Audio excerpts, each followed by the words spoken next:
Up again. Okay, I think it's accurate. So, hello YouTube, hello Twitch.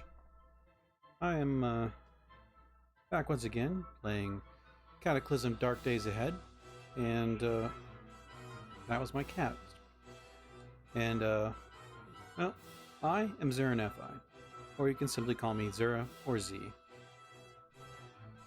This is a far louder song than I thought it would be.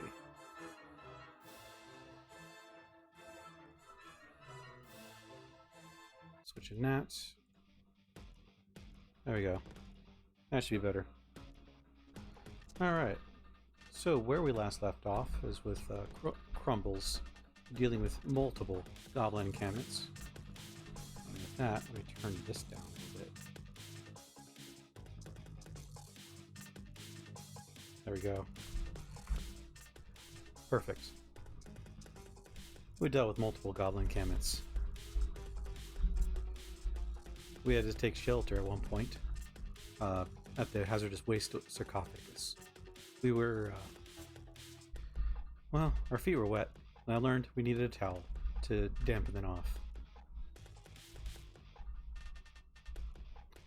We traveled a fair bit, so probably not getting back anytime soon to the previous goblin encampment we've seen before.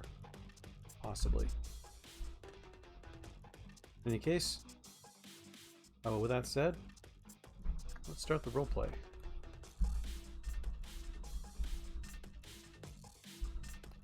I remembered a military bunker in the southeast.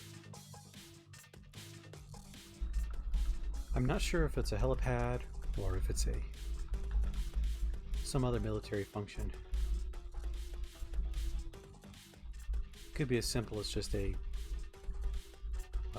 outpost.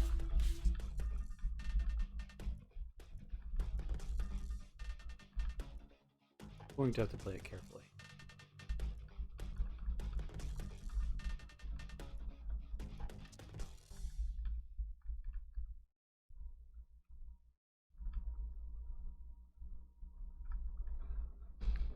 I'll turn my way over towards the military section ever so slightly carefully.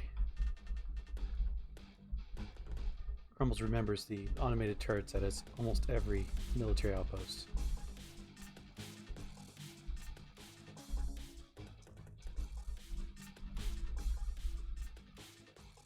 This one's covered with flesh, similar as the last one.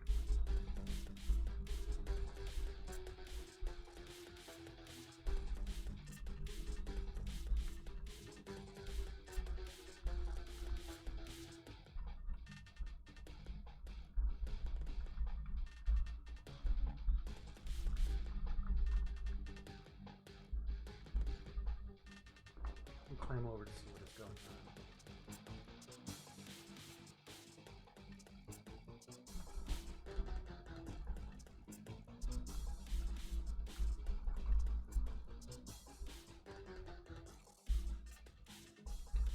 We do have a military ID card, I believe.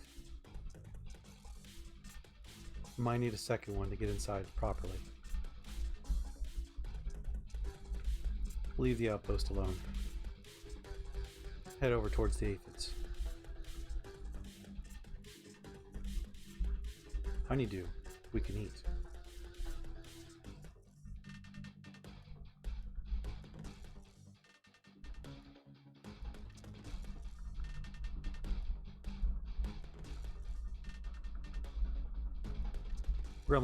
Crumbles thanks the aphids as he passes on, moving on down the road.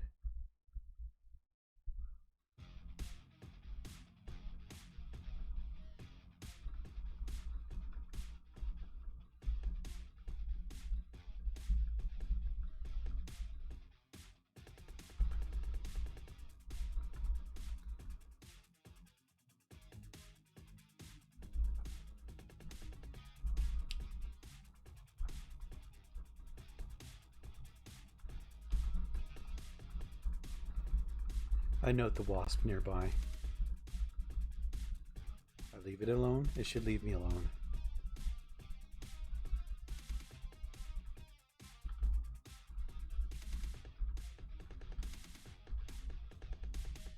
Let's poke our head into a cave. A flesh cave. This might be above our pay grade.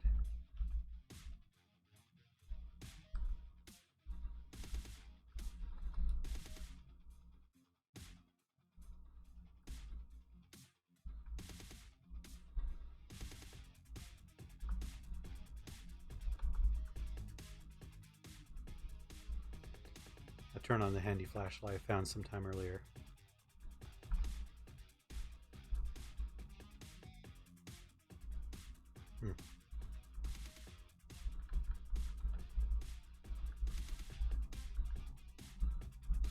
Moving across this flesh is slow, sticky.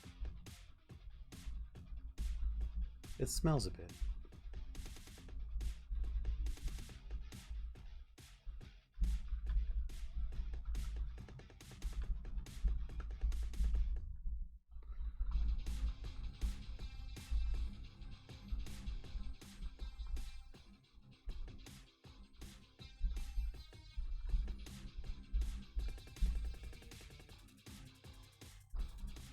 For good measure, I use a little bit more ointment on my legs.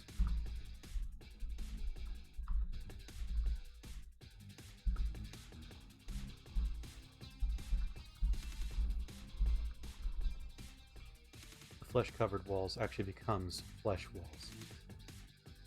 It looks to be a disgusting wall of meat, slimy and organic, as it seems to live. This compact lumps of flesh is sinister to the core, and setting it on fire may not be the cure.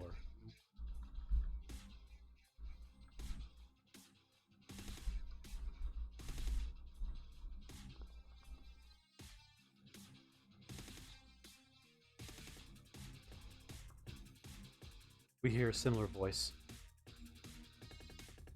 Potty comes on by, says, "Hello, Candyman. This looks like a very bad, not safe place. Are you sure you should not be walking down a cave made of flesh?" Crumbles agrees. Unfortunately, he's forced forward.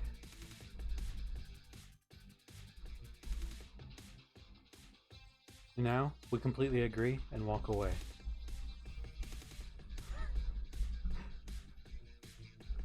That wall of flesh would absolutely school us.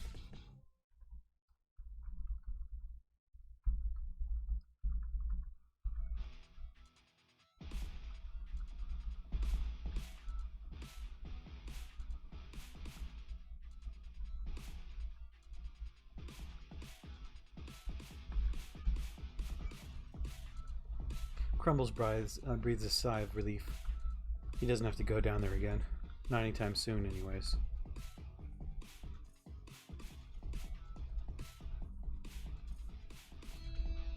Although he just put on another layer of sticky, awful smelling flesh on him. His legs almost fell off the last time he inadvertently took a bath with his feet.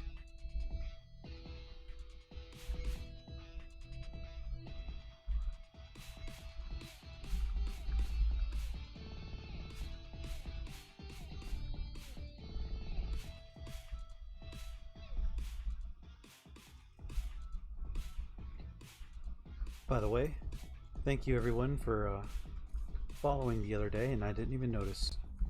My notifications weren't on for some reason. So thank you very much.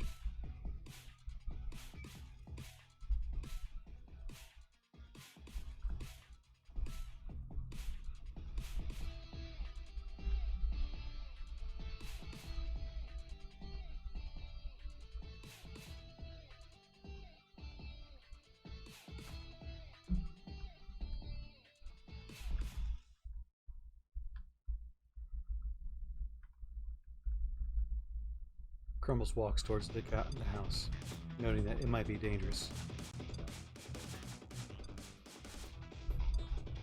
Sometimes these houses are trapped.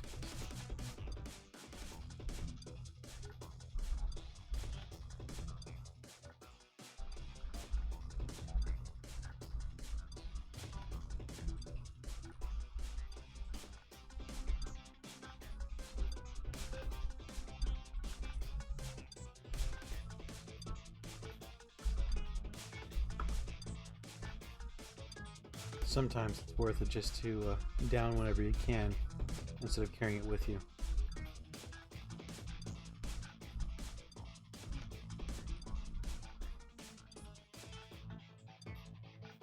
Huh. It's been a long time since I've seen a can opener, Crumbles says to himself.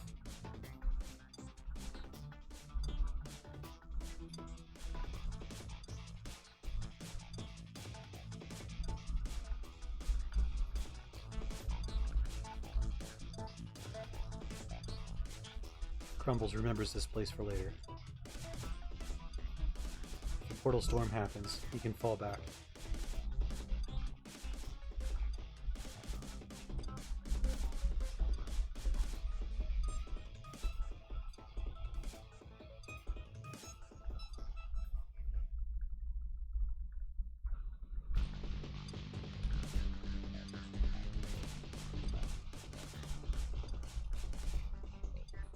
Crumbles used to fly down this road when he was younger.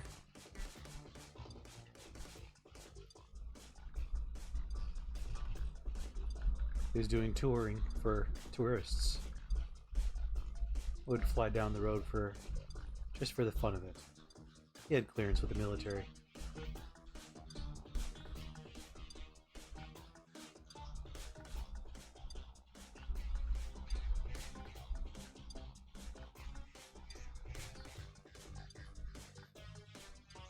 That's what we're looking for. Extra guns. We can't even carry them. So we're hoping for one that we can wear.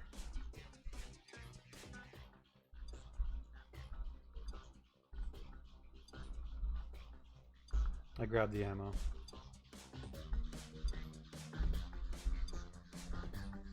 Ooh, entrenching tool.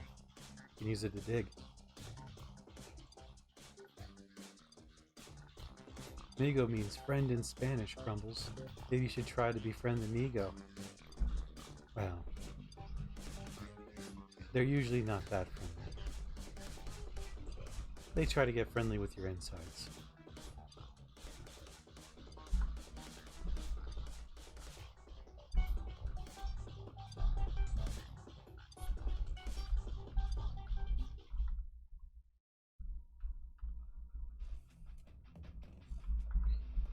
I grabbed the assortment of ammo. I play real careful here. Walking in the water would actually cause us to have our feet falling off again. I've heard that's not very healthy.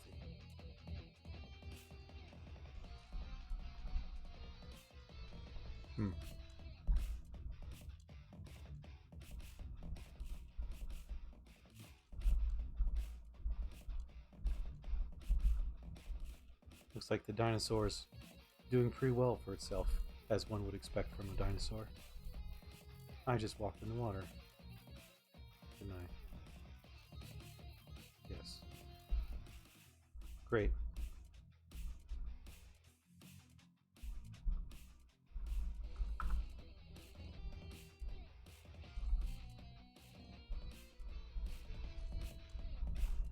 So much for being careful.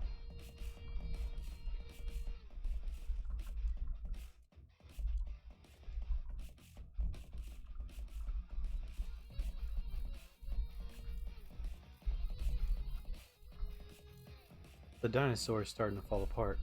We could finish it off. Something tells me it's a bad idea, and we move on.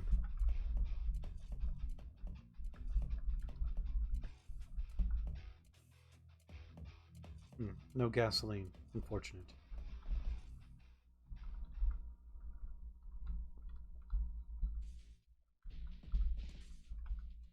I'll take the sunglasses.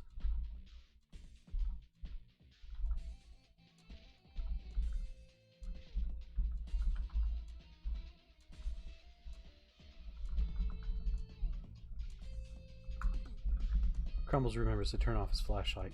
He's always really been bad for remembering.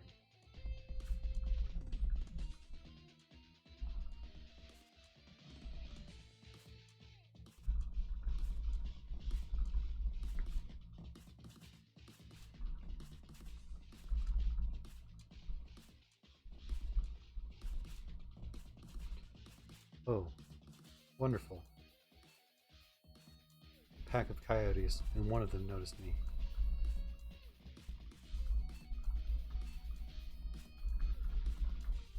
Let's see what we can do with this.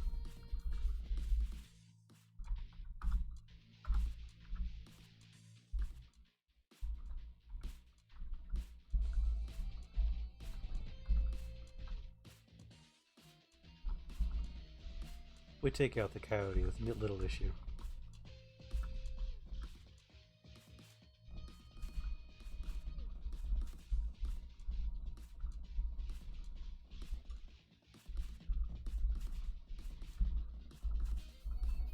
We decide we can handle a few more. A few more looking like way more than that.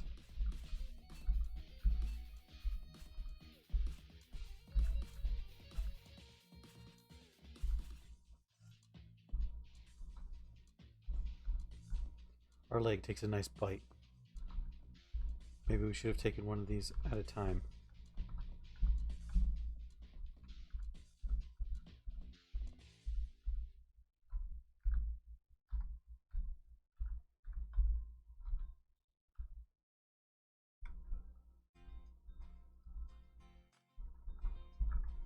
I pick up my bags. I swear to myself. Maybe. Well, our legs won't fall off anytime soon.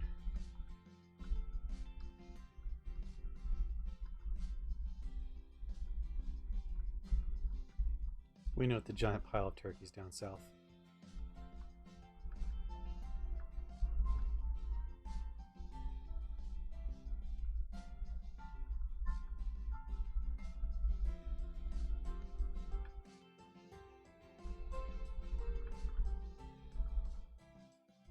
We turn on some music. Let's get our morale up. Granted, it has been a while since we lit something on fire. We could do that now.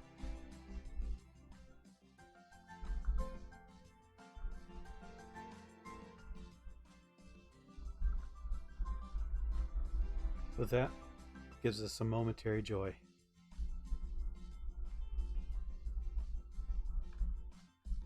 Eases the pain of having no fire nearby.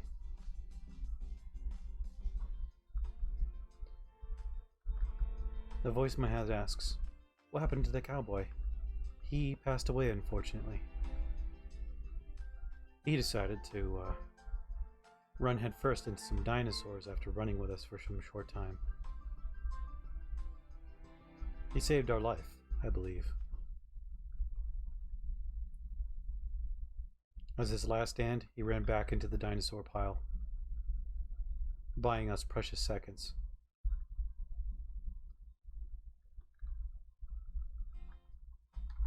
It was pretty bad.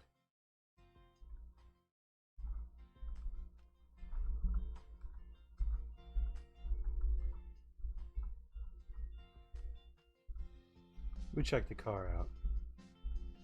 The armored car.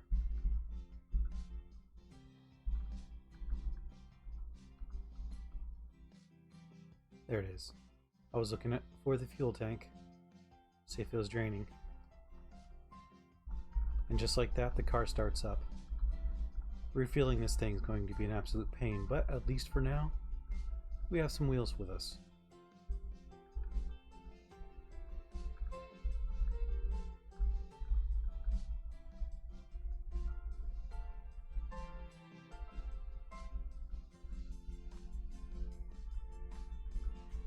This is no Humvee, but still nice.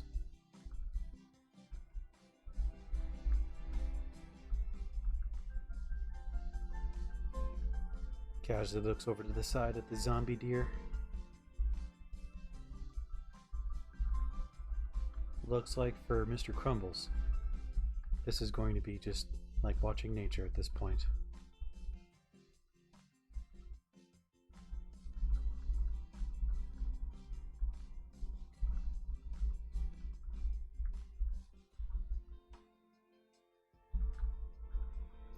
We stop at the nearby pump station that we just found.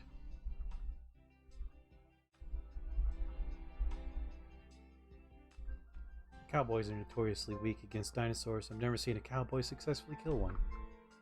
That would be true. That's why the cowboys are extinct. And not the dinosaurs.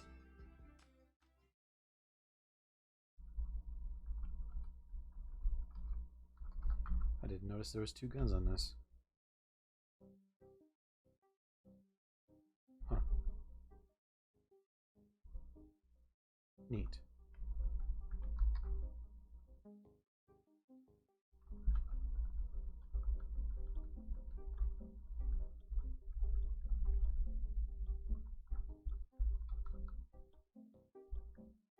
Huh.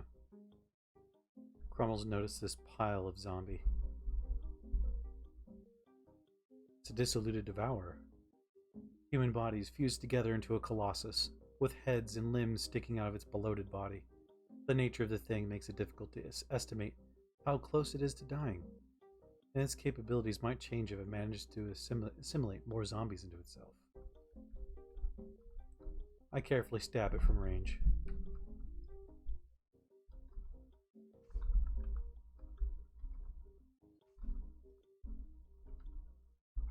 Seems to go down easy enough. We look through the wallet. Not much.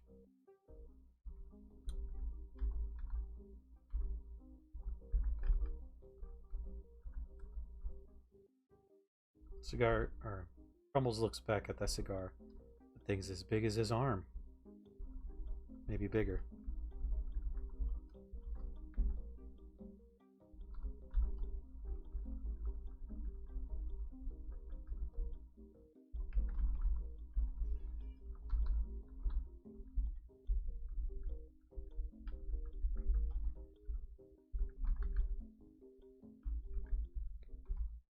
Crumbles notes that there are quite a few things he would love to pick up and take with him.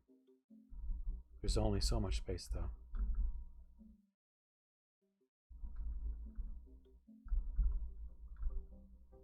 Huh.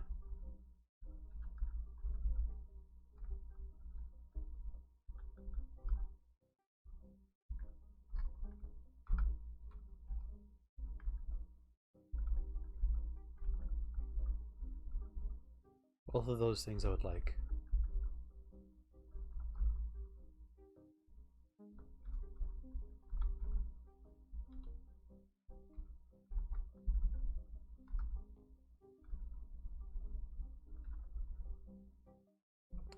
I need to click over something else. I kind of forgot. There we go. There you go. Oh. Hi. Click back and survivor zombie right there. Who knew?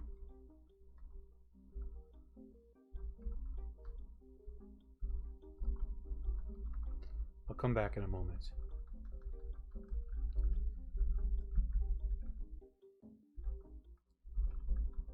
If it's a survivor, it's bound to have something useful.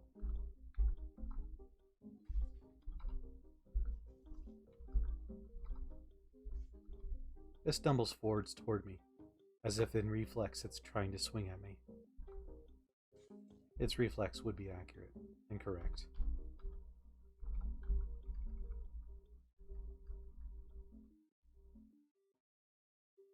Huh.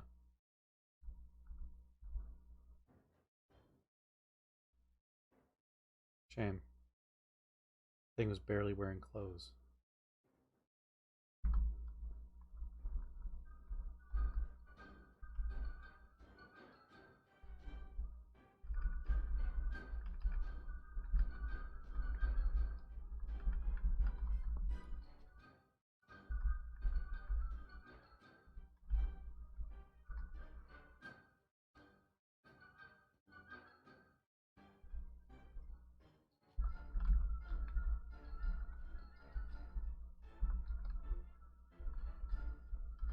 He notes the solar panels on the roof. He could remove those, but for now, solar panels are not necessary.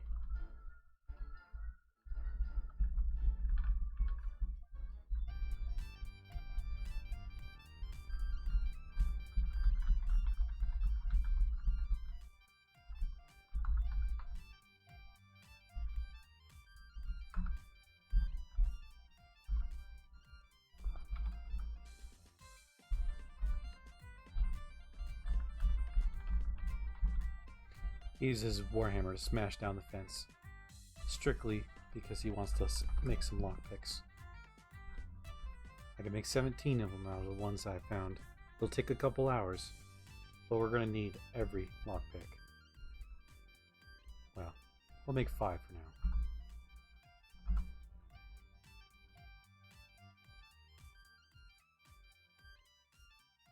And we learned how to use devices somewhat.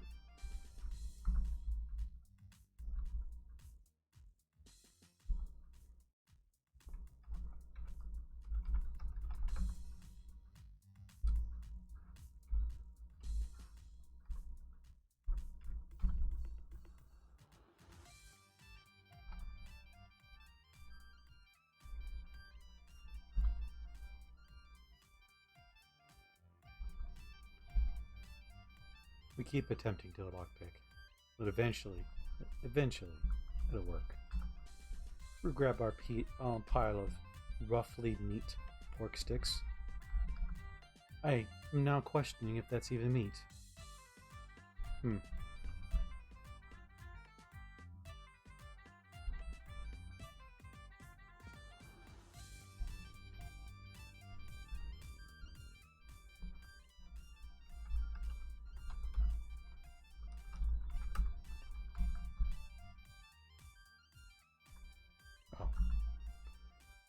Crumbles remembers he could just press E.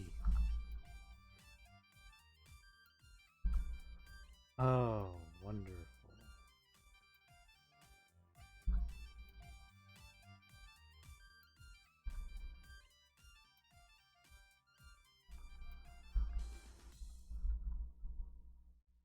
Uh-huh. So... reality's breaking.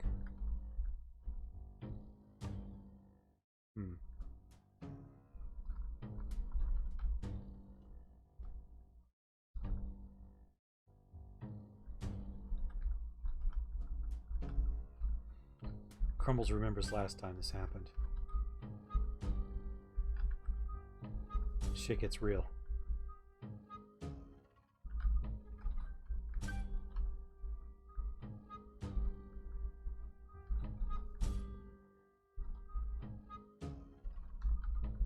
He starts barricading himself inside.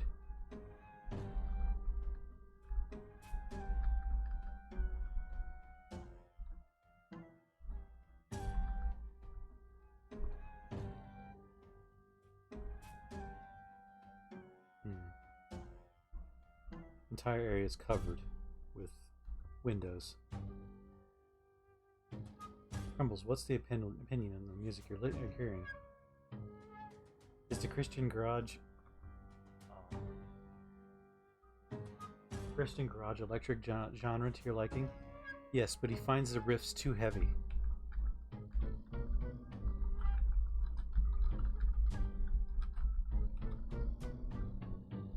Keeps talking about some dude on a cross.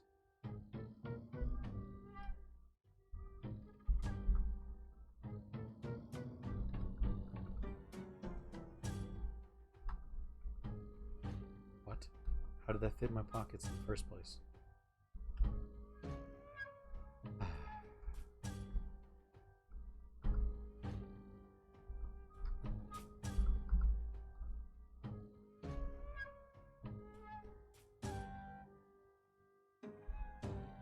What to do? Okay. He's formulated a plan.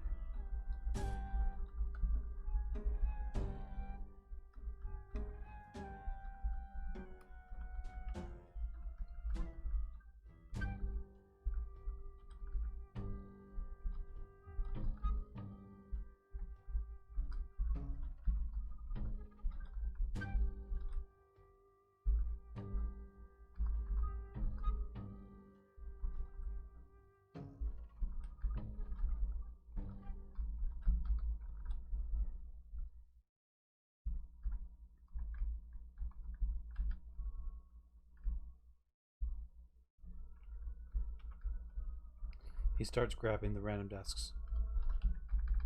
He does what he did last time when he was high off his mind.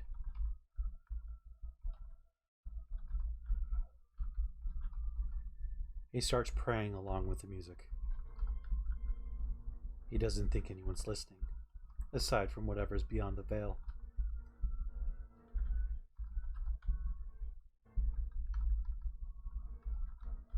The sooner he's far away from the windows, the better.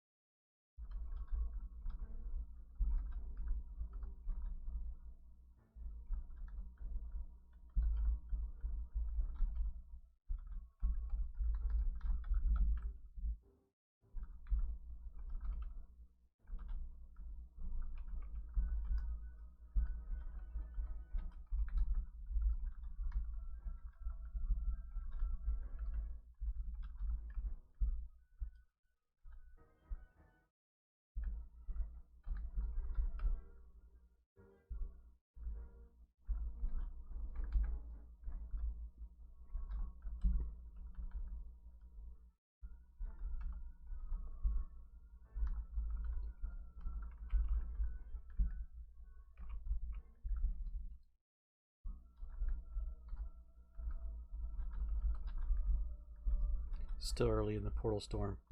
We got plenty of time, I think.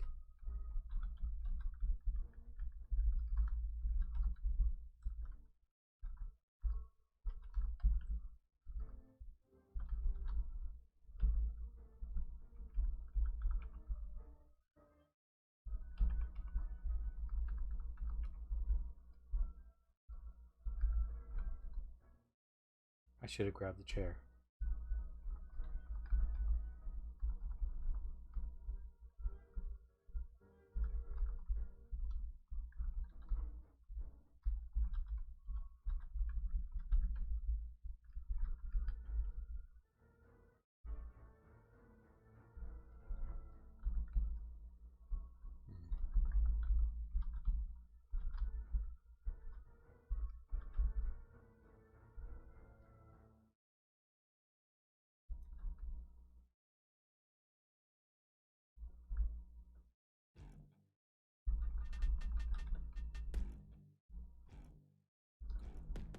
He goes back to get the chair.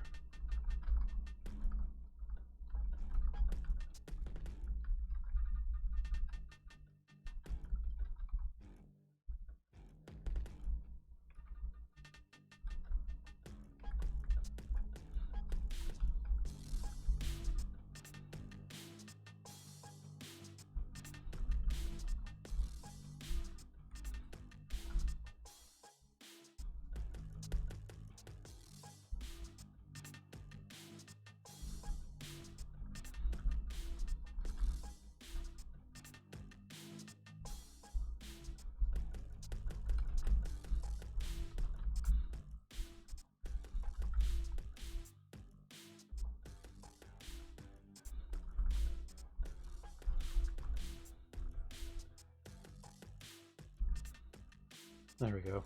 We have some modicum of defense. They're going to pour through the windows.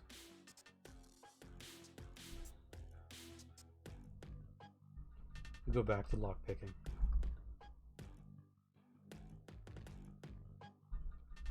We keep damaging the tool. Just ignore the squeal.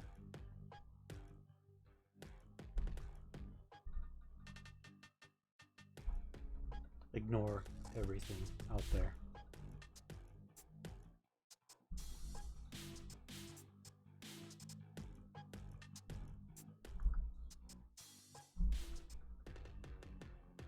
The sounds are nearby. They sound like they're indoors. With me. I've thankfully surrounded myself with a fair amount of metal. Looks like reality's mending itself. For sanity's sake, I'll continue doing this.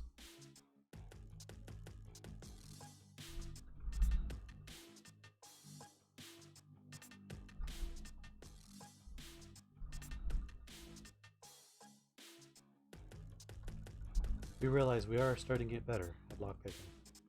Slowly.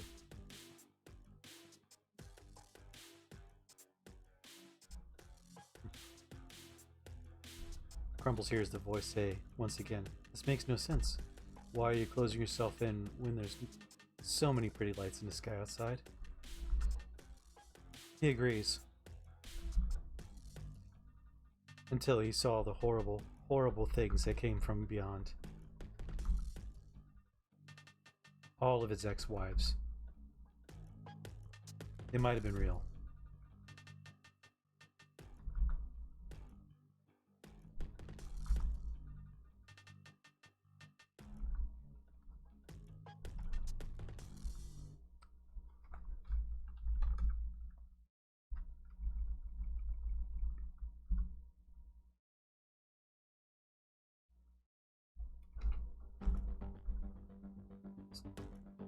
Yeah, it's dark out.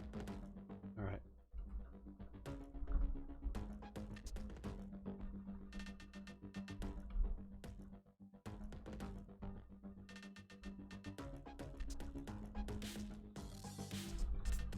We use the smartphone for a light. Turn off the music.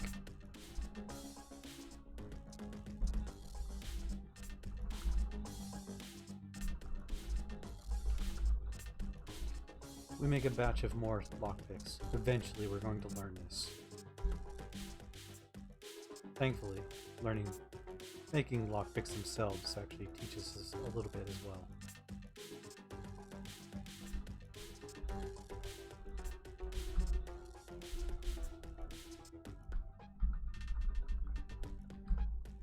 We eat that can of cheese spread. Can that even be classified as real food?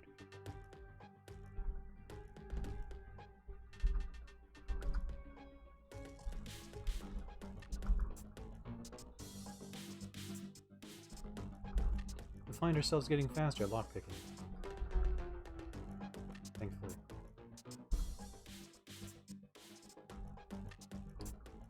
And with that, we decide to crumble into the chair, as per what her name is.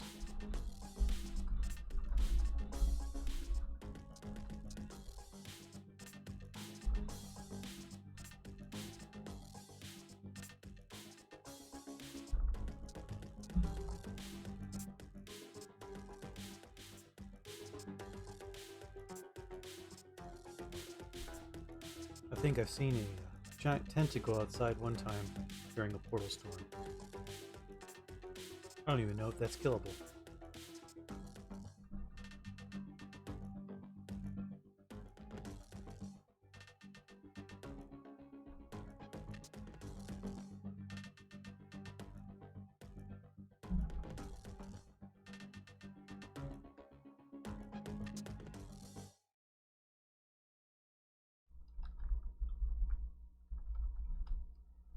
He continues, wondering if he already knows if that fighting style of post-human combatives manual. Considering he's using survivor combatives. Could be something different though. Either way, he is learning how to lockpick. We are proficient in lockpicking. But yet, unable to open this. We are already tired. Huh. We threw another can of questionable cheese. For the heck of it, we go back to sleep.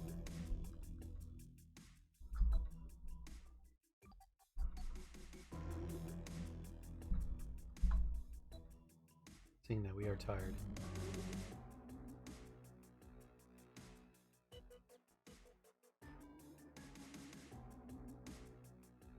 Okay, we stop trying to sleep.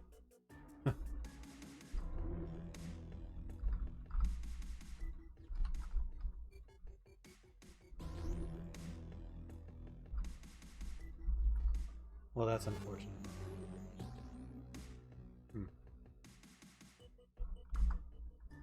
We keep trying to open the bars.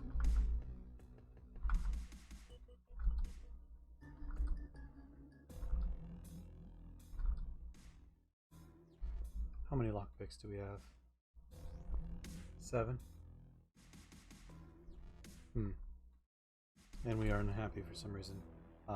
We desperately crave fire. Well, we could fix that.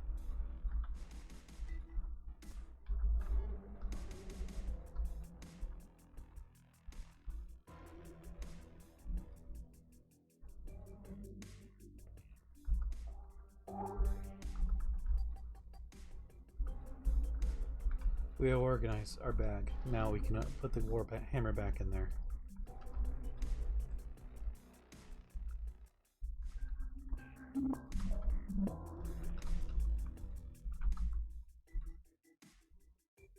We start a fire. Something to be happy about. It's a significant amount of happiness there.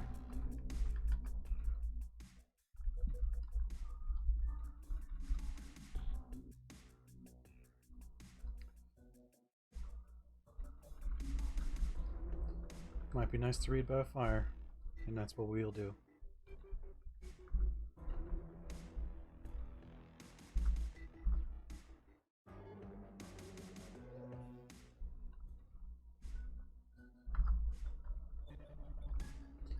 These books have something to teach us, but recipes only. These books will teach us how to do the skill a little bit better, and they might have recipes as well.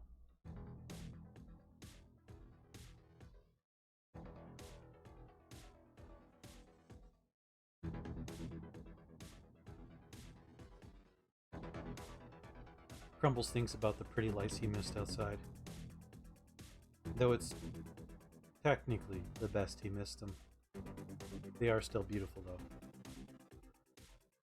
And sad.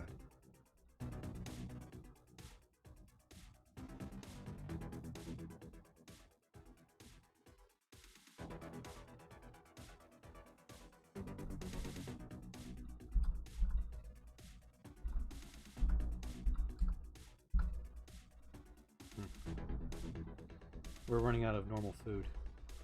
We're running into purely maple syrup.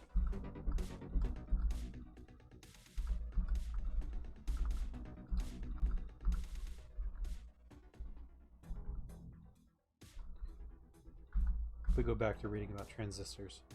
It's a slow read.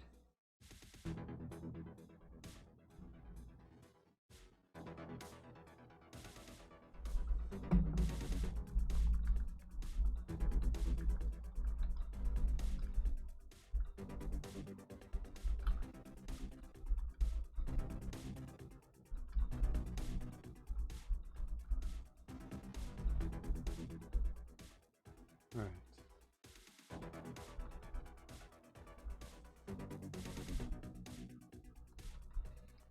We choose now to be a good time to sleep again. We're dead tired. Crumbles wonders if it's his diet of entirely sugar that's doing it to him, even though that is the only thing that satiates him.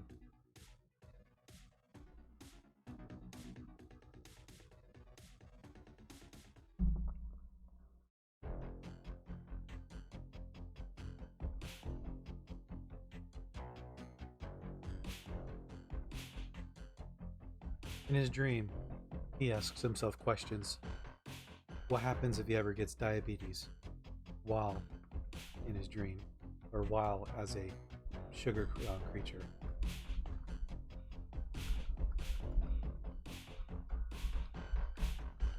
With that strange question, he walks away.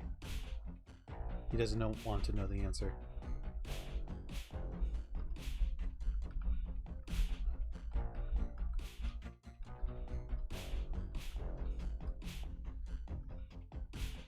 The single thread fire still raging on.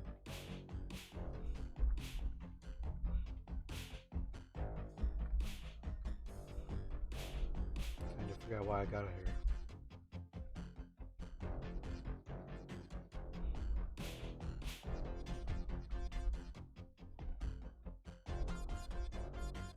here. Ooh, I'm not seeing much. He decides maybe another day would be best.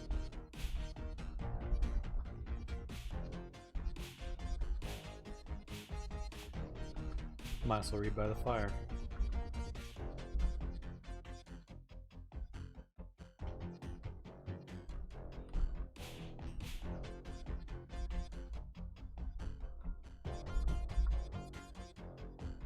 Ah, the fire finally starts dying out.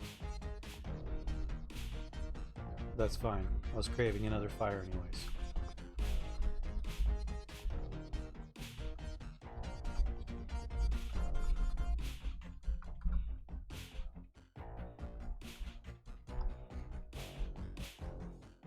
He makes sure he's not burning his skin by being near his fire.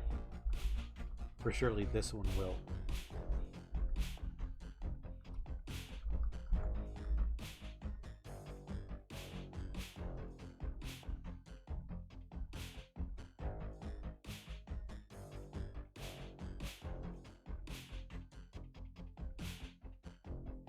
Hopefully, when we get back up, it will be daytime or something approximating that.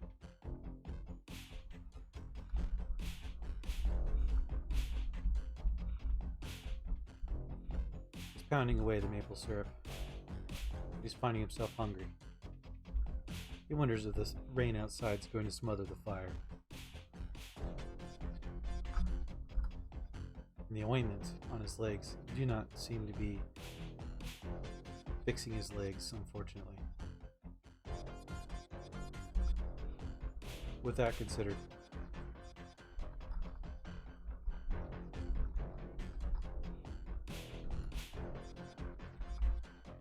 oh, he doesn't have water. Huh.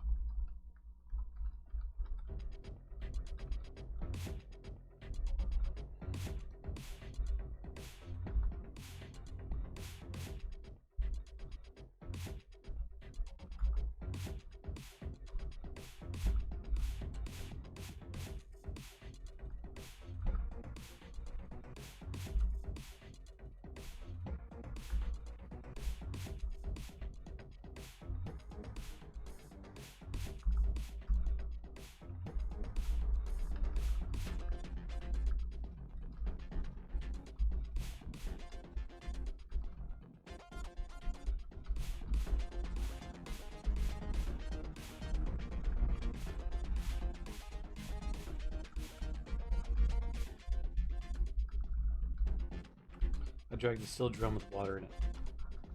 I proceed to make caramel ointment for myself. I need this badly. We'll start with a batch of 5 first.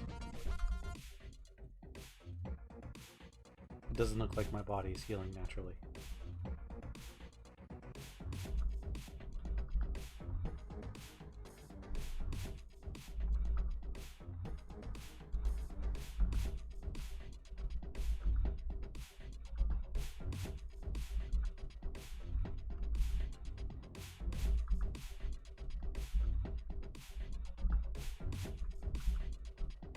I am thankfully repairing.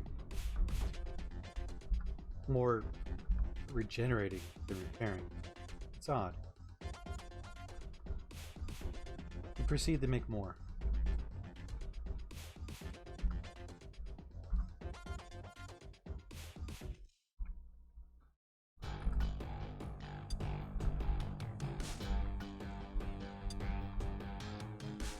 We're completely fixed, thankfully. Pick up the rest of the ointment. Well, while we are tired, it might be worth just wandering off now. That lock has defeated us. We are getting better at it.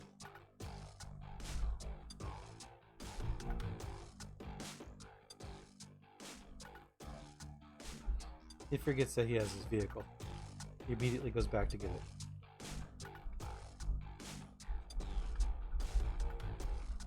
No way for him to refill the tank.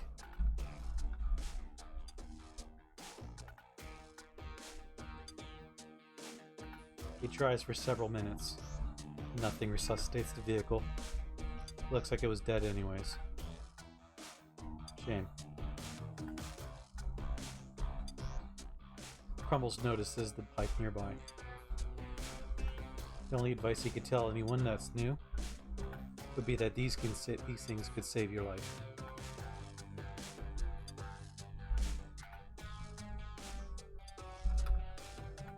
by such. You can climb on top of them. Watch your balance around the edges, though. You can slip.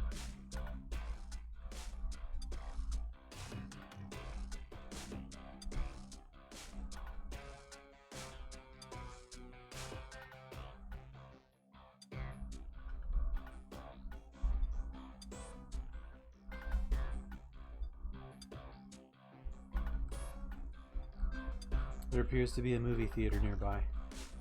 Hopefully, something worthwhile.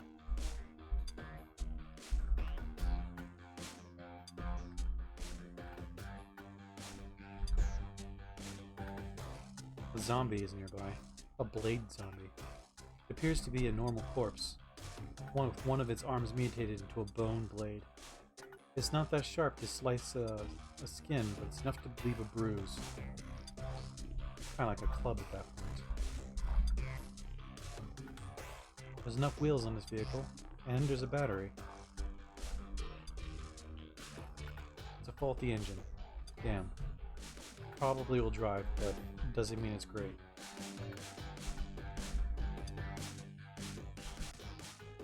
There appears to be a regenerating zombie. Huh. This hairless corpse is dressed like a medical professional.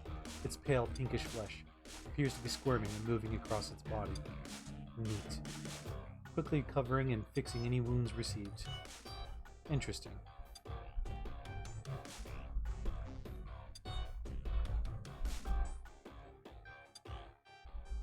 Once again, the lack of wheels strikes again. It's a diesel vehicle with a faulty engine. Well, there might be something fun to do with this vehicle. The vehicle starts up. A smile creeps over Crumbles' face.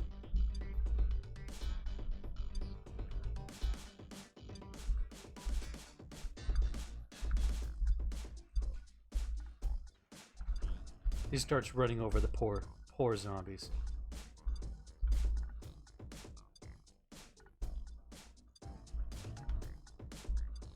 That was fun, he says.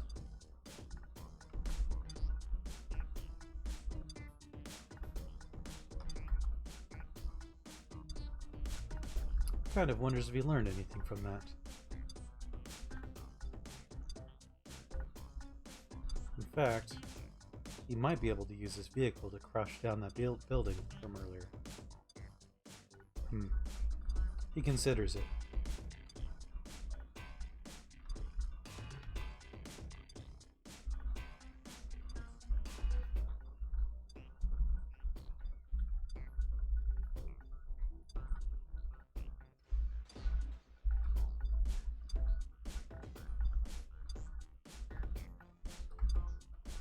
Yeah, I didn't learn anything. That's fine. We'll come back to this vehicle.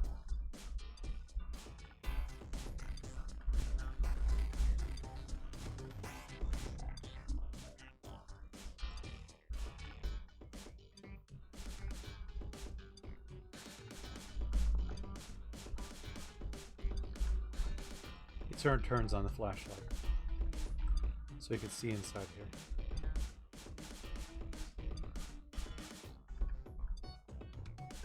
Plenty of nice clothes left behind.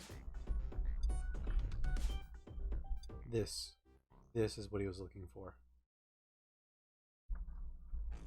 Clean rucksack. About as encumbering as you can get, but it also allows you to carry as much as you want. He unloads his messenger bag.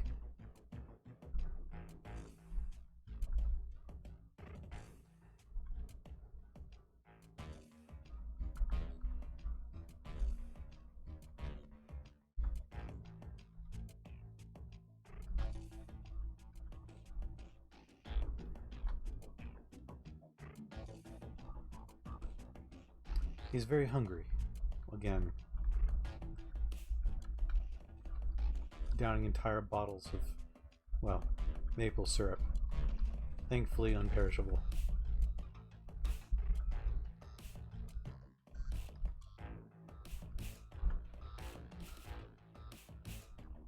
He notes his current balance from an ATM. Huh. He's glad he actually had money in the first place.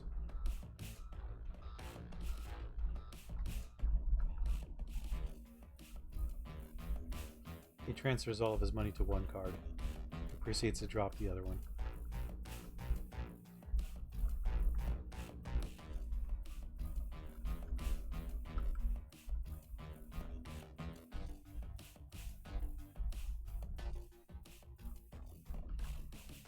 He would love to play a little bit of arcades at the moment. Unfortunately, not an option.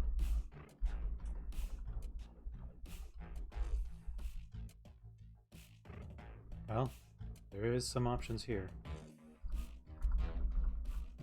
He proceeds to buy all of the soda. Doesn't remember if he can have a sports drink or not.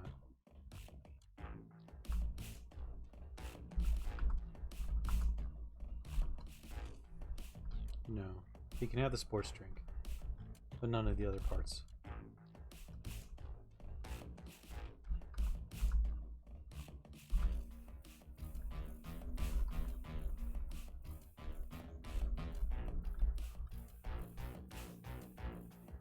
Ah, max capacity, right. I'm carrying quite a bit.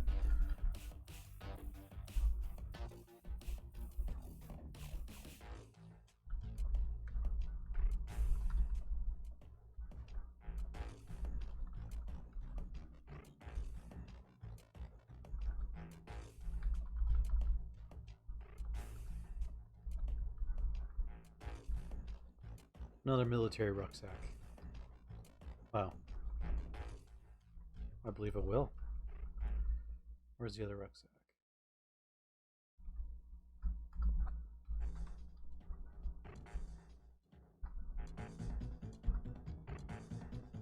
Alright. Thankfully, we're unloading the old backpack.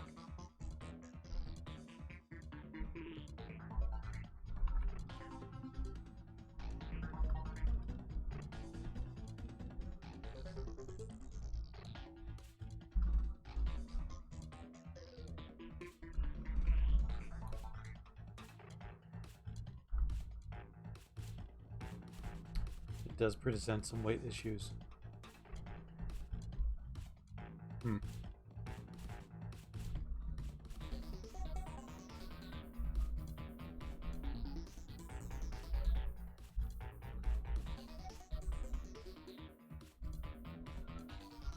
We need the towel for survival. It sounds silly, but it is true.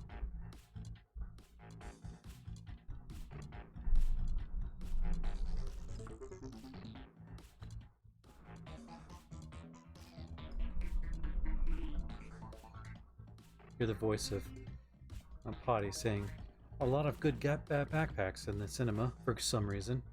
There is some nice backpacks here. I don't have a problem with that." All these books, unfortunately, are weighing us down. We'll drop these books. We'll try to remember we need to scan every book we can get when we get our little tablet. Of course, that's hoping.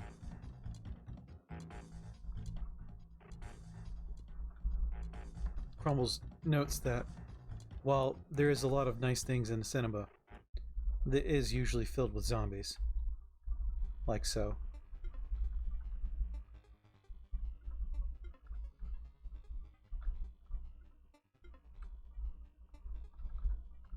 Oh, well.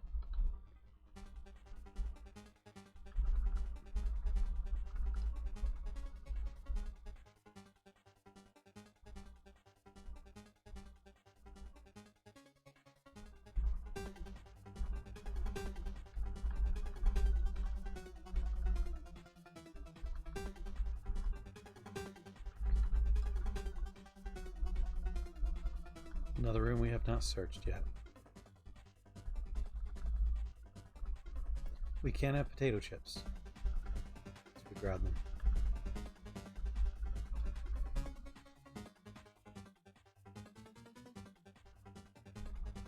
We look around, we find nothing that we want. We proceed to move on.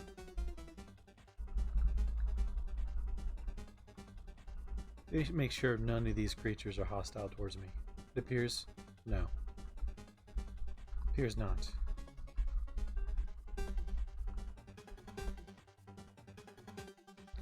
That is a strange place for a Ceneba. There's a hardware store. Oh, it's actually a small town. Crumbles looks at the giant testicle. Apparently, it's a walking, swollen cocoon, seemingly made out of skin. Silent moaning is heard from within inside. Well.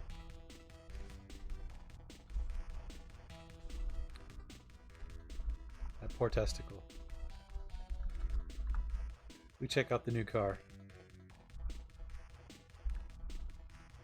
Of course, another faulty engine.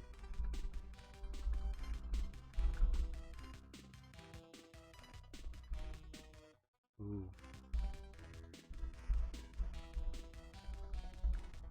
It has a lack of wheels, though. Of course it does.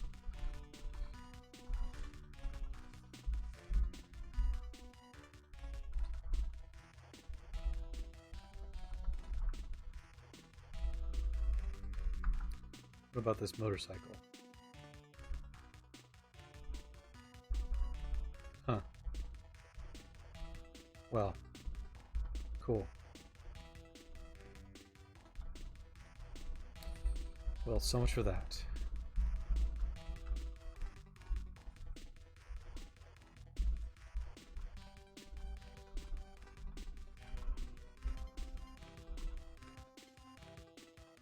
We stab the Kevlar zombie in the stomach. We nick him a few more times. We proceed to keep stabbing. Crumbles wins against an enemy that didn't even know it was in a fight in the first place. We find ourselves a second military card. Huh. Good. Also a pair of grenades. Even better.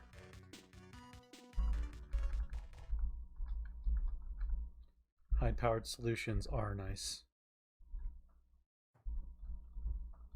He climbs in his trusty, well, road roller. He rolls into town.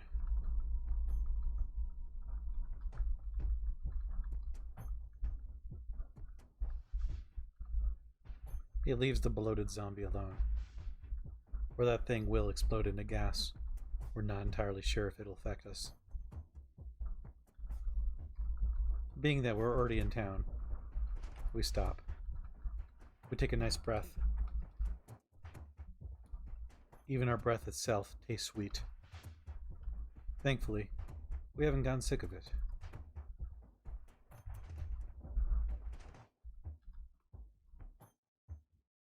We creep into the house that's nearby the cinema. First thing we notice inside is a pile of flyers. Looks like they were trying to send him out. Crumbles reads, "This is a public alert from the Centers for Disease Control." His message, repeated in several languages, reads, "Public health alert. Due to recent events, the CDC is issuing a warning to avoid public areas and spaces. An unknown biological contaminant is suspected to be affecting citizens. CDC would like to remind the public to cover your nose and mouth when sneezing, wash your hands frequently, and receive an up-to-date flu shot if possible." This is a bit on the nose. "Boiling water is recommended until further notice." But we all know the reason for this disease. It's the tires melting off the vehicles.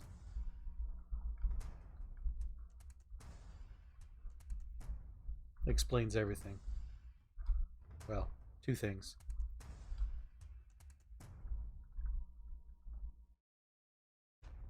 This person had a lot of appliances.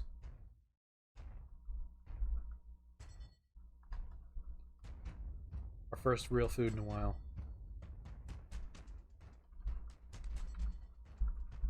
We grab the toastums. Mice will taste like steak. A runner pack. We were hoping it was a fanny pack. Unlike most people, Crumbles can totally rock one.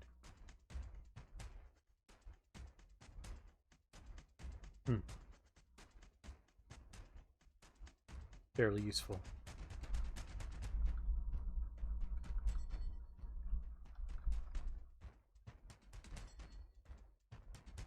We prefer 8th edition D&D.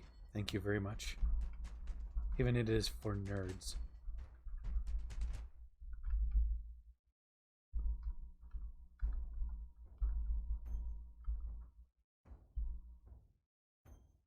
You ripped my pants. Jerk.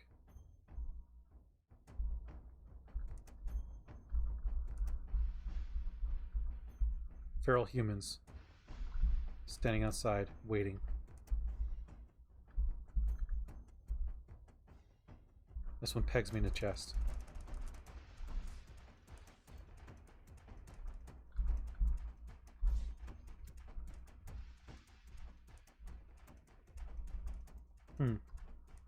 We note that the clothes is actually wearable by us without much issue. Sleeveless duster. That sounds nice. We're currently wearing armored vest. Huh.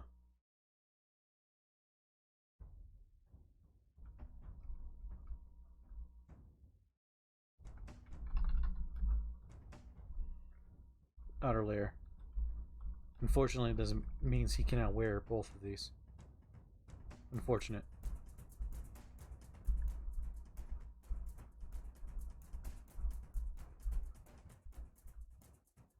The feral humans. They're waiting outside. Well, they can follow me downstairs. Once again, Crumbles forgets to turn off his flashlight.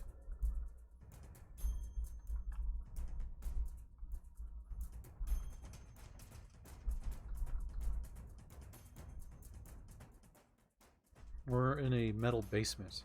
Interesting. An inscription. A circle of esoteric symbols etched into the metal wall. They draw your eye to otherworldly shapes.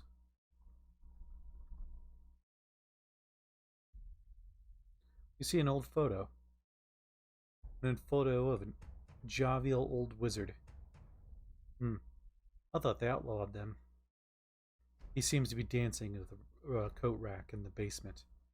There's a stack of suitcases in the background. Coat rack. Huh. That might be a coat rack.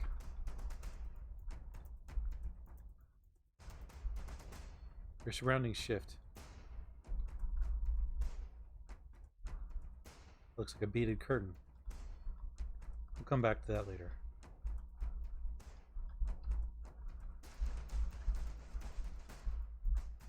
This looks like a fairly secure area. He appreciates the metal walls.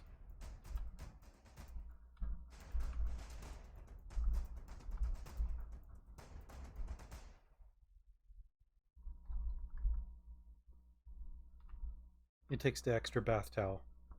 Maybe both. We'll take one for now.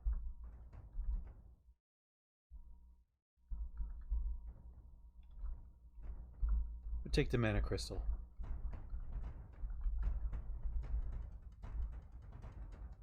Huh. Grappler zombie, just waiting there. We stab him from a range. The thing reaches for us.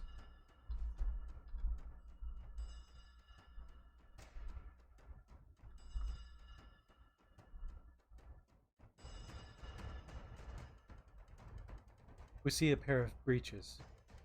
A well-made pair of old-fashioned pants, made of some iridescent material, comfortable but lacks pockets. It shimmers as you look at it, made of Parabolian wool. I've heard of that before. In myths. It sometimes dimly shows reflections of things here and not. Interesting. We try them on.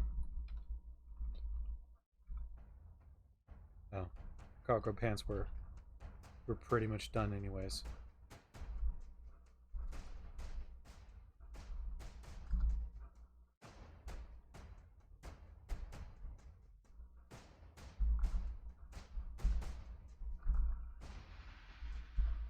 Now we're wearing fancy pants. We see a survivor's note. We decide to read it. Anyone reading this, stay off the roads. Me and the boys were ambushed by some goons there. If you see a fallen tree blocking your path, just turn around and go back. Because nature doesn't do things like that. There's a CBM. We can't use those.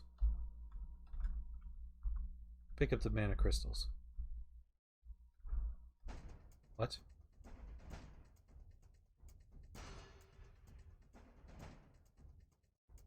Interesting. You find a scroll for an incantation for holographic transposition. It allows you to switch places with the previous existing holographic image of yourself. If the universe itself can't tell you apart, who could? We pick it up. A technomancer spell. Interesting.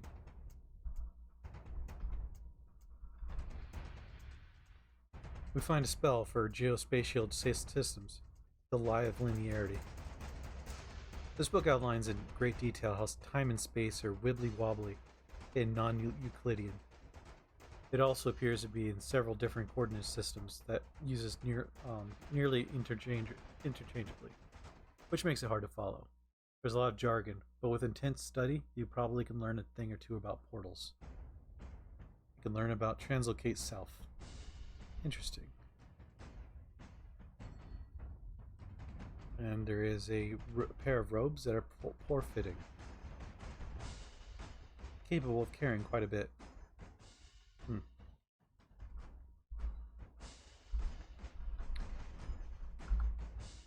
Ooh, and I can learn this spell. I'll find out if I want to be a technomancer later. I believe I wanted to be a magus. Not sure. I think those two are exclusive. Part of the whole magicalism thing. We try for a moment to read this book, this scroll. This might take a while. When we find some downtime, we will go for it. I make sure there's no other secrets waiting around.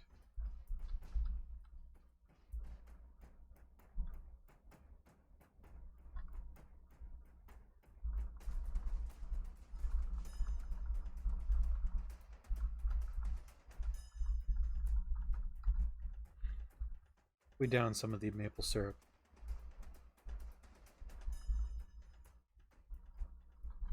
It's a gate. Oh. Huh. Cast a translocation spell or use the translocator to choose this gate as a destination. Interesting.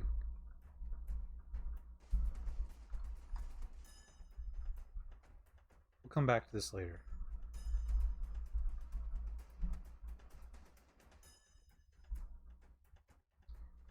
There's a feral out here somewhere.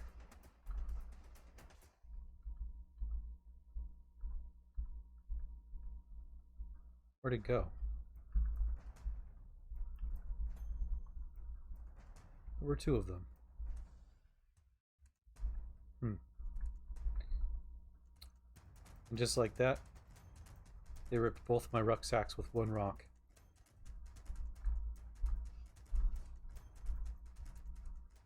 Feral humans. That's what they do.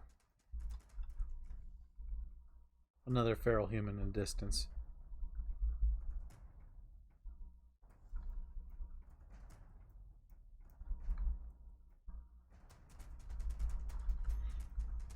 We decided to go inside the building instead.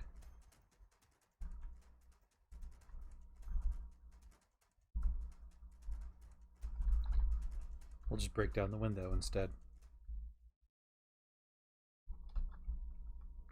None of the food is optional for us.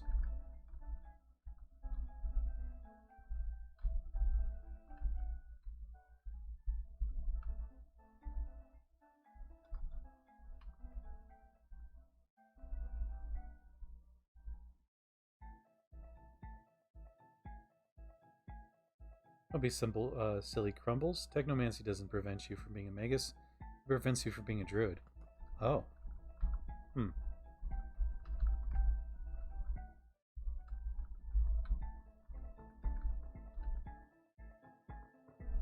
I will be honest. I don't remember what Crumbles wanted.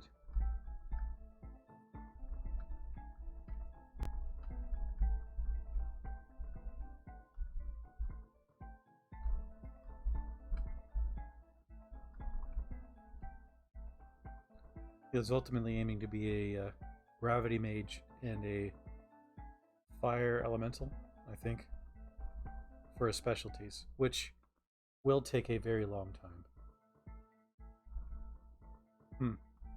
Let's grab the mayonnaise.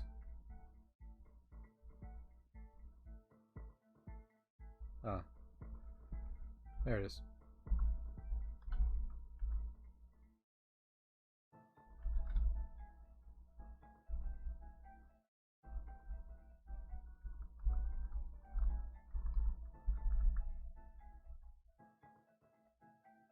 Weird voice.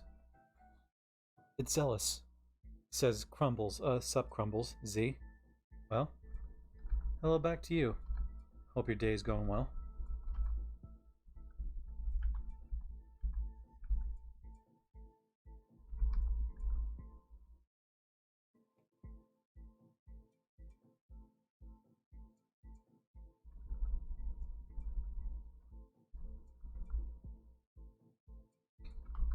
Are we really having a hard time with this? Guess we did for a moment.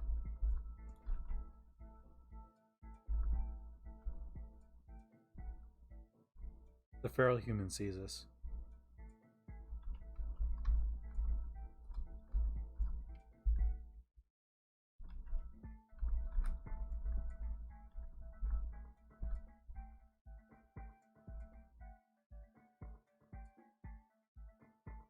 Should Crumbles become a Calvinist? They'd be able to burn everything in his past at the cost of possibly caramelizing himself. True, but at least when he goes, he'll be delicious.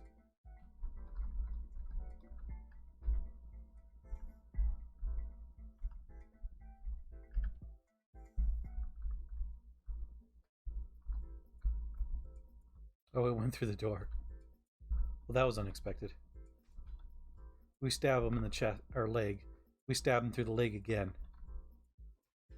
And finally, stab him in the same leg. It falls off. The feral human dies. Deserved. I was carrying around a nice fire axe. Significantly damaged, still useful.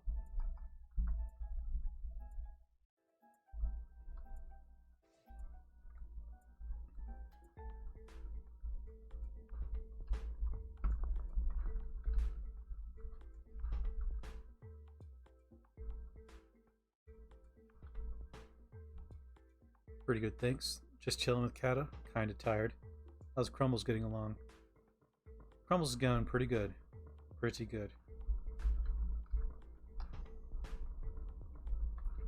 He managed to actually become proficient in lockpicking.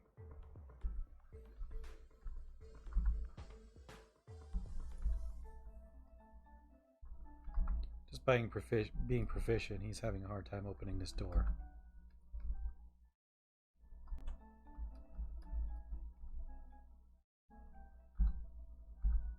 I just locked it. I didn't know I... Whoops. Well.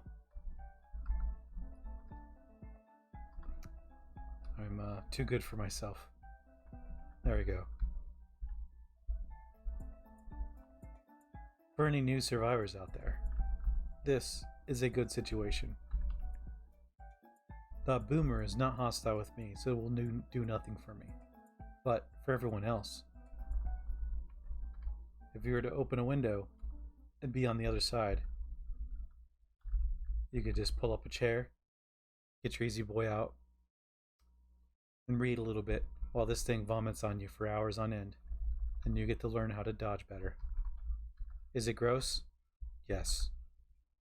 It's significantly gross.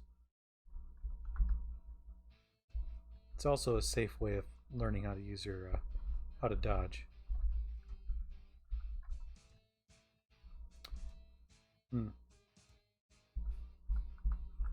We'll do like the typical American does. Dip our face in mayonnaise. It's part of our mating ritual.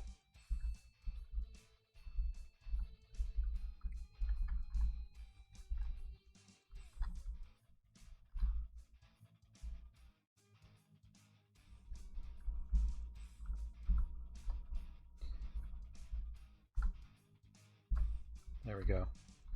It's nice to be full.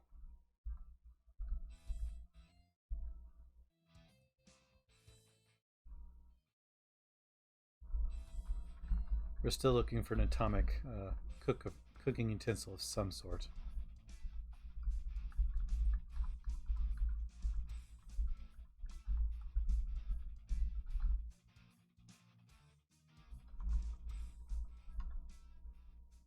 Huh.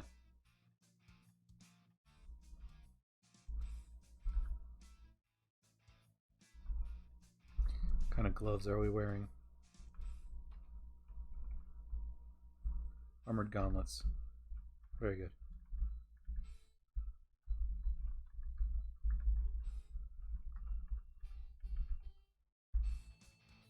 So this city's a little bigger than I thought it would be. Good.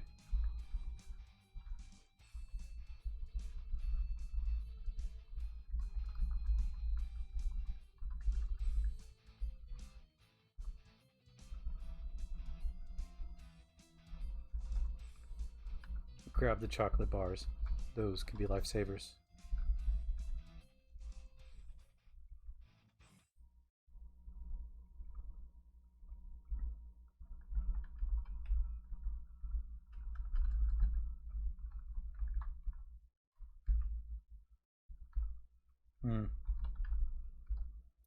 Binoculars would be very useful for us. We decided to drop something. Our t-shirt. It's already wrecked. Still not enough.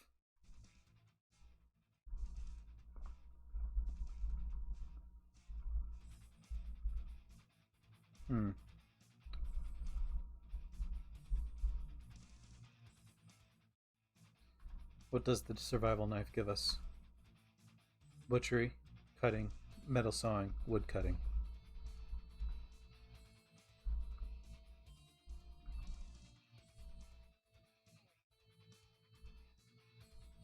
We don't have any special tools otherwise. We dropped the flint and steel. We have lighters. We also have flamethrowers, which was easily forgettable.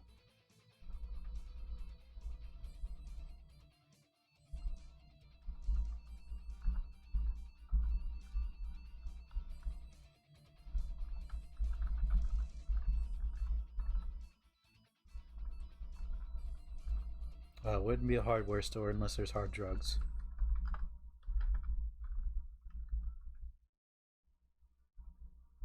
Wait. Thought it was a bad idea to leave quicklime outside. Huh.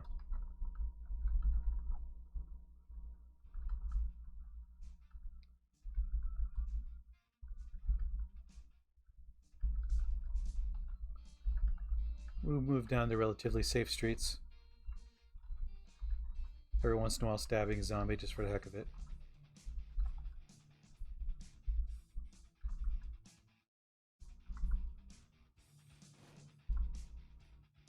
A boomer attacked me. Huh.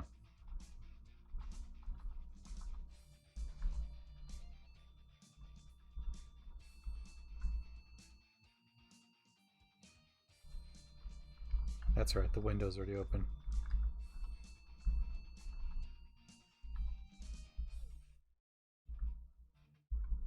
This would be a cause for alarm if we weren't really bothered by zombies. Most of them, anyways.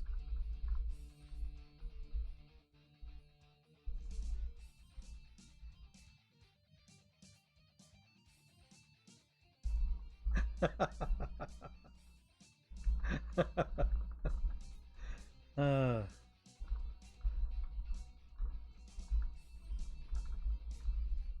I don't even know if that'd be a painful way to go. It'd be a quick way, though. I suppose you could just say you got yourself a quickie.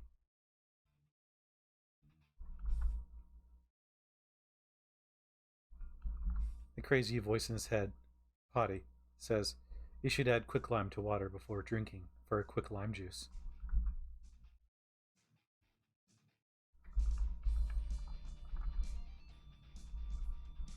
Hmm.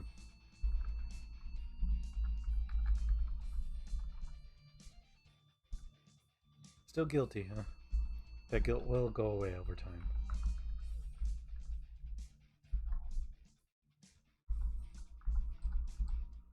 He absolutely pounds away that mayonnaise.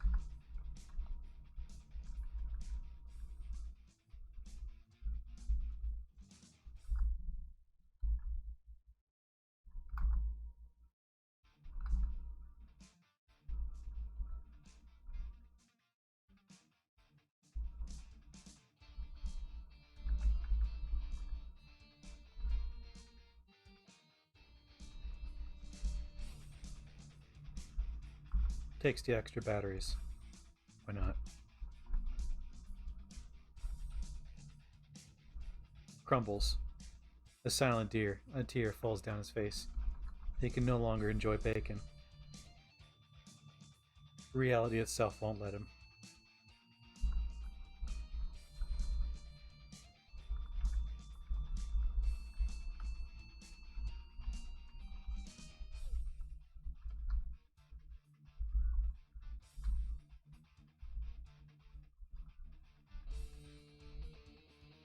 He rummages through a drum dresser, deciding to read it for the hell of it.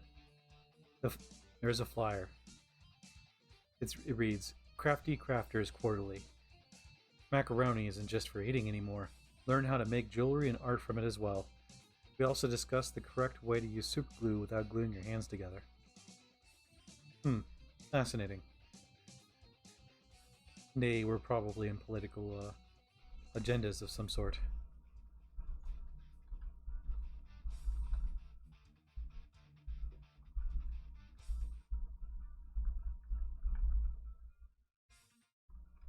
The hell? There's an orc village here.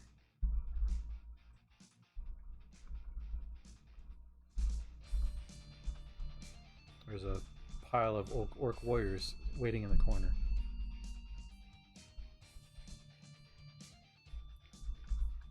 We'll let them loose. That can't go wrong. We double check to make sure they're not faster than us. Good. We can run away. We find ourselves in a formless ruins that's pretty small.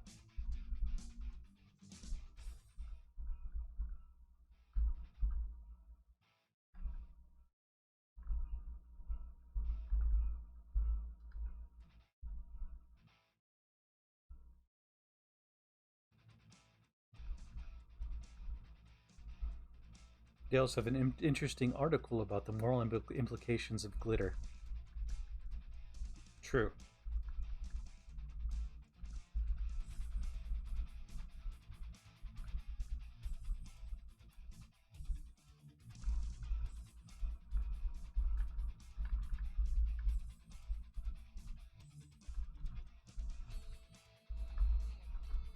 There's an incandescent cust.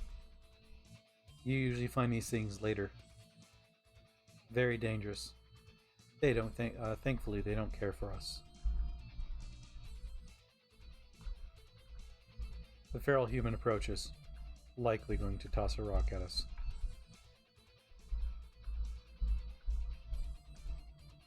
He misses.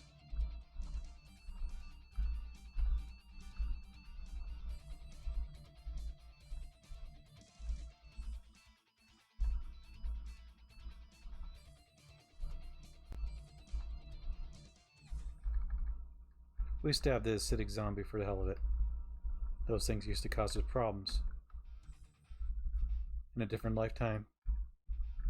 Not necessarily this one.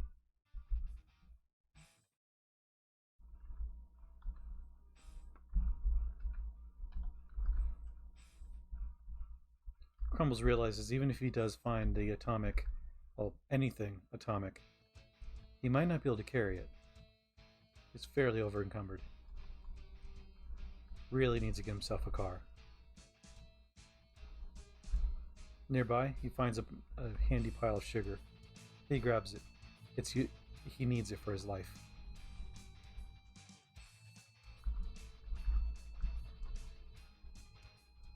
Just like anything else, like a soda, he grabs the maple syrup and just downs it.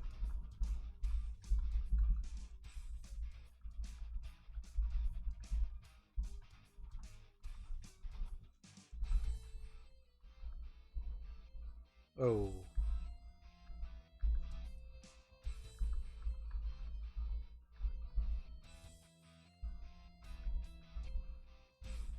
We close the door behind the toxic zombie. Why are the zombies not attacking? Because I'm a man made of sugar. There are some things that will attack me, but zombies are specifically not one of them. Real talk, away from the roleplay, I don't know what it means for, like, difficulty-wise. Obviously, this isn't that bad. But given that my character can't repair himself, that's a significant issue if I didn't have... Well, I don't have magic now. I made sure you can make ointment, so rain, water, things like that will kill me. As I showed previous session, it almost melted my legs off. Anything that's not a zombie, which there's plenty of, will be hostile with me. So, top that off with the fact that I cannot mutate or get bionics past the very beginning of the game, which is why he is a slave master, or slave fighter. He has biotics to start with. There's actually quite a few. And I mutated him to start with like fangs and stuff. Which, he hasn't bitten anyone, but it's because he's wearing a mask, or a helmet. Anyways, that's my explanation. So, this was kind of a test to see how difficult it can be made of sugar, which some things have shown they can be. This is almost a peaceful situation, though. So, a little bit not Cataclysm, at the same time it is. It's an interesting try. Anyways, roleplay back on. Crumbles is extremely happy. He finally finds an ink tablet. He stuffs it into his bag. He's going to joyously pour his resources into the tablet and push it into there. He also saw a flyer. He decides to read it. Food places advertising the big deal on this flyer. Plainly worded sentences on the distinct blue and magenta colored background try to convince the reader to buy their quote-unquote delicious food in bulk to save money. There's a picture showing a sample order at the bottom.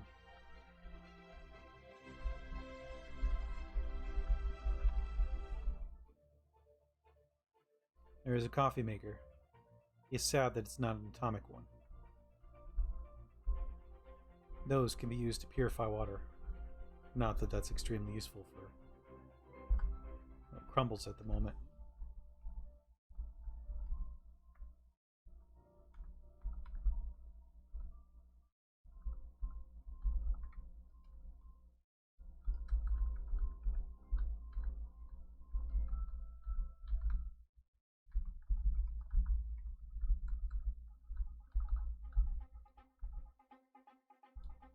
One thing I do need to worry about, Crumbles notes, feral humans.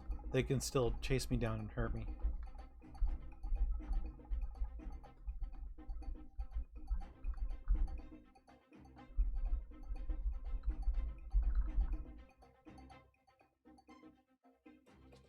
There's some gas, some battery. There's enough wheels for this vehicle. Perfect. It's lacking controls, though. Crumbles sighs as he just walks away. There might be a survivor in this city. Sugar. Where?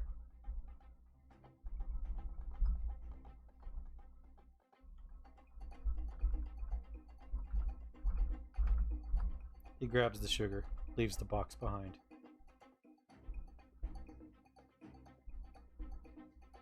He finds he needs to drop some more things to facilitate what he's carrying.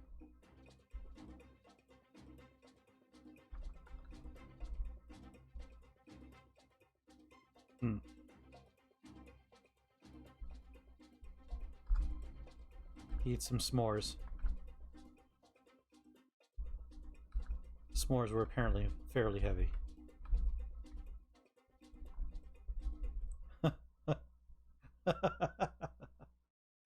Crumbles laughs.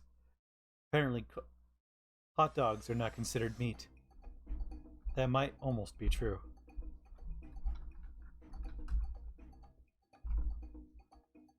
Interesting.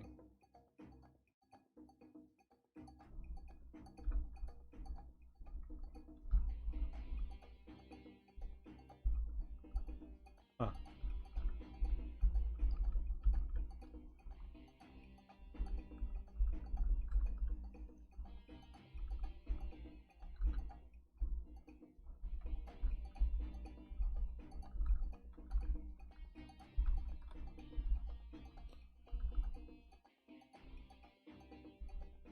All right.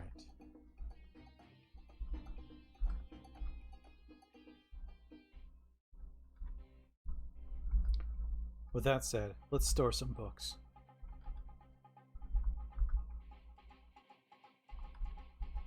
With supernatural speed, we scan the entire book. We can now drop them all.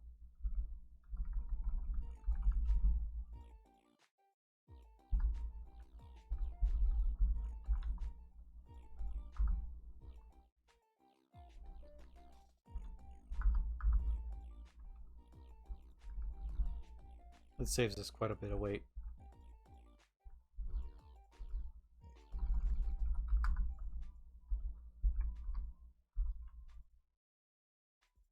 We look around, we see the toastums that are fresh.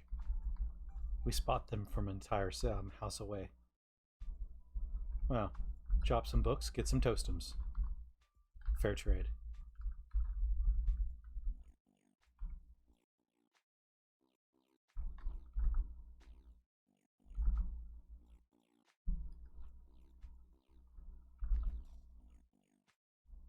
Jeez.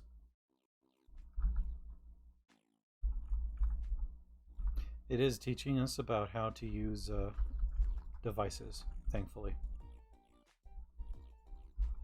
Slow going there, though.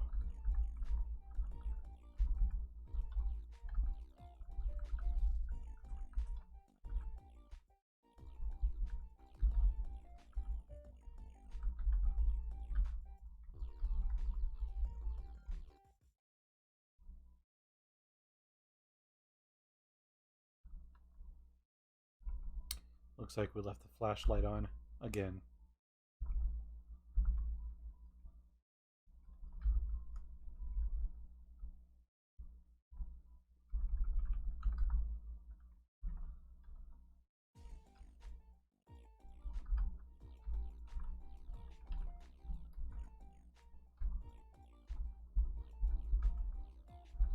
Piles of cookies just lay around, strangely enough. We grab them.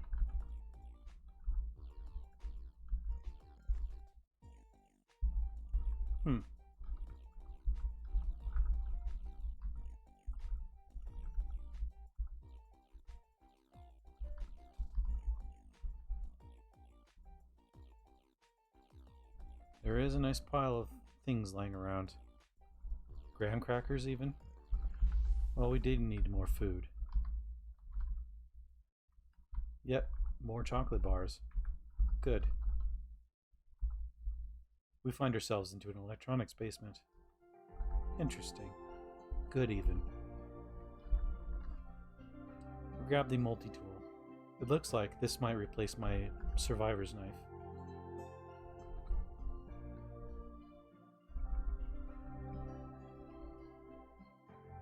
Some 211.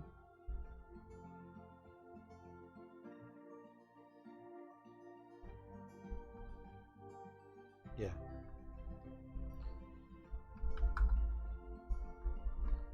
we leave it for the next survivor. If there is one.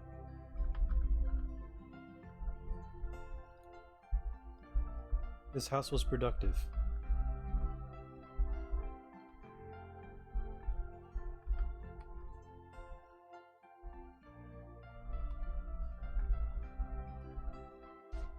Huh.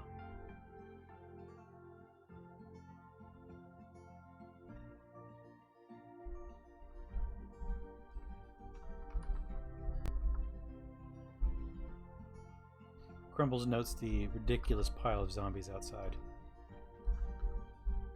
He decides a nice way of dealing with them would be fire.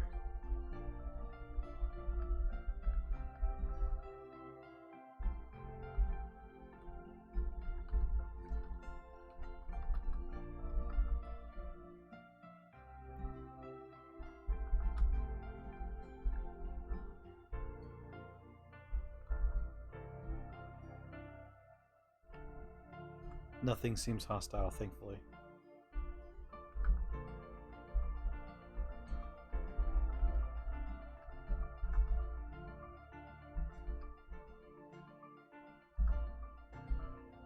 Heard an explosion to the south. Hopefully it's not going to be a problem for me.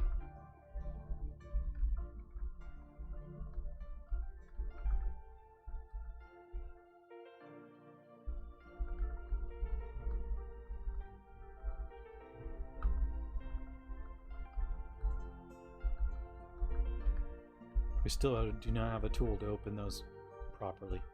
Could easily make a crowbar if we wanted, though.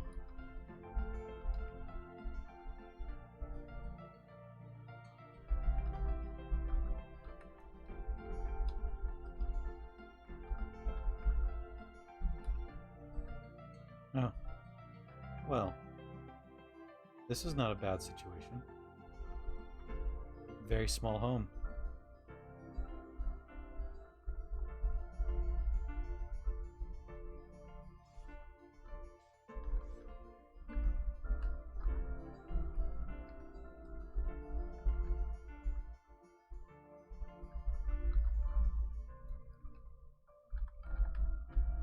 In the distance, the fire blazes on.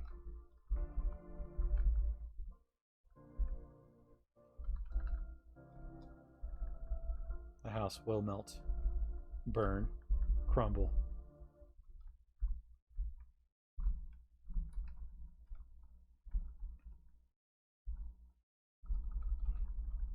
Crumbles decides with morbid curiosity to head towards the pharmacy. It's locked. If only we had a solution for that.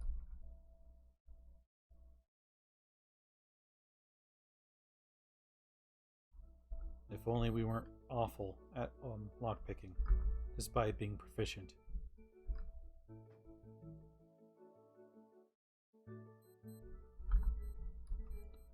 We keep attempting. This is the way to learn devices in one way. And nothing's punished us yet.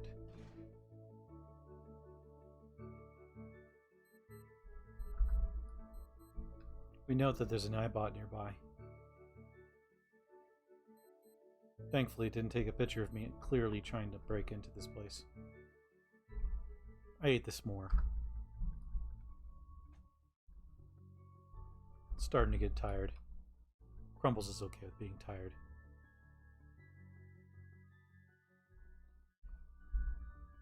Crumbles decides maybe a different lockpick is in order.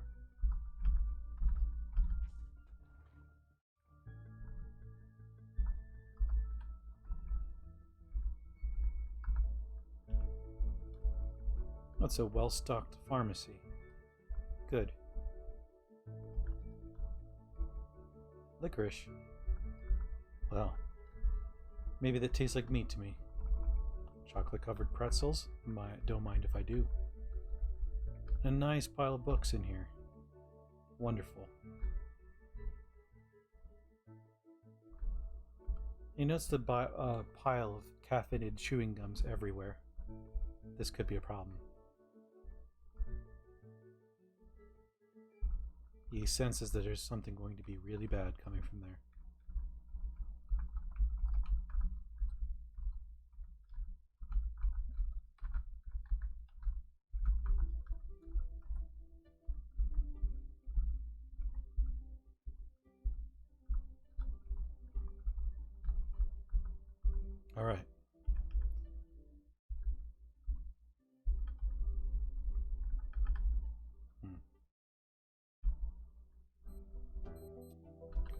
Grocery cart. Missing casters. Wow. At least it'll carry something for me. I can put all my goods in there. I'll make sure that's the case. We could drop some more of our food for once.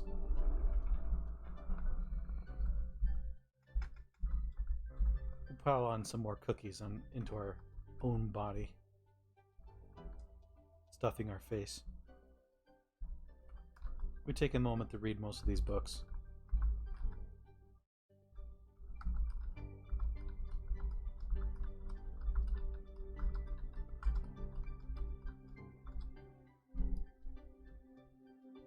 With that, we store all the books, even the ones we don't need.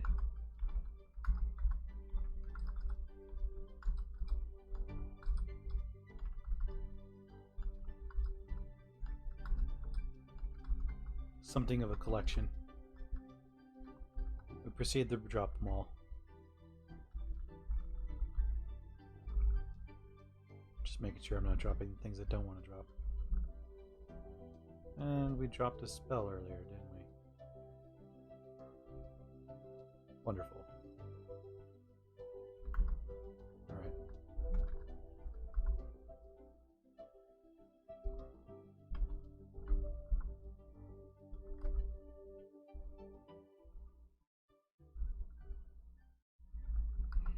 We'll have to find that spell soon.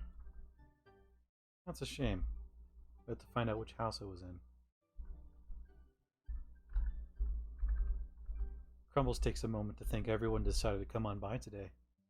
If you liked what you saw today, please consider following the channel. If you really like what you saw, consider subscribing. Thank you guys either way.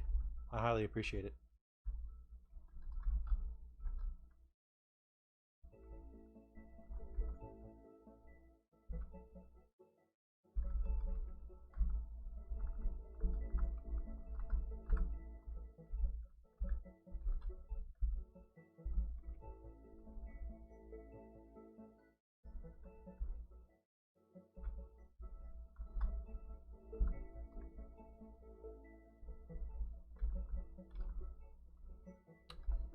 You know what? I'll take the wet cat food. I was curious if I could eat it.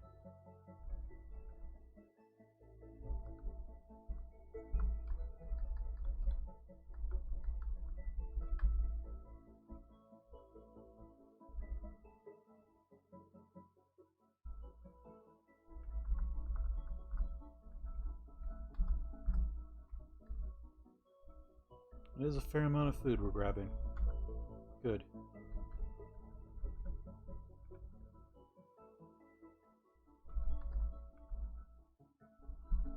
Wait, we can't have the caffeine?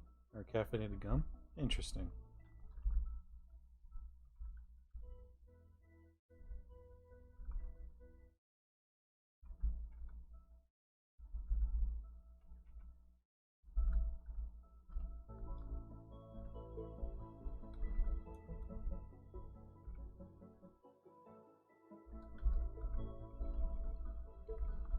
For good measure, we take the hammer.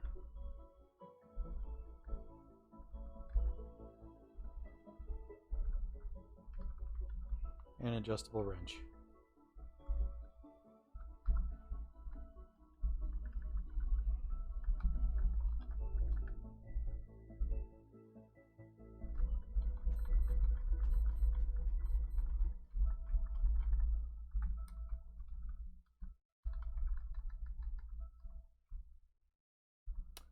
Well, let's do the smart and quick thing. We'll just wield a sledgehammer.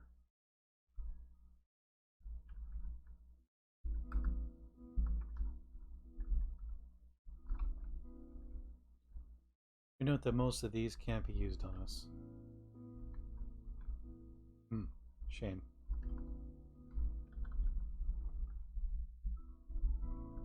Nice thought anyways.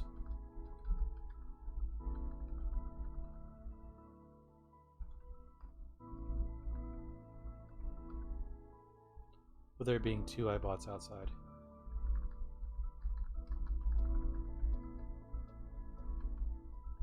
We look at the nearby solar car.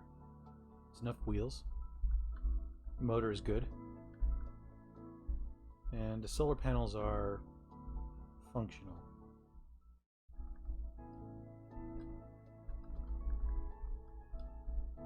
Nice.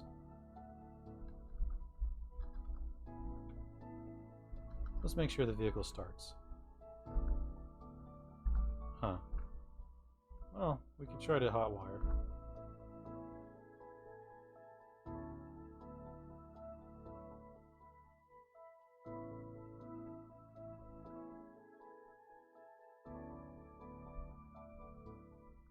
And the vehicle starts right up. Perfect. We did not damage the vehicle.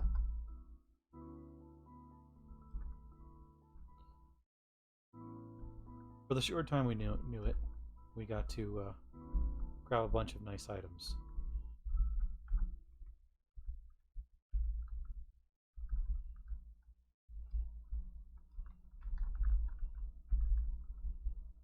Car alarm seems to be going off. Wonderful. We're going to have to make sure this vehicle is far away from wherever we need to be.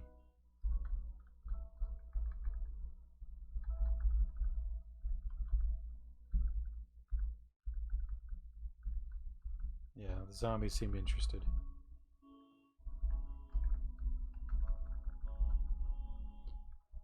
We drive this vehicle off the road a decent distance. We can always come back to it.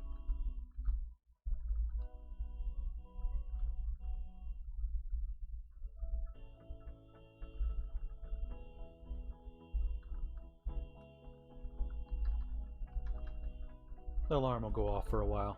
Not my problem.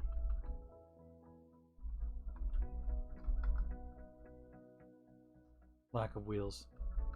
Looks like the wheels melted off that vehicle as well.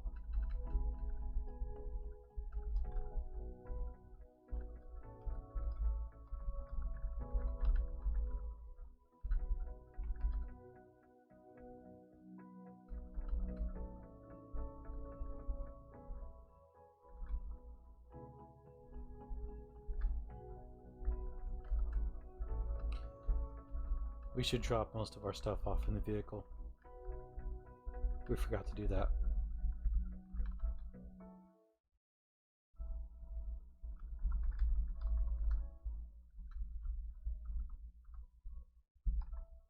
And of course, once again, yeah, I left the flashlight on.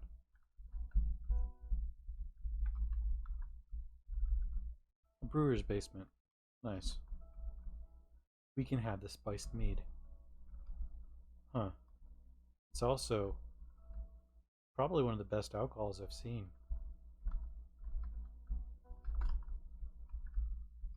Hmm.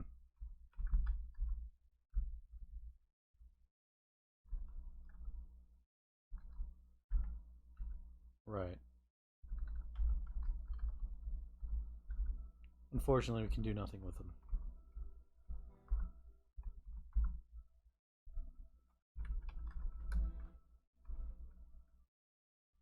Hmm.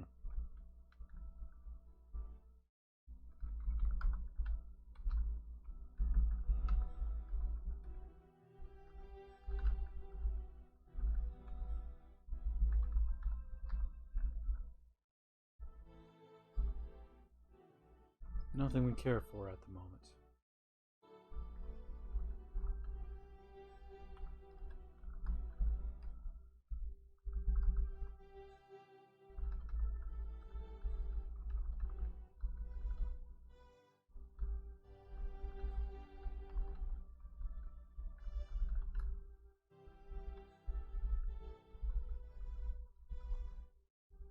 Hmm. Looks like bologna is more of a meat than the uncooked hot dogs were.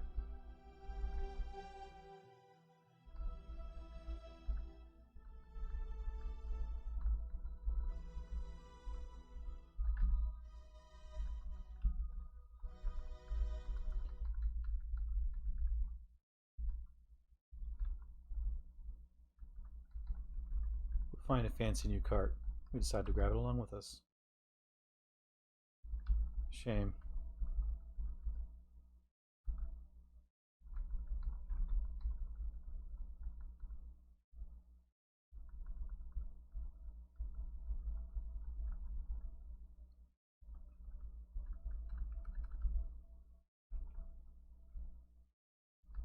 Try to remember where I left that spell book.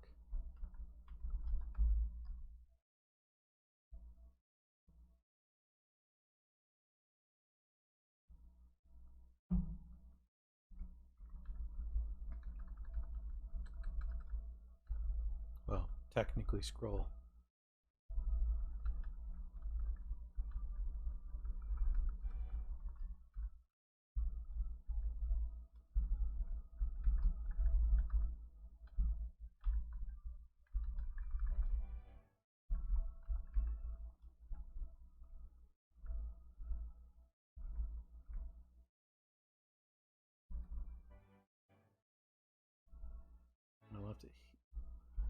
I left these here.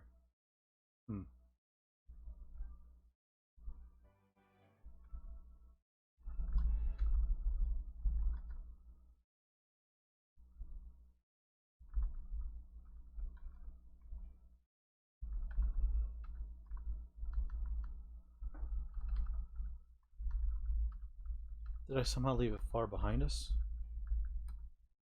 Huh. Well, that's unfortunate. Well, we fall back, knowing that the zombies will generally leave us alone.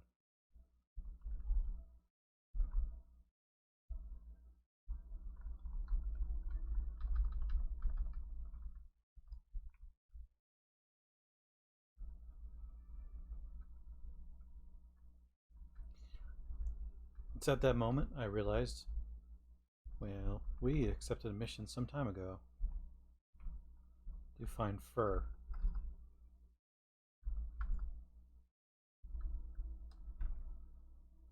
We don't know if any of these would count. We'd assume not.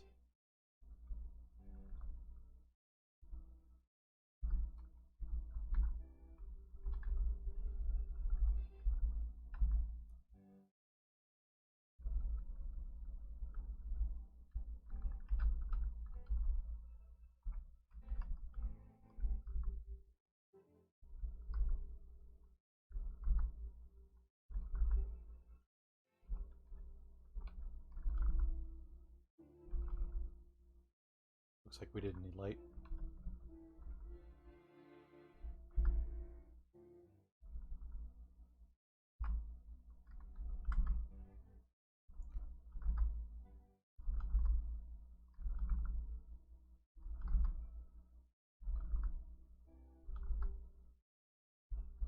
That took some time. Tanned pelts. More dead response to my mental query. To answer your question, no. That is fair.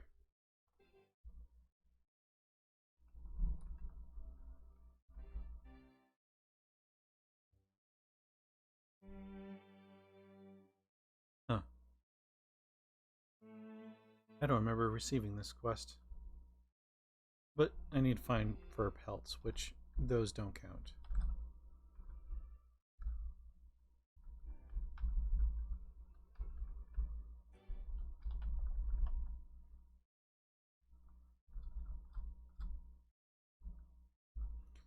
We decide to consume the items that will fall apart. I mean, if a man made out of meat eats meat, is it cannibalism? True. There are different types of meat, after all.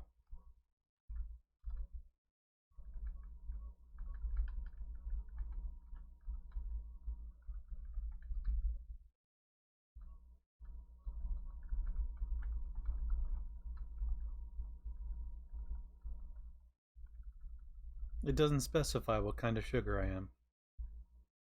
Glad we can get that sorted out.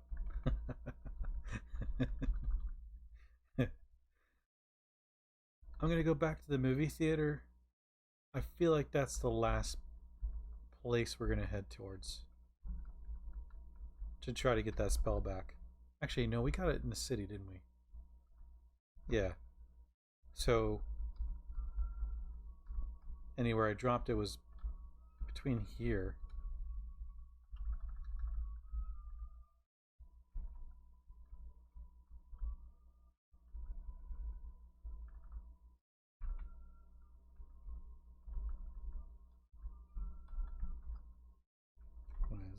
This is not the house, is it? Was it down here? Huh. Is there anything worthwhile in the movie theater? There was a fair amount of bags. A lot of confectionery, sugary foods as well. Which, for this character, person, pretty useful.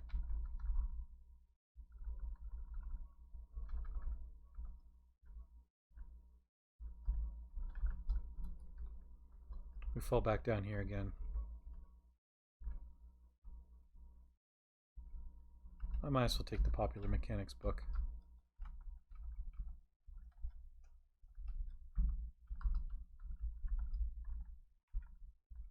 It's not in here. Wonderful.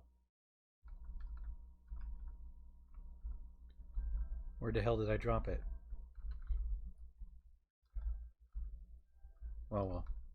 We could take it a moment to read these other books. Copy them.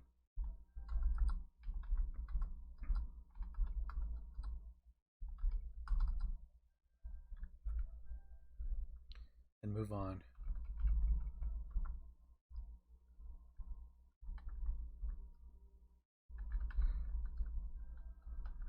Alright, the perennial question. Yeah.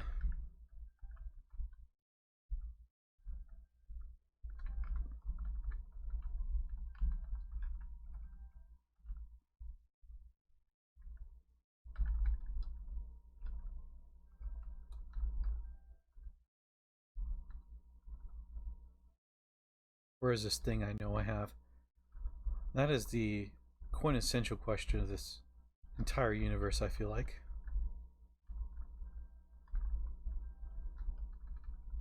Huh.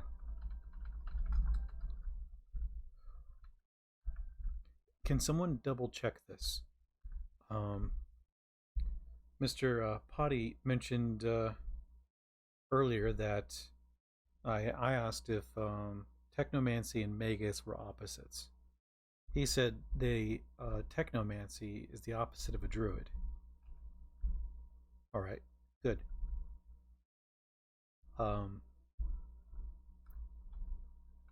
guess the question would end up being, would I, in order to be a gravity mage, do I forgot what I need to be. A druid magus? I did write these down, but I put the notes somewhere else. So that's good. Just like Mordet says, why do I keep losing shit? Indeed. And is this Hulk real or not? That's a worrying question. Hey, a short hair cat.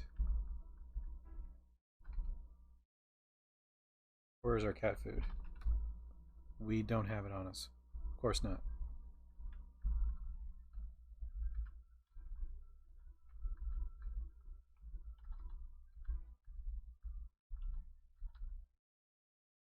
Okay. Couldn't stab it a single time. That's fair.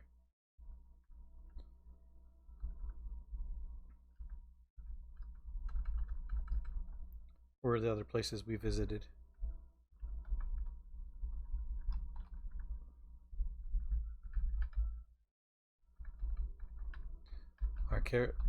Mr. Crumbles is starting to get tired. Maybe it's time to fall back for the night.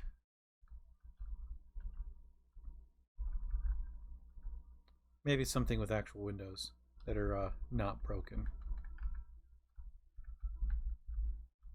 Huh.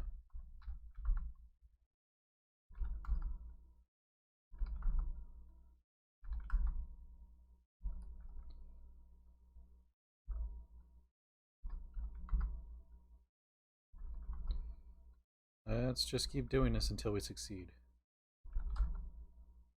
You open the door, you get to sleep.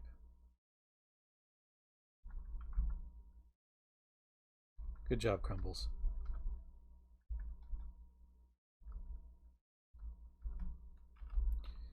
We drag the blanket and the pillow to the corner. We decide, now is a good time to go to sleep. While zombies are not an issue for us, there are plenty of other problems.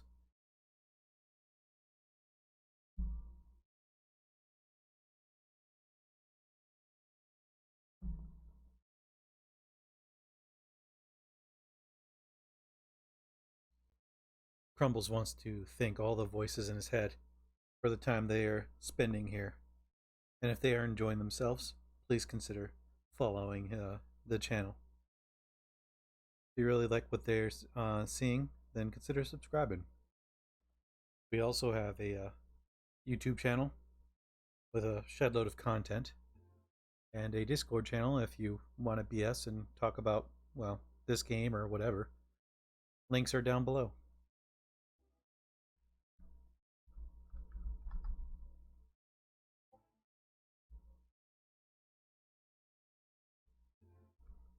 Alright. Let's pound away these graham crackers. Okay, let's not do any further than that.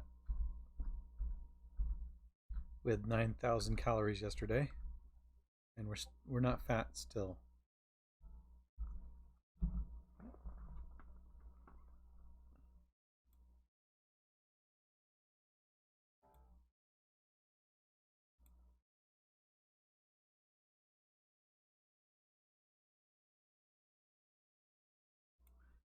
I'll take a moment to look at what's going on. Okay. Ah, I see. I see. Thank you, Zealous.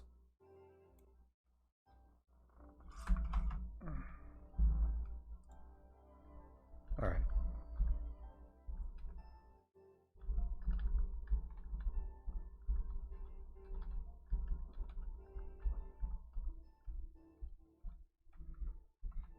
Crumbles goes wild, smashing at this grappler zombie. His long, gangly arms.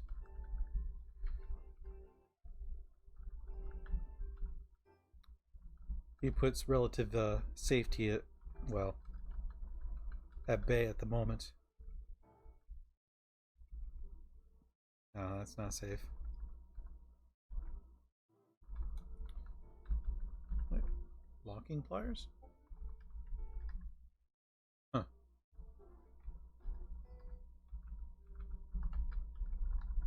He'll put that with his toolkit. It looks like we dropped it somewhere. We have no idea where. With that said, there's plenty more city to go through.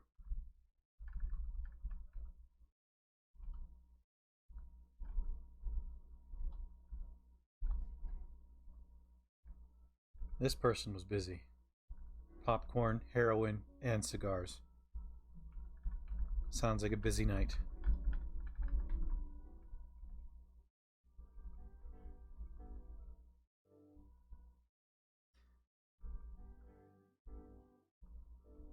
Crumbles notes that he left his grocery cart behind. Oh well.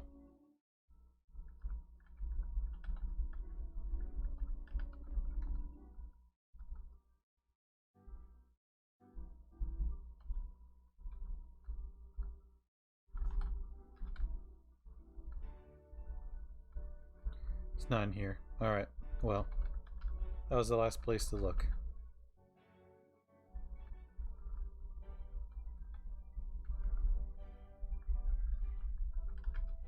That rubber hose will be useful.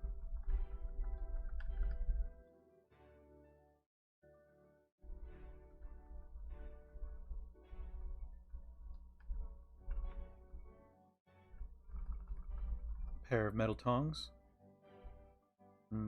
Not quite. Screwdriver, though.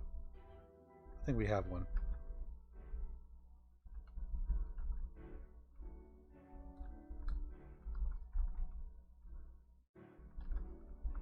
Ooh. Alright.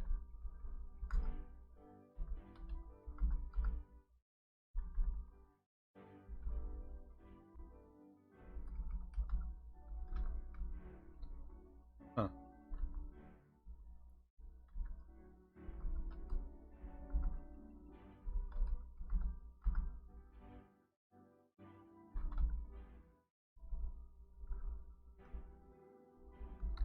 I can't even understand that book yet. This man flies helicopters. Not that that always translates. We get on our getaway vehicle. Children's tricycle.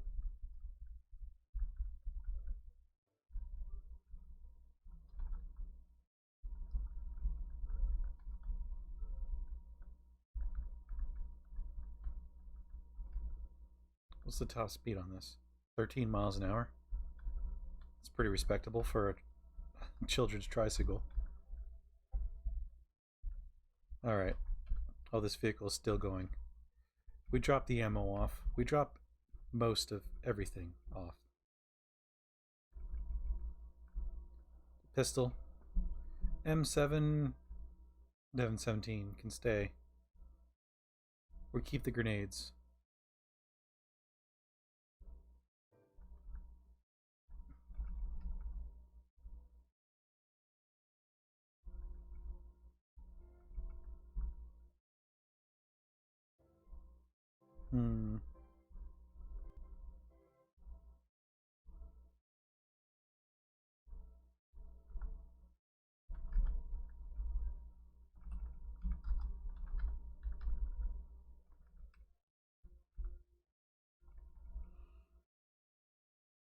The alarm wailing in the distance. Well, right next to me, anyways.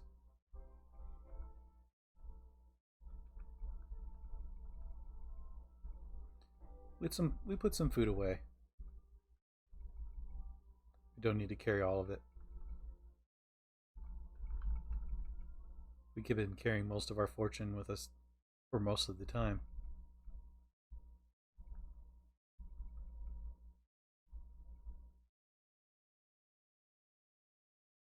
That dropped some weight. What else can we lose?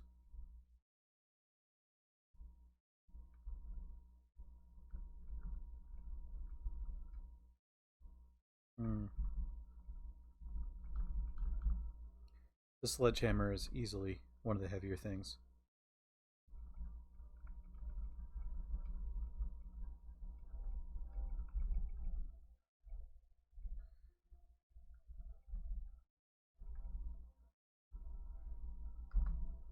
Oh, that'll have to do.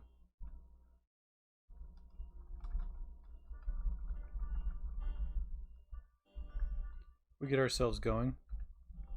And we decide, right now, Crumbles wants some music. That alternative Christian rock was the way to go.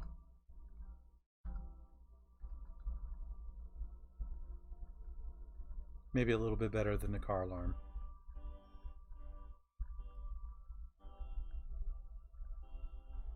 He is digging the car alarm more than the Christian music, though.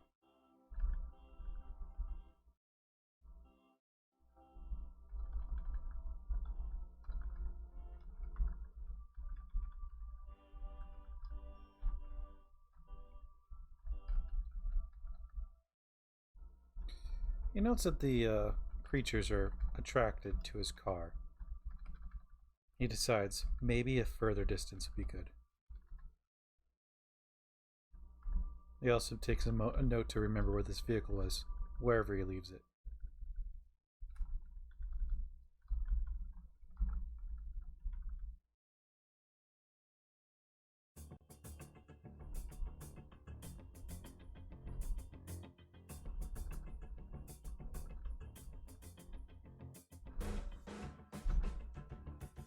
He stabs at the haunting forest walker, piercing it through the chest, like most things. Gouges it in the eye, stabs it through the thigh, and finally, through its head. Forest walker was carrying cigarettes and some work pants.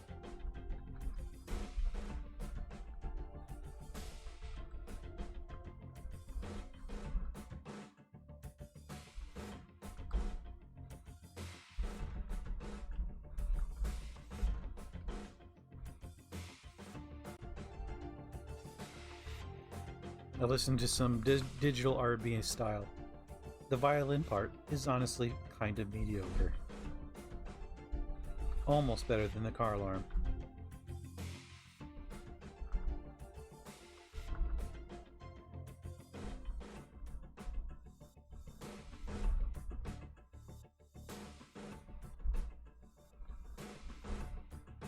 Can I have?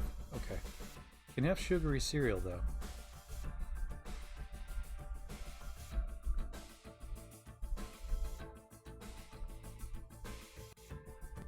He stuffs his face with mayonnaise because that's apparently a good idea. It's not very joyous, though. Yeah.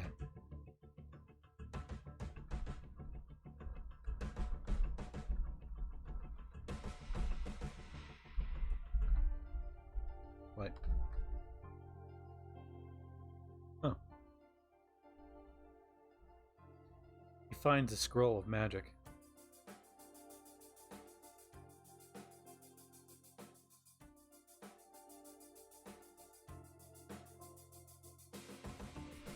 I'm back inside your head after cleaning up on pineal gland. That thing hasn't seen use in ages. You might be right.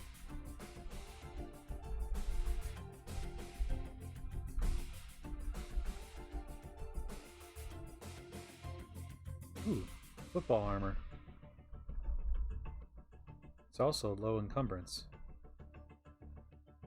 Upper torso, shoulders. Otherwise, pretty significant. I'll grab it. I won't use it. Not yet.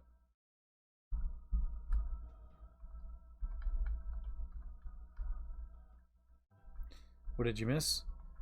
I misplaced one of my spell scrolls. And we both mostly did some looting, and we found a car. Recharges. It'll take forever to recharge, but it works. I'm gonna go look at the file that Zealous sent me.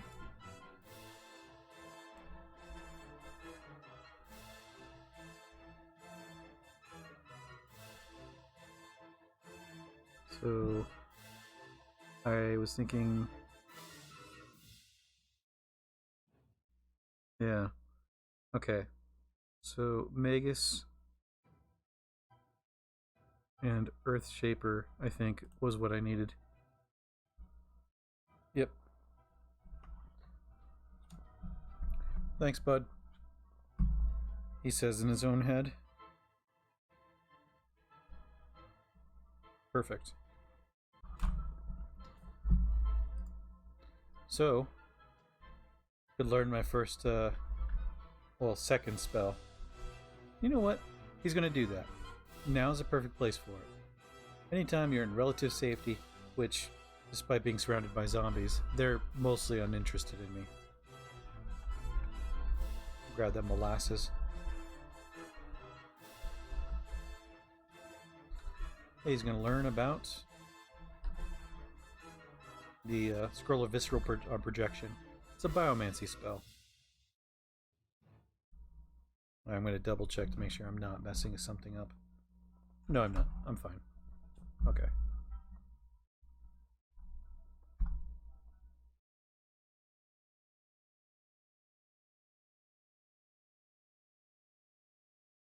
Oh, and it even tells me. Okay. So, biomancy versus druid. Looks like I'm going to be a biomancer.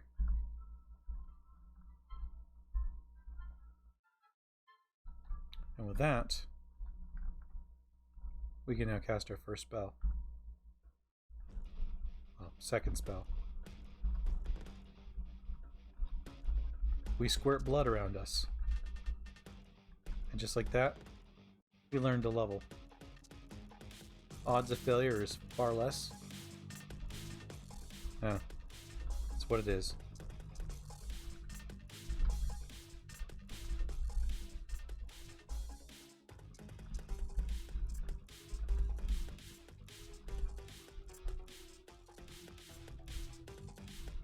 We can have chocolate drink.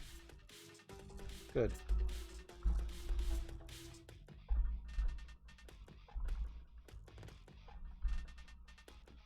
We'll grab more maple syrup. Why not? Cure Wounds is also a biomancy spell. That is true. That would actually be an amazing spell for this character.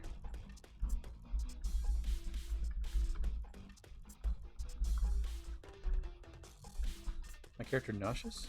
Really? Crumbles. Forgets what he ate earlier. That made him nauseous. Oh.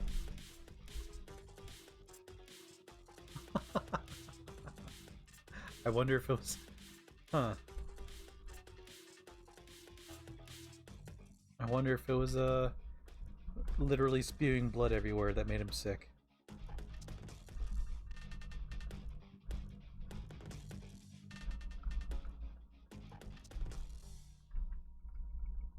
And all of the zombies are ignoring me.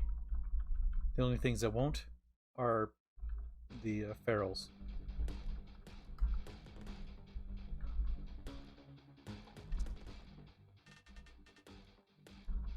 The raspberry bush claimed its first victim.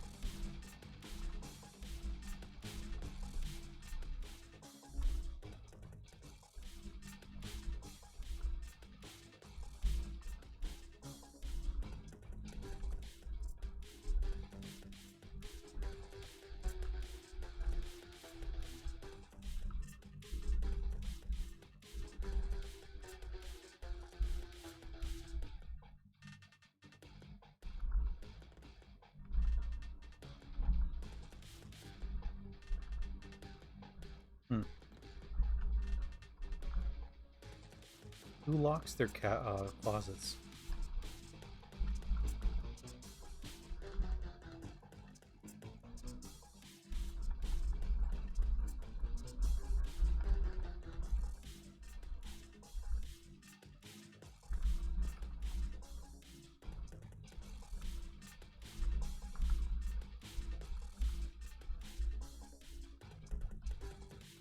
Crumbles talks to himself. Who needs alpha male quarterly? That's not very alpha. You need to be alpha all the time. He stuffs his face into a giant pile of mayonnaise, establishing dominance over the household.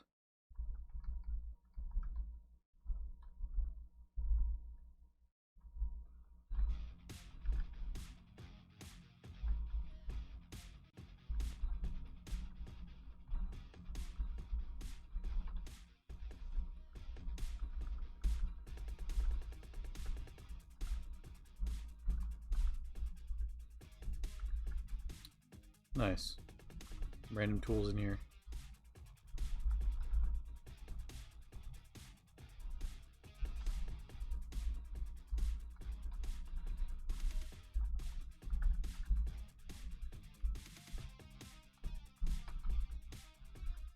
Alright, we take a moment to read through the books we've received.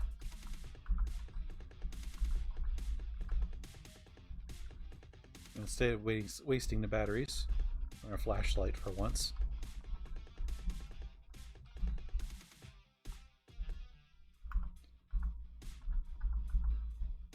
Store our books upstairs.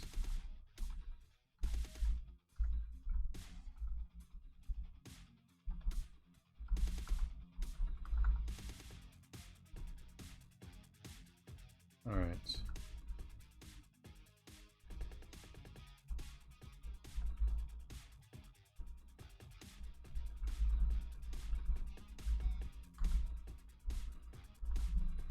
I definitely don't want to drop my scroll.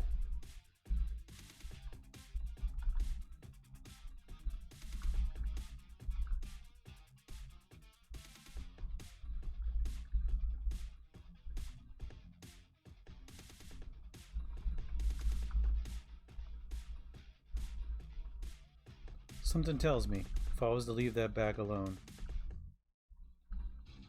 if I was to leave the bag of candy chocolate or cattles, they would actually turn into cattle.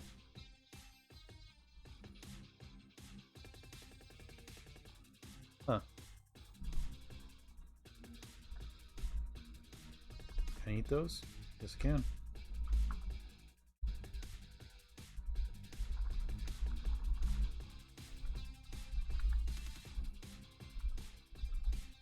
Crumbles notes that there's so many people running around using their washing machines and dryers with only one article of clothing.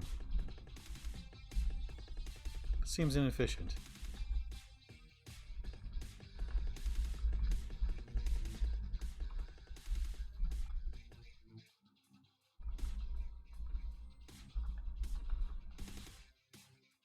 car's way over there.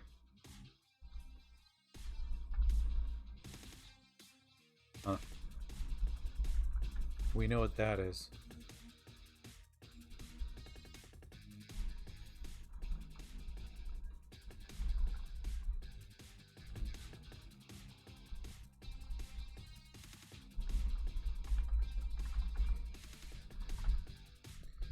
Let's drop some more stuff. We keep the entrenching tool. Being able to dig a pit might be useful. If anything, we can make our own grave.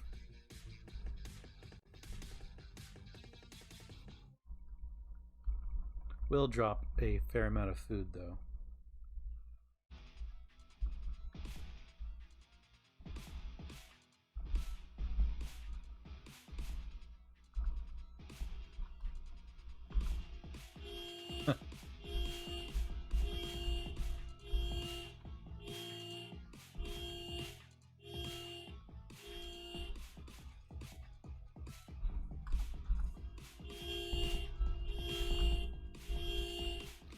It'll eventually stop.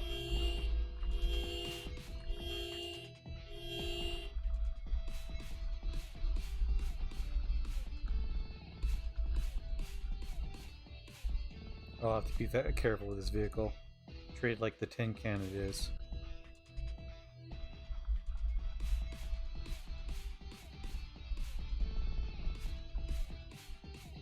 Crumbles is used to dealing with helicopters. Also, very fragile.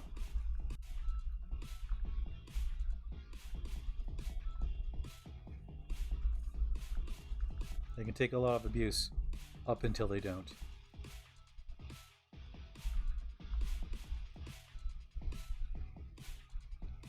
Crumbles notes the little mound of spider webs and stone. See something different.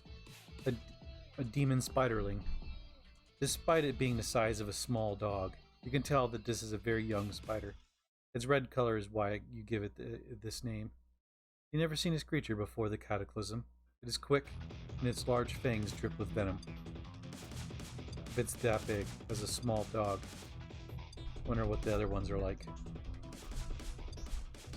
We know that as we're driving backwards.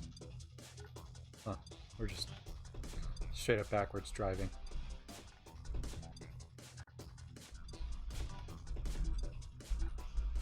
We'll head up to the cathedral.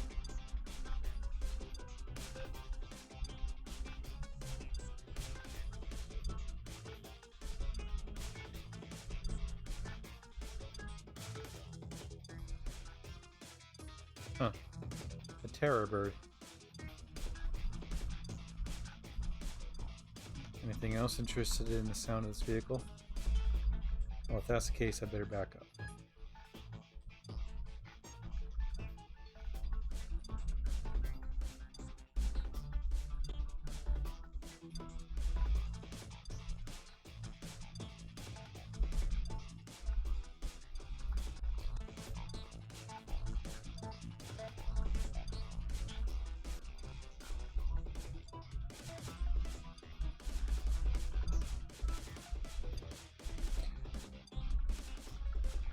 Crumble runs down the field, down the road.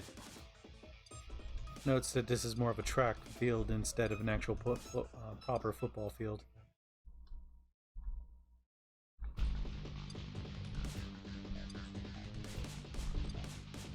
Zombies meander about.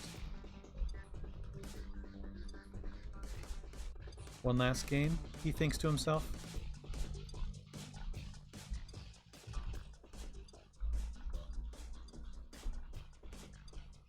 There's a gang of feral humans nearby. They will attack him.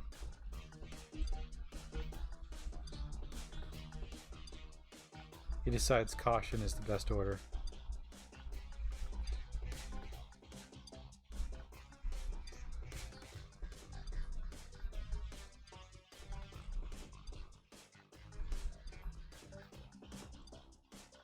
He looks at the different clothes. Anything worth his while? He doesn't know.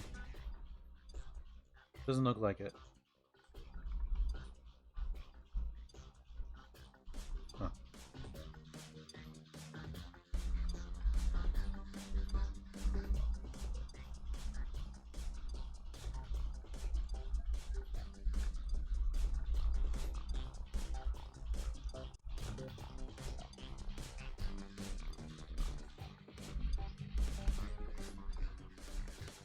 He stabs the zombies repeatedly, making sure they fall. He doesn't want them randomly wandering out to him, reaching him.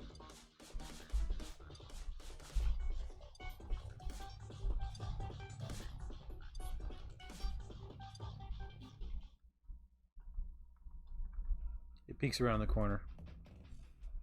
The feral humans are gone. Oh, there they are. They're inside the house. He did want to see what was inside this section. There's a nice dojo. Also, cathedral.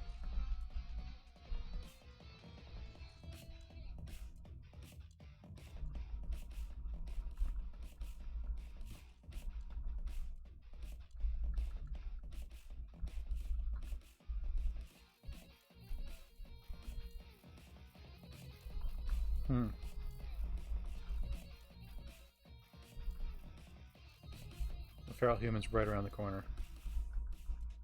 Either way, it has to go through a window. Throws a rock through the window. Opens the door. Of course, it's a feral human. Smart enough to do that. In victory, I eat some malted milk balls.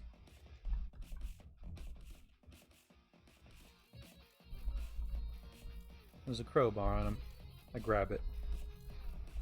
Now I can open the crates with little issue.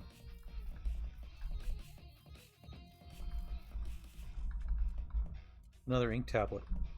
He grabs it, just in case. Anytime he reaches a certain amount of books, he's going to copy it into the other one.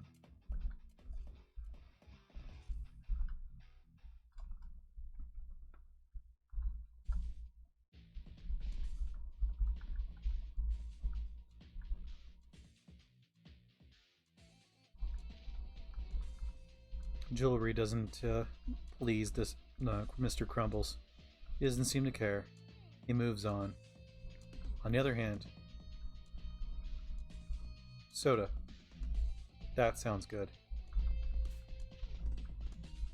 He's always liked soda before. Now, possibly even more so. Truly glad that he's not sick of the thing that keeps him alive. Or maybe he likes it in spite of it.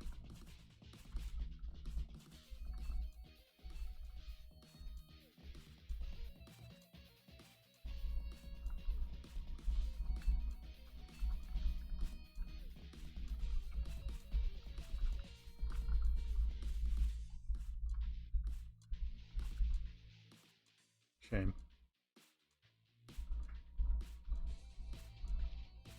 Only reason why I'm not grabbing the duct tape is because limitations of weight, really.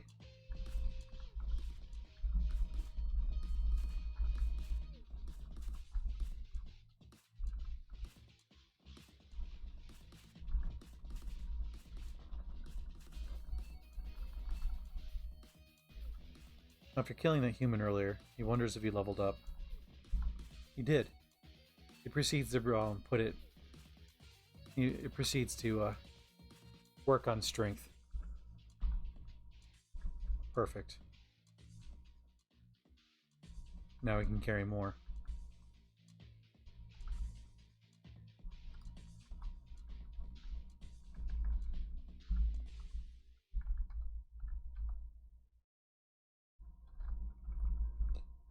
More maple syrup? Sure, along with sugar. Life-giving sugar.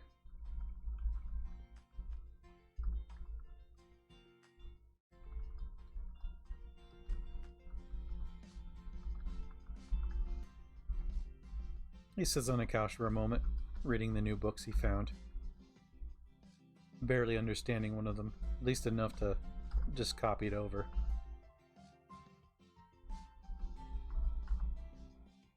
He doesn't know what to copy over, so he just copies everything.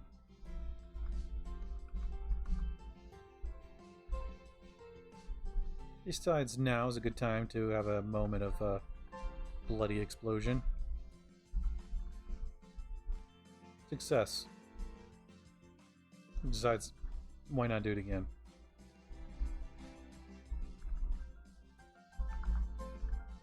He does it next to the pupating zombie, seeing if there's an effect.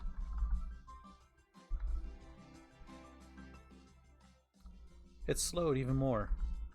Good. Spewing blood everywhere is apparently a way to slow an enemy down. Is it really blood, though? He doesn't know.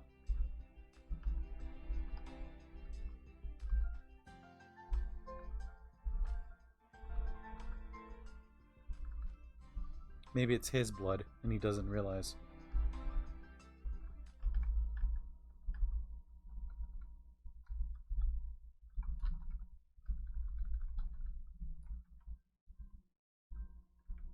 He does know that the music is extremely pleasing for him.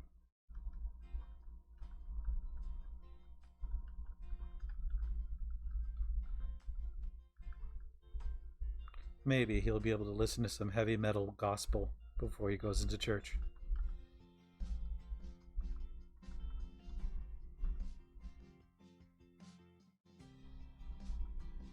A lot of matches in here, he mentions to himself. It seems that most churches are hiding secrets.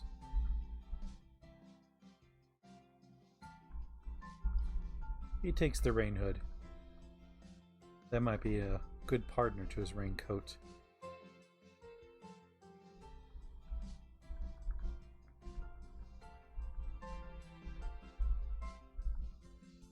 A bow tie? Well, he can rock a bow tie.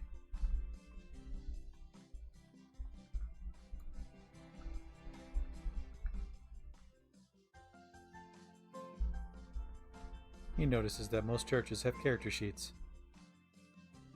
6th edition character sheet for a warlock. Nice.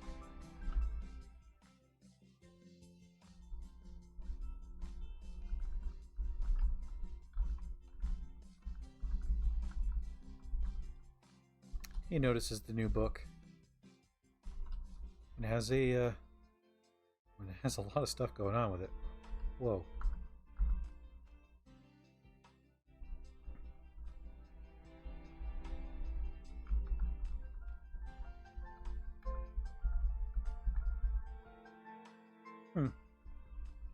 This church is nice. Bloody sink. That's kind of weird.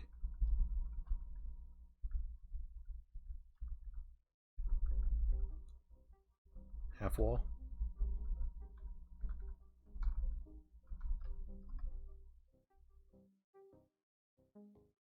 Huh. No God from a Corpse. This is a weather-worn paperback written by some skirt named Lee Rackett. It tells how rage and jealousy can turn a man or a woman into a monster. This story is hard-boiled enough to break a spoon. Crumbles thinks to himself, he's never heard that reference before.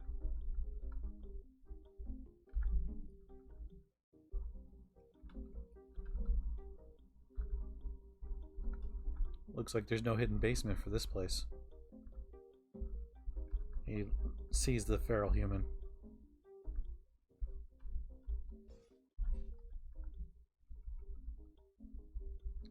He smashes it, politely of course.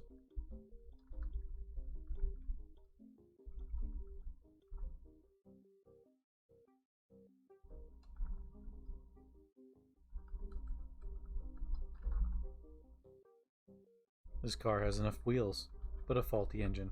Shame. An atomic SUV has a empty fuel cell.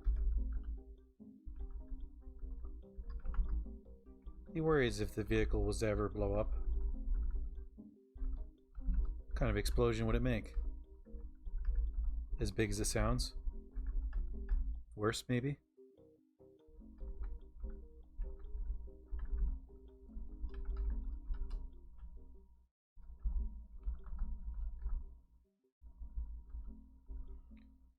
For now, he in general leaves the zombies alone. They mean him no harm.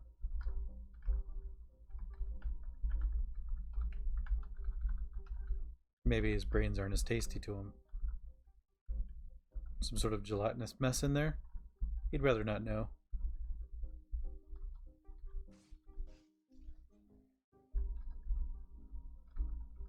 Heaven said he would leave them alone. Immediately stabs one. He grumbles. I'm not a psycho, you are.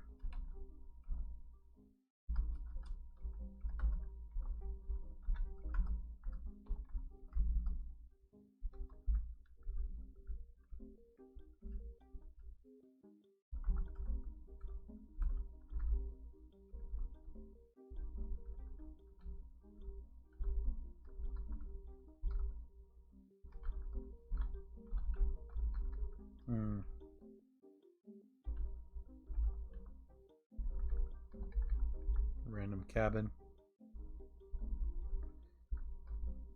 Oh, we didn't hit the dojo, though.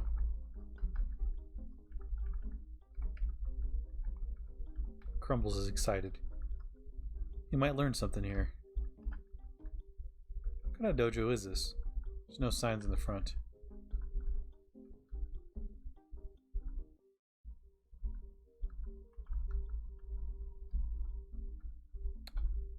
It's a school of black belts, apparently. There's no book. Shame.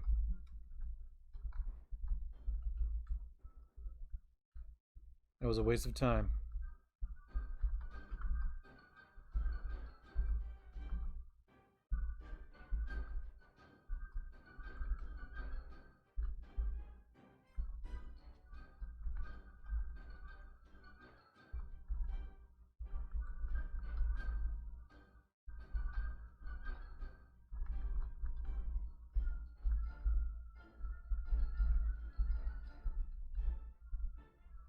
He grabs a nearby bicycle and rides it for a brief moment. It's fairly enjoyable.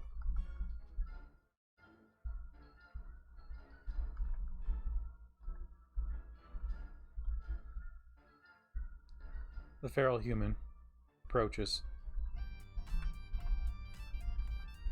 He's not entirely sure where it's at. He opens the door. The feral human is waiting. Tosses a rock at him. They exchange blows. The one that's truly hitting is Crumbles. He blocks. He blocks with a spear, and with the reverse side, stabs it, blunt end first, through the feral human's head. Who knew that the guy was going to have a soft skull?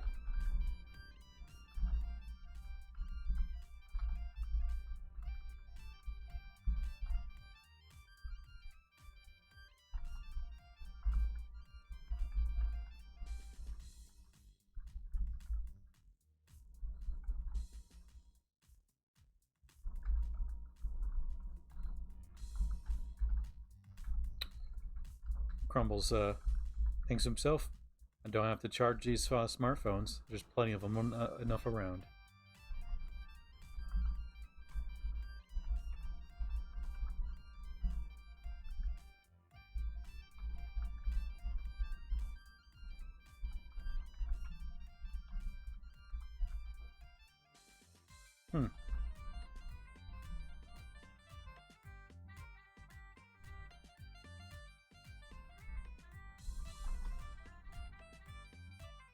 Interesting.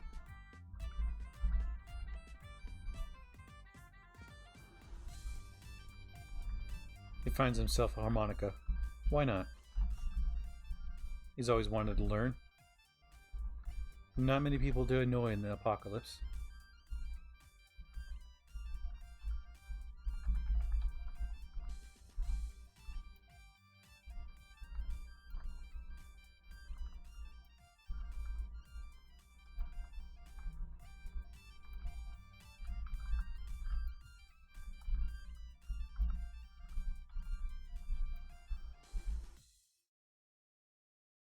He decides to look at the survivor's note, despite the list of other items. It reads, anyone want to listen to some music at full volumes and shoot the Z's that approach? You pick the tunes if I get some ammo. Hmm. I don't see that person around. Looks like it didn't go well. Sounds fun, though.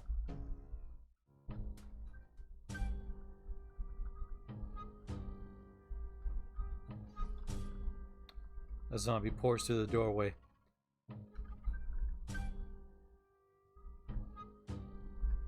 Crumbles freaks out a little bit.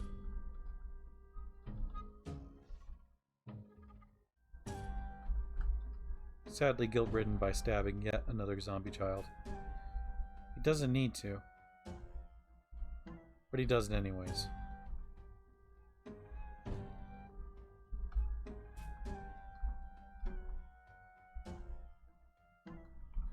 He turns on his... turns it off, realizing, oh, I left it on, so he turns it back on. Heads in downstairs. The door is locked. He cracks it open with a crowbar. Thankfully, most doors have wide gaps in the doorway, door seal. Otherwise, it wouldn't work very well.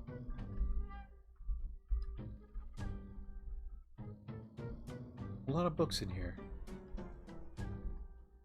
He decides, maybe I should check out the ruined book. A ruined book. Someone has thoroughly ruined this book by ripping pages out and covering the remainder in... Is that paint? Maybe.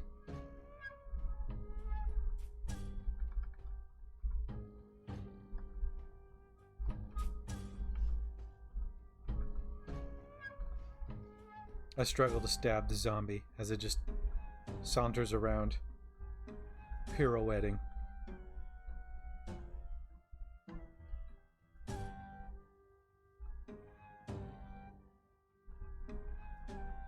Thankfully, neither of those zombies care for my presence. I don't care for theirs either.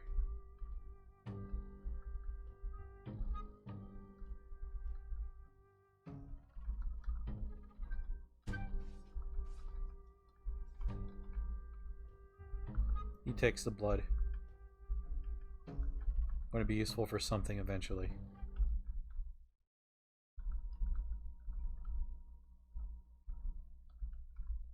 He searches around for a brief moment, thinking maybe there's a secret. And apparently not.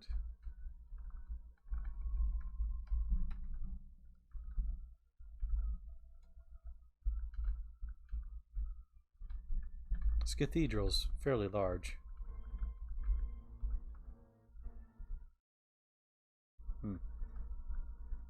The pianos are inoperable. Maybe they need to be plugged into a wall.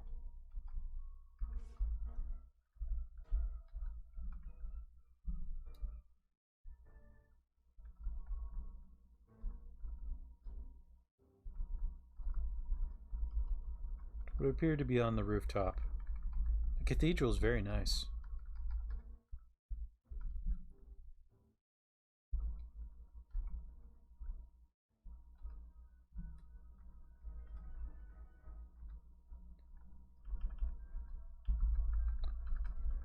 Crumbles notes that he's able to see a significant distance away. He's pleased with this.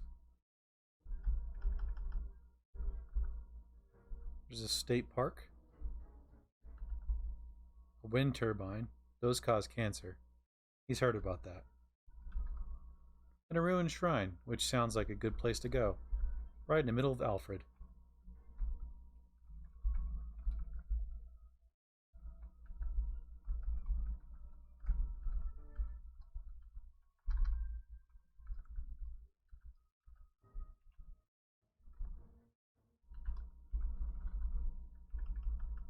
Most of these zombies would be bothering him right now.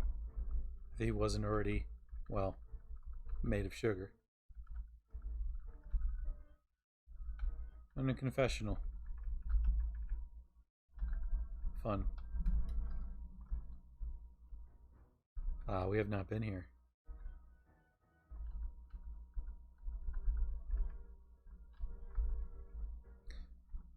Bologna.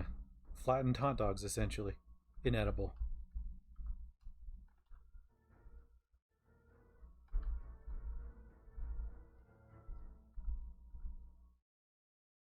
Hi, he says to the flesh angel. Huh. We don't have a proper gun. We do have a grenade. Okay. Our throwing skill is minimal.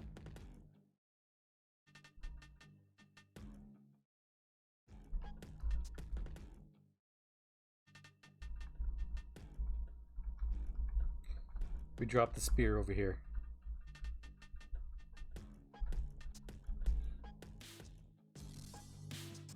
We check the wall out for its support.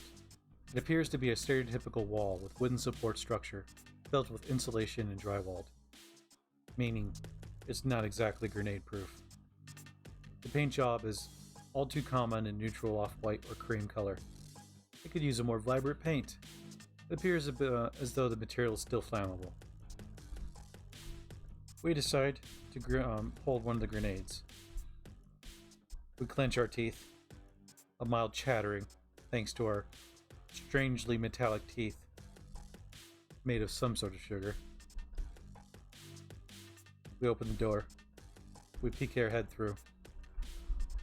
It appears that this angel we saw briefly is no longer there.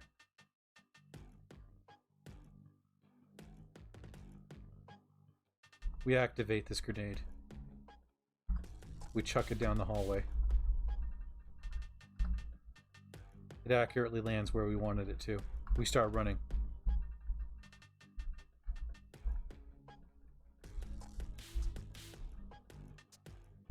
A large explosion happens in the next room. We go to pick up our... well, actually. We'll grab our gun. Looks like a pistol. We apply ointment to our body to make sure we're fully recovered. The angel is there. It was barely harmed. Not good. We take aim. We shoot. We shot at one of its eyes. Then we realize it's ignoring us. Really? Huh. Well, that's convenient. A tall and slender man lacking skin and a normalcy of countenance. Wings of muscle curl back from its head, and the third eye dominates at the forehead. Well, it doesn't seem to be bothered with us. With that thought, well, maybe we grab our spear then. It could be luring us in, though.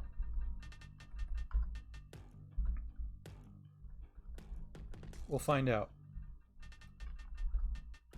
Real shame the grenade did nothing. Terrifying visage of the flesh angel paralyzes me. Something that we should concern ourselves with. We see in the next room a small relic and a weird creature. It's lacking a face, apparently. This is some sort of unnatural changeling creature. Its appearance is a bland mockery of the human form. Featureless and pale, its repugnant countenance is all the more unsettling due to its lack of eyes and distinguishing features except for a perfectly round mouth. Naked and trembling, it almost seems pitiful, but for the way where the unearthly presence makes the hair on your neck stand up in nameless horror. We stab the flesh angel. It's bleeding heavily from its head and its arm. We stab it a few more times.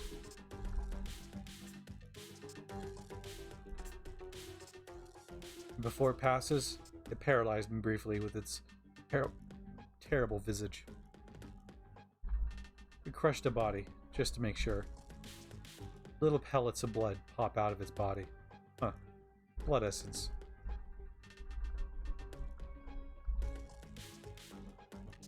We are going to have to lockpick at that to get to the relic. For good measure, we try to stab the blank body through the wall. There's a door here. Thing I searched.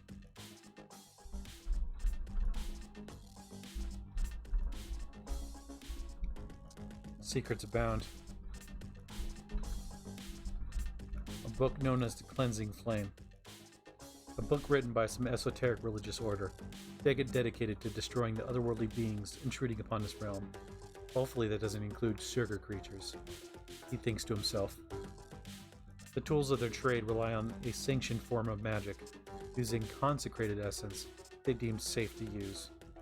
To bring justice to those who would endanger humanity, if we must. To mend the growing wound in the veil up between worlds if we can. To guard and guide, so that a dangerous path may be avoided.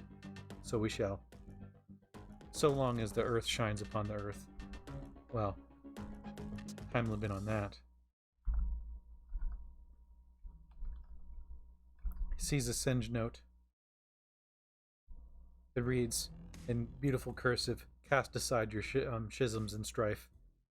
It has ended in countless groups, but it shall not end us. We are brothers and sisters, and we shall respect the gods in equal measure, desperate though they may be.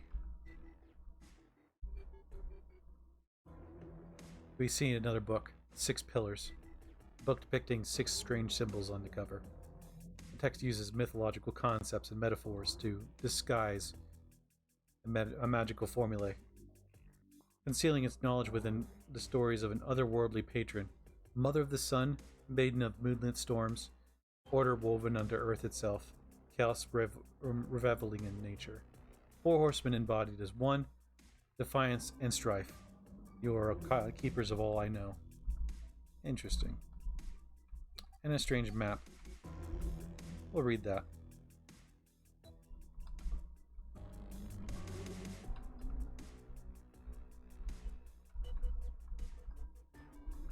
Can we use it?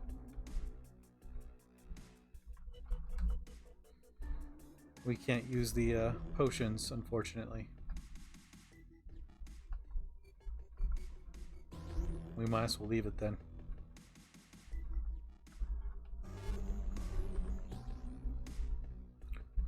We head up back upstairs. We look around to make sure nobody's particularly after us. The zombie hunter notices us. Not after us, though. We take a moment to read through our books and the relative safety that no other survivor can have versus zombies. On the other hand, that will come after us, though. The Dermatic. It looks like it's hostile. It briefly looks at me as possible prey. It's a colorful parasitoid wasp grown to the size of a dog, with a huge ovipositor extruding from her abdomen. She darts around in search for a suitable home for her many, many children. The skittering plague looks like it's about to fall. I head downstairs. I close the door. I sit down in a chair and realize how tired I'm already feeling. That flesh angel really took it out of me. I read the other books. They seem to have a lot of recipes in them.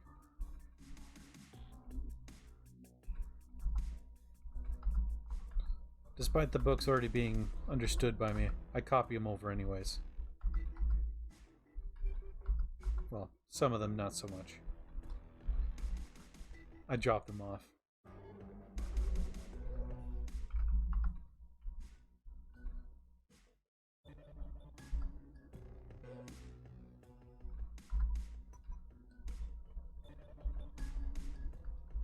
I decide to look around and see what's around elsewhere. Upstairs is a little busy. The Dermatic is upstairs. And I don't know if anti-parasites work on me. Not that I'm carrying one.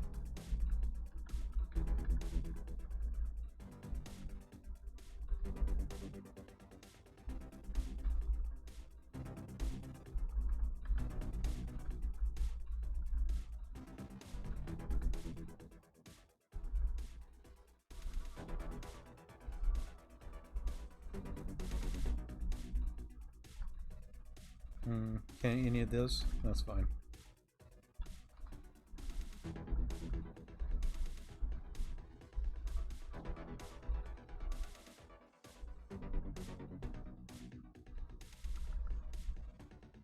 Huh.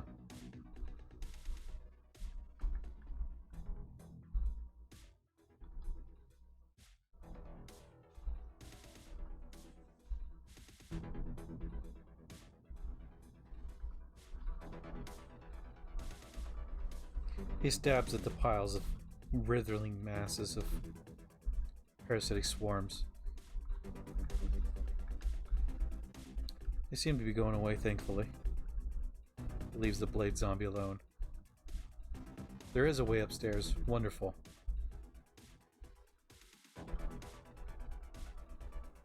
He grabs an extra towel. Just in case.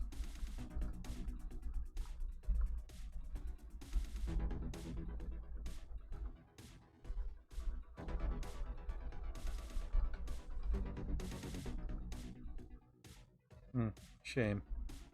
Find a locked door.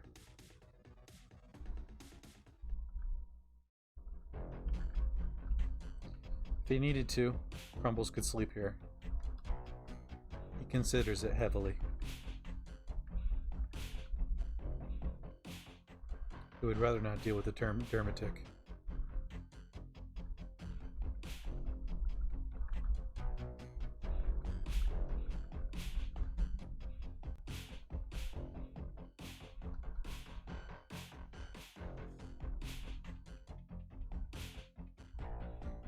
He goes around looking for an alternative source for a lockpick.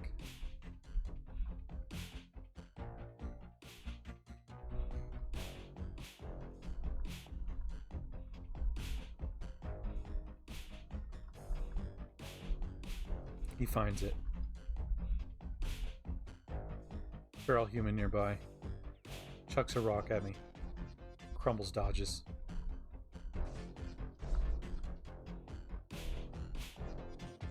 Neat.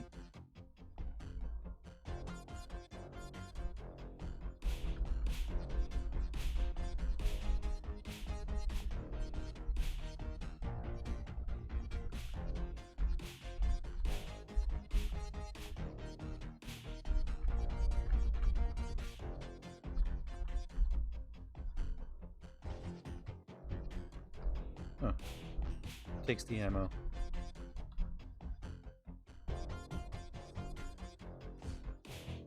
He notes how tired he is.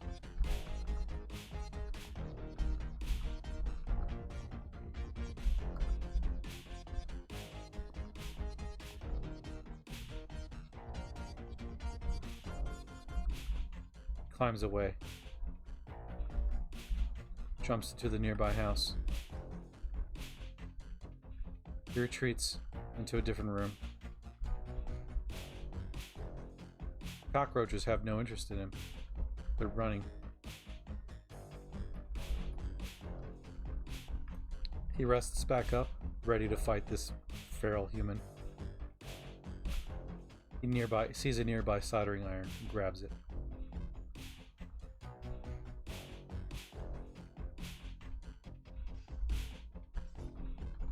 Crushes that. And he crushes this as well, just in case.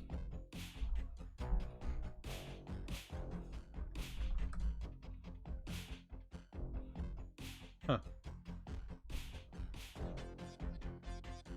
Decides that improvised lockpicks are the way to go.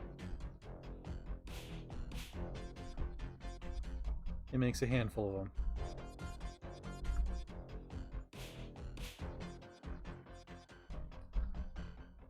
As long as it doesn't approach him. And it does.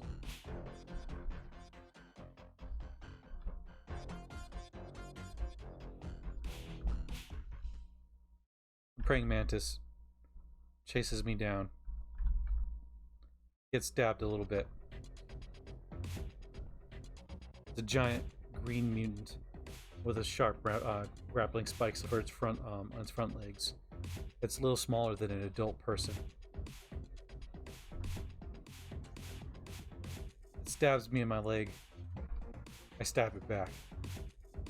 It falls, crumpling to the ground. I grab my wand of spells again, that I keep forgetting that I have. I proceed to work on this. I'm eventually going to get these improvised lockpicks done.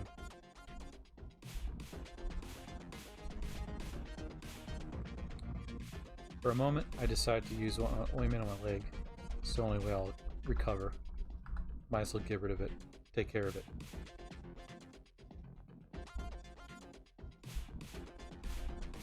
I turn on the other smartphone for a light. Continue working on my lockpicks. It's going to get done. And it is.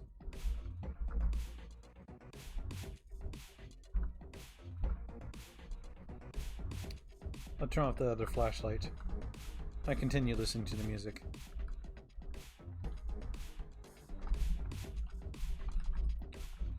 I note my growing desire for a fire.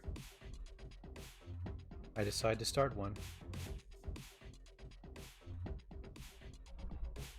I pop one of my matches, light it, throw onto the match. Watch as it explodes into a raging fire.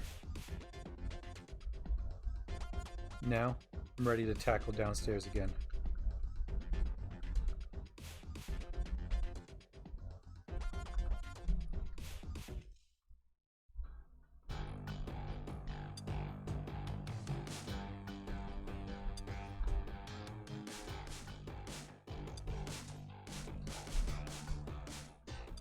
I crushed a pupating zombie. It's dealt with.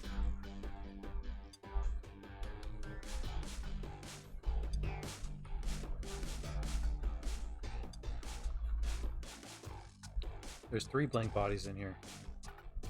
Wasn't there 2 earlier? Huh.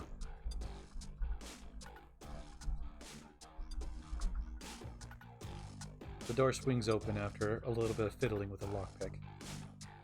Good thing I got some skills. I hear a wild voice in my head. A new one this time. Blah blah. Huh. It responds with, "Hey, I actually caught a stream for once. How's it going, blah blah?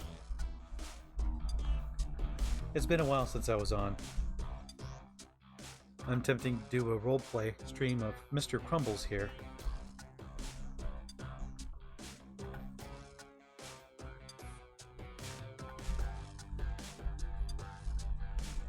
Hope everything is doing well for you.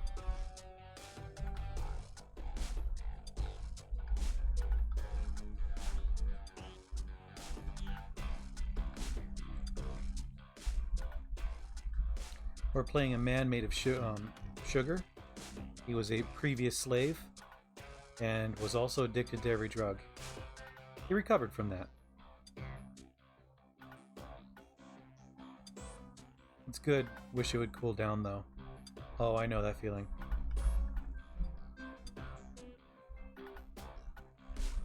A very strong preference for normalcy coming in for a moment. It's exciting though, having a lot of things going at once.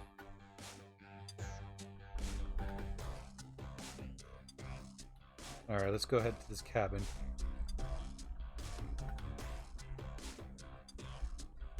So, I've noted, with Mr. Crumbles, he understands the city rating is not really a big issue. Pretty easy as a man made of sugar. There's other issues though. They creep up every once in a while.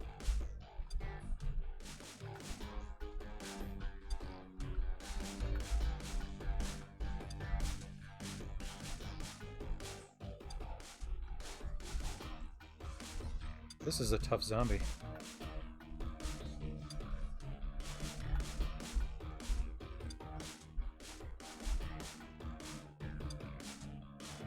Sounds like a long, arduous journey you've had. Yeah, it's actually been pretty successful most of the way. Mr. Crumbles wanted to save his gladiator friends, but he couldn't open the door. He burned them alive, unfortunately. If you ever bother watching the first episode, when you see Mr. Crumbles inside the sugar house, you can watch the whole thing, or you can skip that part for sure. I do make some commentary. But, you know, it's a lot of dealing with the drug addiction. Then once that's over, I return back and they were either dead before I made it there because they starved to death, well, I burned them alive trying to get them out of there. Yeah, very much RIP.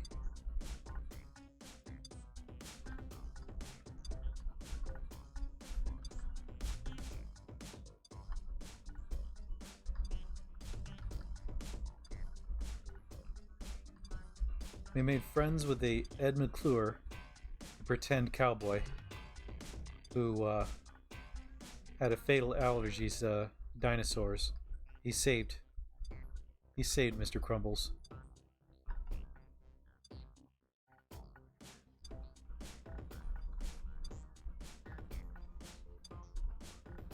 Not sure how I see them.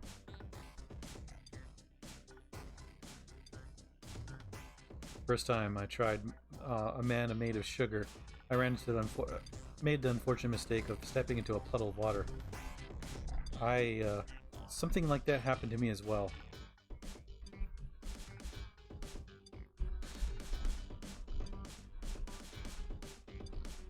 Ooh.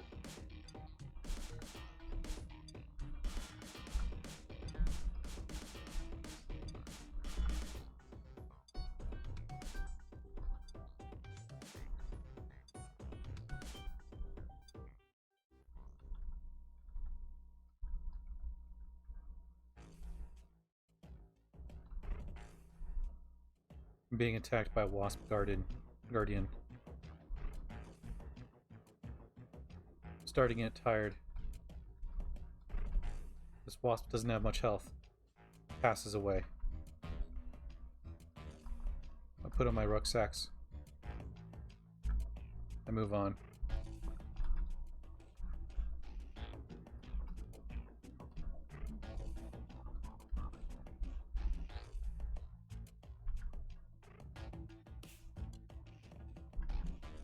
I'm not even sure what I'm looking at. There's a wasp nest on top of this house. My leg slowly dissolved. Same here. I ended up finding out that I could use a towel. I now carry 3 of them. Although I do believe I have a bad back, so this is really making it difficult. I don't have a bad back. Really? Huh.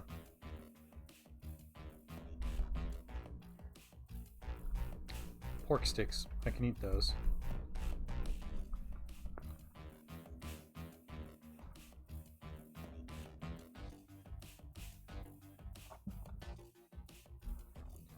Mr. Z proceeds to plug in his phone.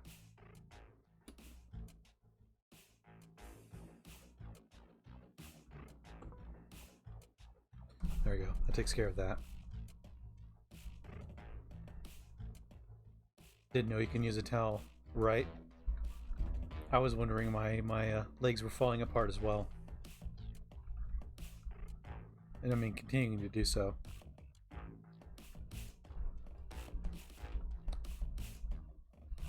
This house has some nice things in it.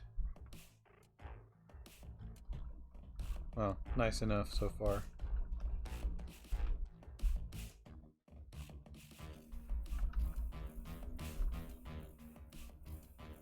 If it wasn't for the wasps, this place would have been great. Now, we get out of here. My curiosity sated. A warehouse? Huh. Strange color for that.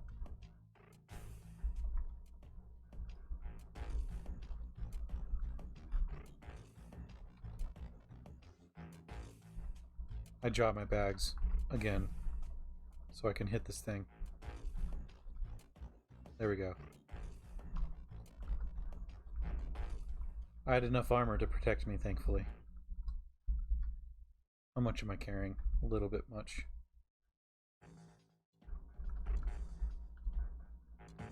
There's a bookstore along the way.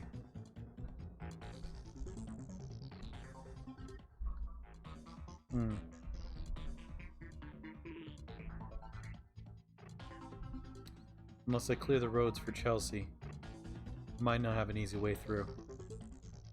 Go to the next town. It might be worth it though. Yeah, 2 military rucksacks is fairly encumbering. We're at a 71.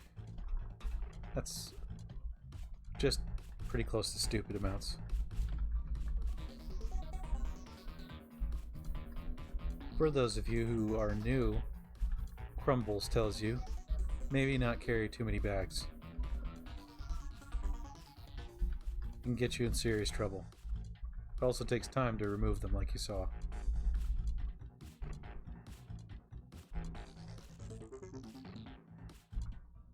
Crumbles goes to see and find his car. He knows where it's at.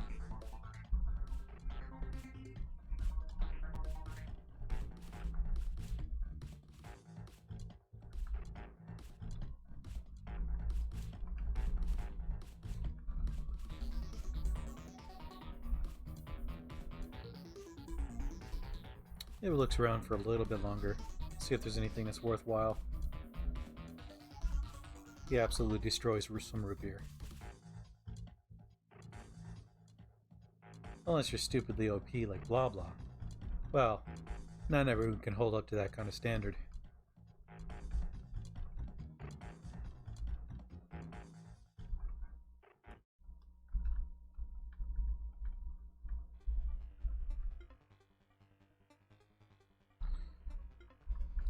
And of course, one article of clothing inside the, was that washer? Dryer. We check out the van. SUV. Low on battery. This would have been nice.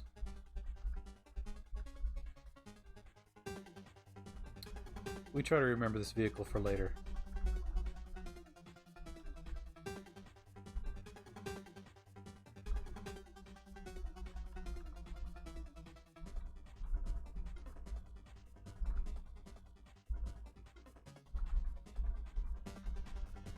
Sadly, I never had such amazing luck in any other run. That's unfortunate. I've had some luck with different runs.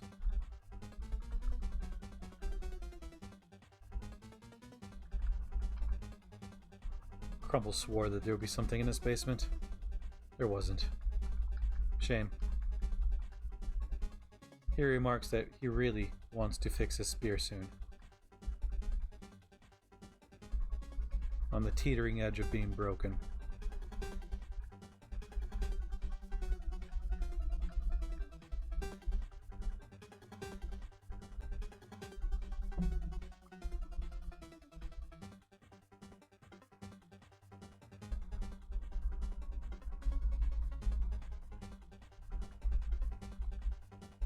Wait.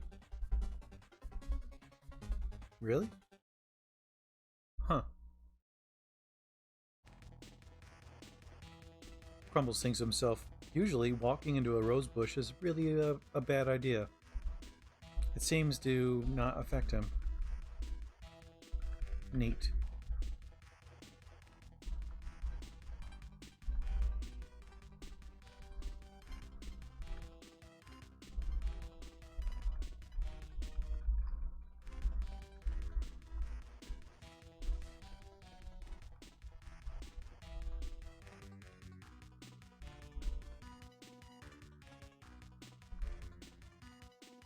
It doesn't always damage you or your clothes. I could have sworn it just, it just wrecks your day. That's what rosies typically do. Most of the time it does though. Yeah, I just kind of wandered into it. Quite a few times, in fact. Alright, we're going to be careful in the swamp.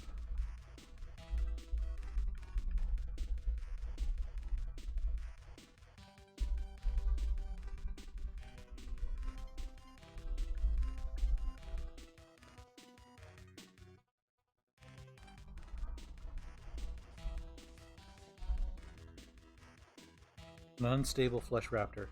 A small winged predator darts through the air on three thinly haired wings that look like stretched human hands.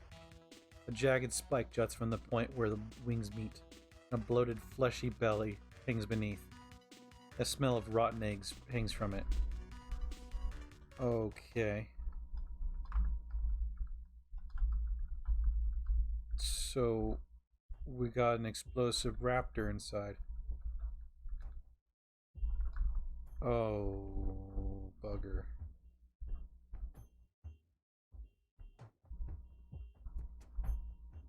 Can we just drive? Oh, thank you.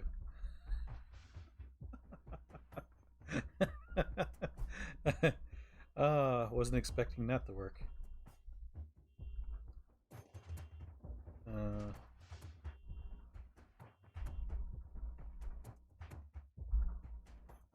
Trigger the alarm. I was hoping that would turn it off.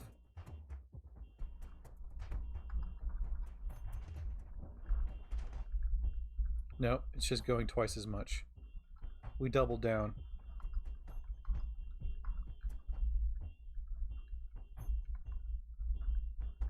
We want the world to know that we're here.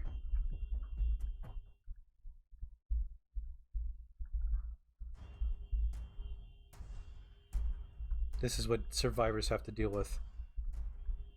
Normally. The zombies jumping in front of the car. Well, now? Well.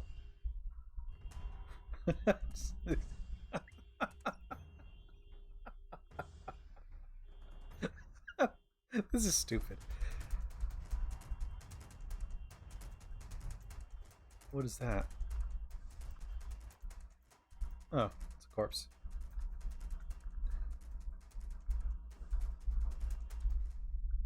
At least we're making it through the city so far.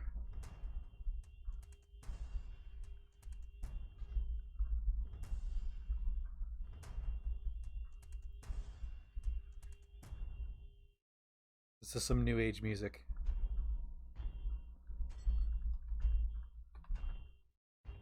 I turn on my flashlight just to make sure I can drive around this.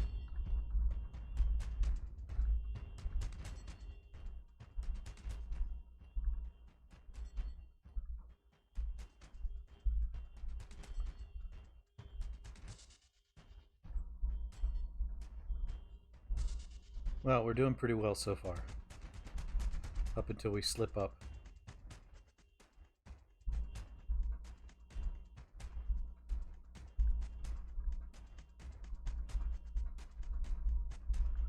We lose control of the wheel, we're in trouble. Oh, this is...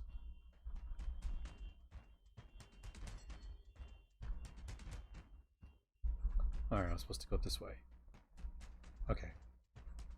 So it did connect, just not where I thought it did. Crumbles made a mistake. He was too busy listening to the beautiful car siren.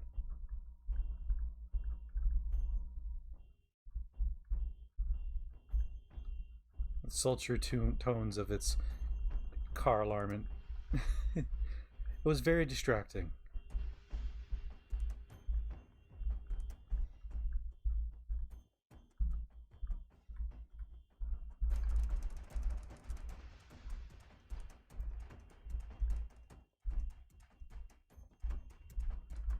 Alright.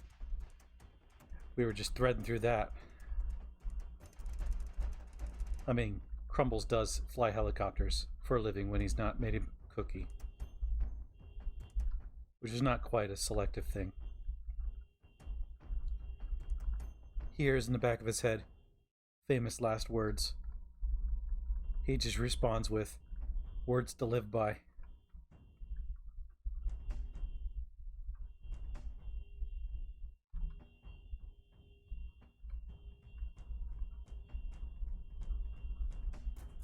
You realize there's not enough car alarm.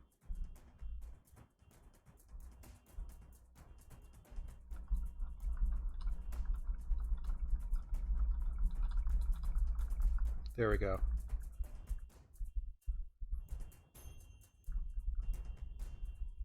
This is better.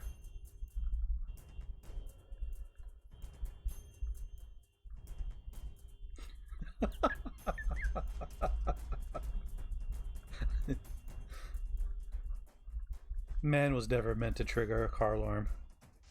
He realizes this power is too much for him.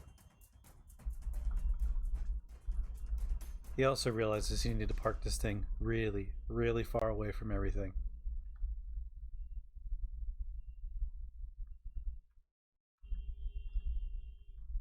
So,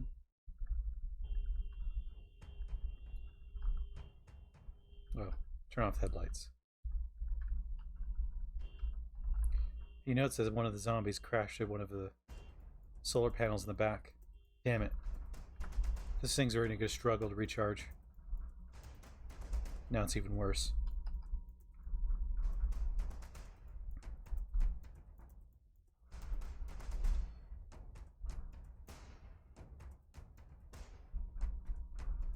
He decides to check on the new car nearby. Nearly full battery. Good sign. No security system, and there's controls. It's almost not a feature, though. There is enough wheels. And the car starts. Perfect. The lights work. He stops driving. He'll come back to this vehicle later. It might be a good thing to have a car that doesn't have a car alarm going off. But remembering that there's another car nearby is a good thing. He heads to the bookstore.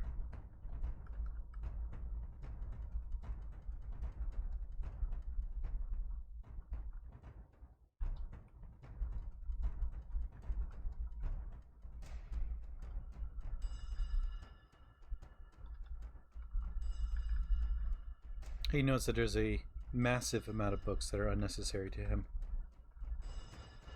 That could be useful, though.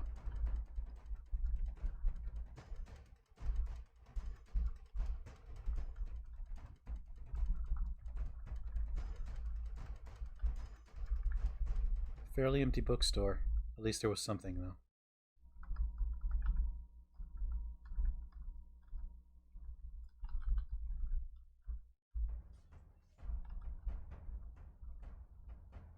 I freaked him out for a moment. He didn't even see that zombie, despite his night vision. In response to seeing it, the gut reflex was a stab at an eye. It just falls over, noticeably lacking in pain.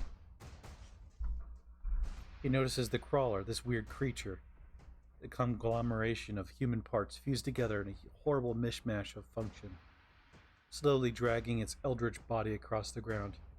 It's hostile. The thing tries to bite me. It bites my right leg, but it couldn't pierce through my armor. I stab him. I push him back.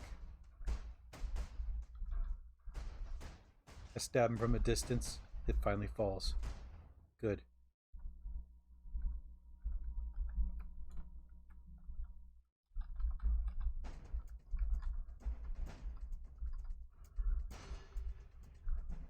I grab the sugar. Lifeblood.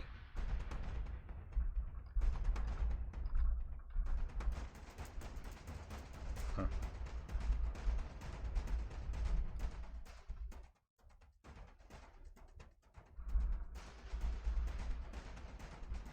I'm nearby the car.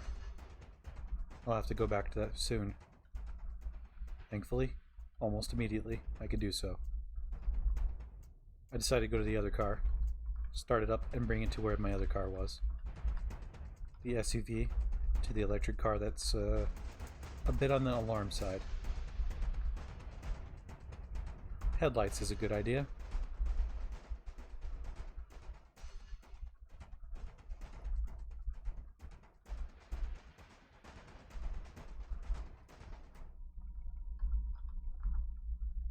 Oh, there it is.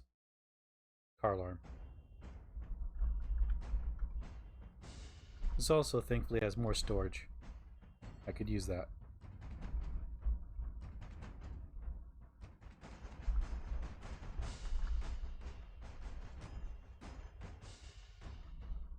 We'll drop the other ink tablet in one of the book or back spots.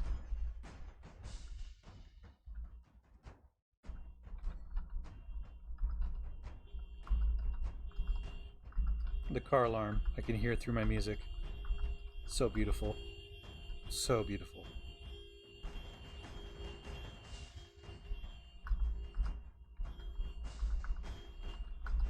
Pretty sure people make love to this music. Oh, it's so good.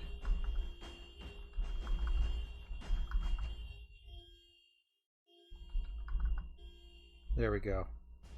Good. Perfect.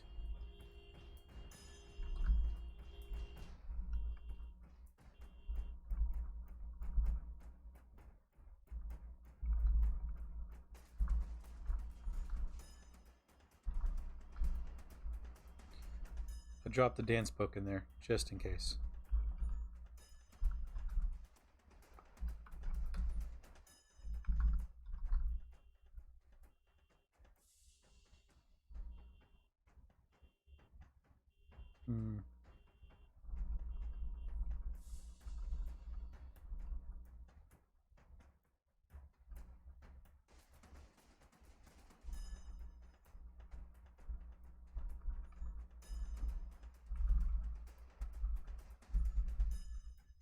Mostly food.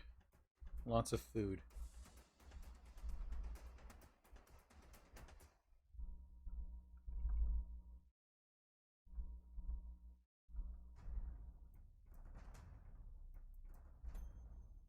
Unfortunately, the cardboard boxes cover quite a bit. They're holding way too much. I don't care to have in there.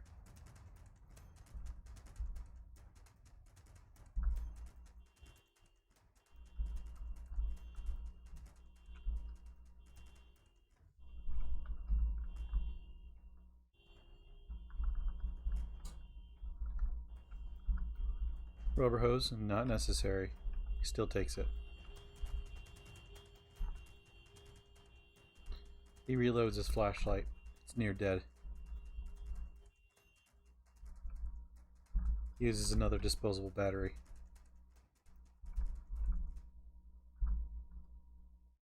Oops. Didn't mean to put it there.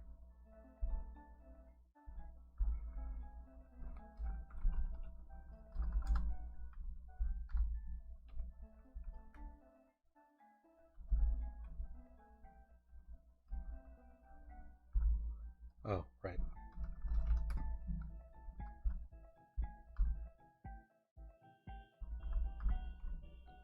Perfect. We'll remember this vehicle just in case. We managed to empty up some room. Good. Let's drop some sugar, shall we?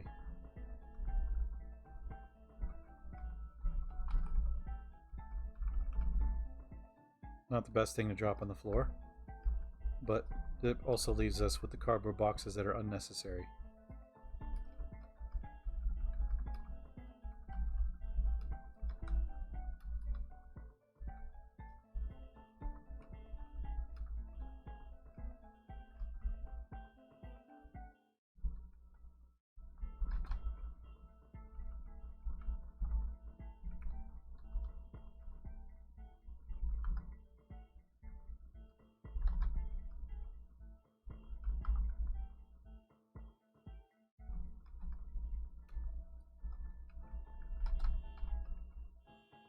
There we are. We are all slowly unloading them.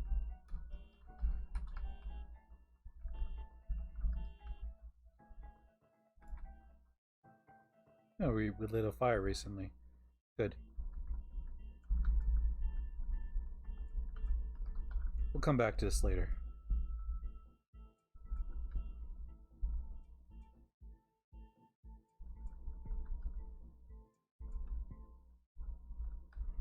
There's a nice mall nearby. We might hit that up. And a nice pile of formless ruins. Can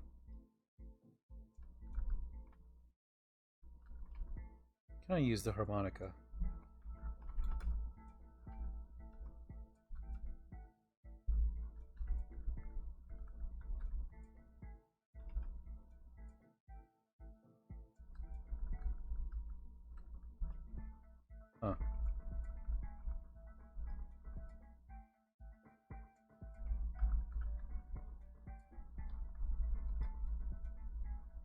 We are playing music. And there's nothing in our hands. It is handless. Nice.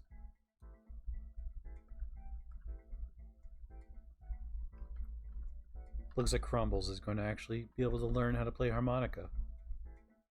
Well, he thinks.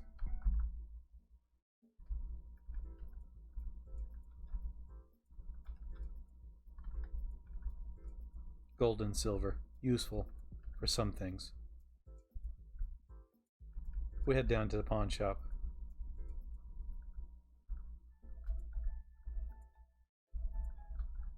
Looks like the tough zombie is attracted to where I'm at.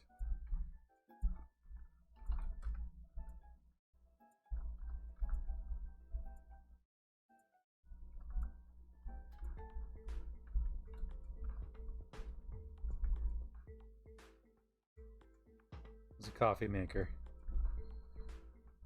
We'll grab the things that are necessary for us. Sugar.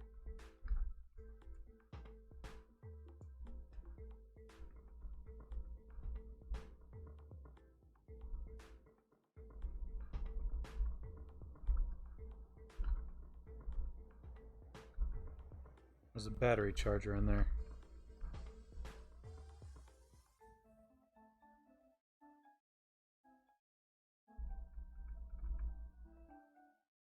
He grabs the battery charger. Wonders if he can actually make it work. Would be good.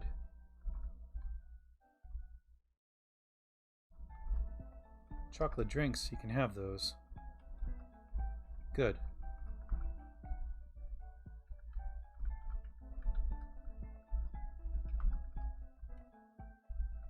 He does like any proper survivor does. He continues looting.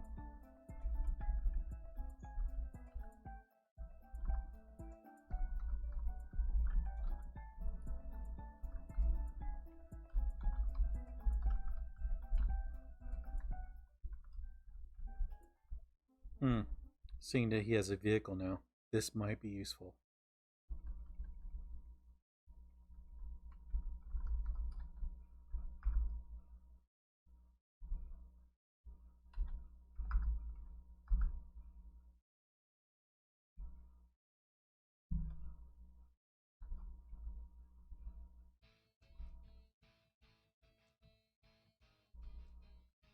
Alright.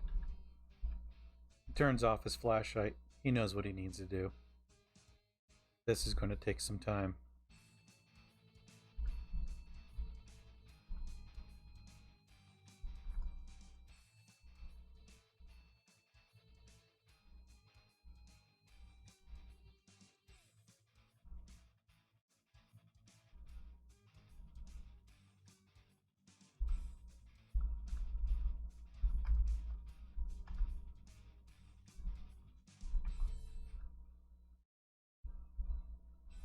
He struggles to remember what the other part was.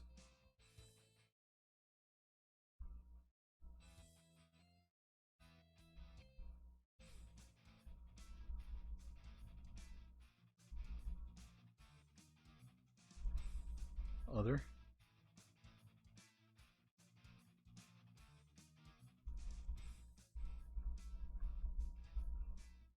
It's been a month.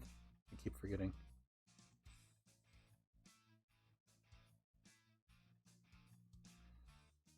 Does anyone remember what the random bits is?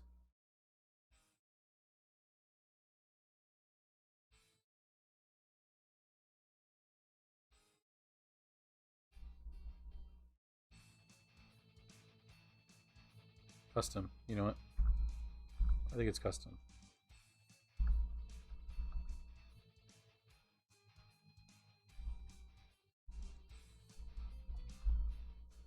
Oh, right. So the other one is where... where's edit?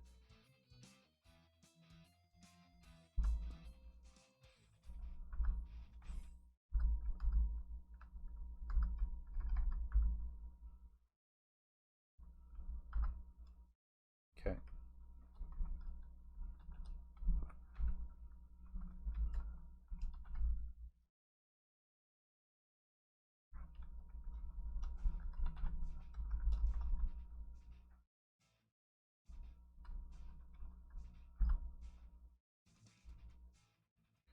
That took a moment to remember.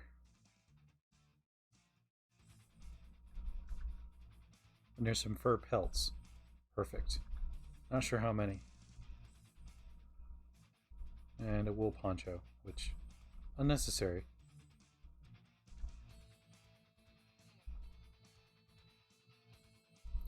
This will take a few minutes every time I take a step.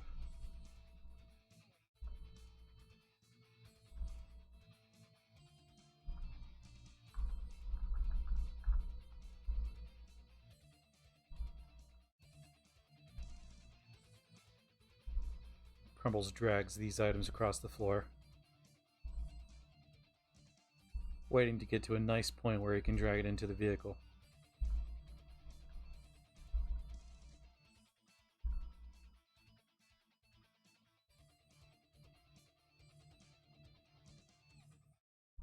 He can drop his spear temporarily in order to make this faster, but he decides not to forget about the spear somehow.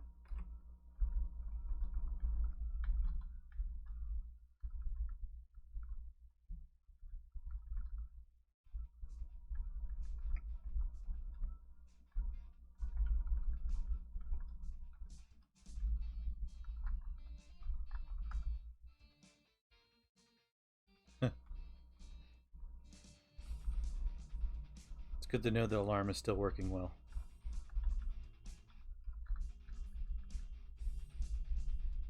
It'll probably be still working after the next Stone Age.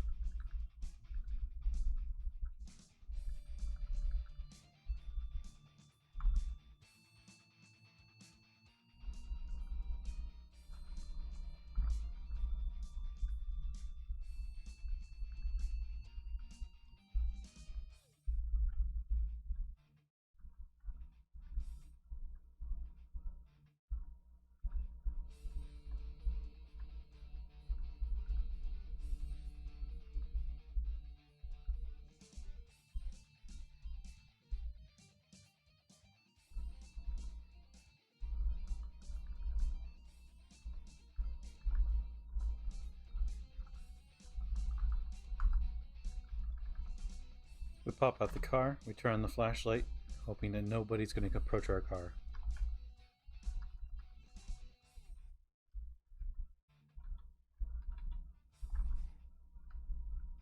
I get rid of the closest zombie just in case.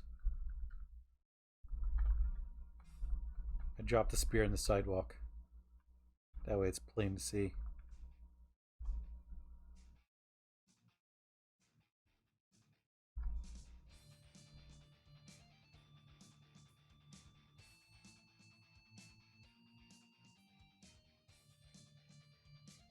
Consider my options.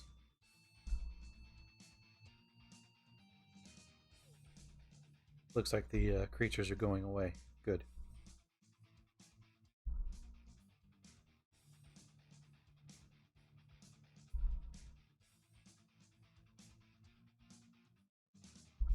Crumbles thinks about his future plans for repairing his gear, maybe making new ones. Thinking about his car. He always wanted to have a electric-based helicopter. He wonders if that's possible.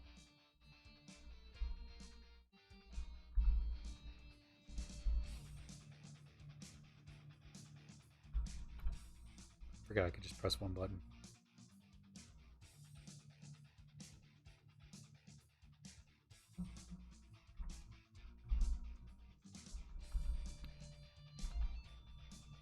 Okay, it's almost full. We go back to wield our fancy spear again. Turn off our flashlight.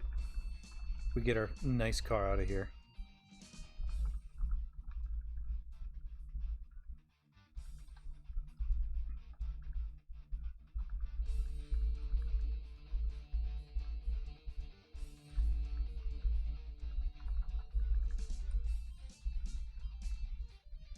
We squeeze on through that area, knowing that the electric car is basically made of tinfoil.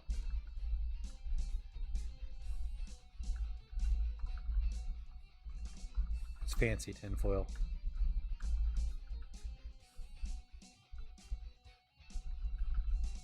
Time to loot the city. The rest of the items should be easier to drag around.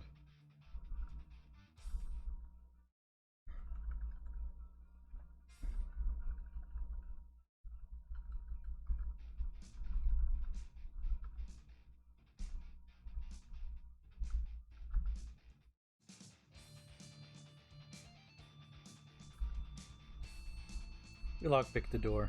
Thankfully, it opens for once. We see a wakizashi on the table. We've seen some other magical ones by some goblins earlier. Clearly something wrong with this one. It allows us to use ninjutsu with it though. That's pretty cool.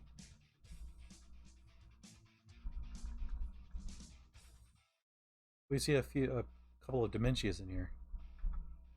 They're ignoring me. I don't know why. It appears to be a crazed individual. The bloody scars on the side of its shaved head suggest some sort of partial lobotomy. For good measure, I decide to stab them.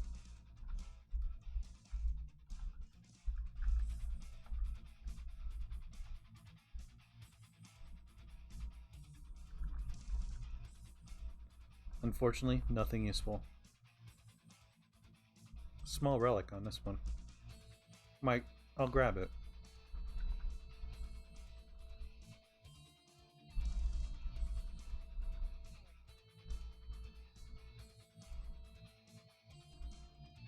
There appears to be a battle axe. It's a huge axe designed for warfare. You notice that the axe heads aren't seated properly at all. Shame. That would have been pretty cool.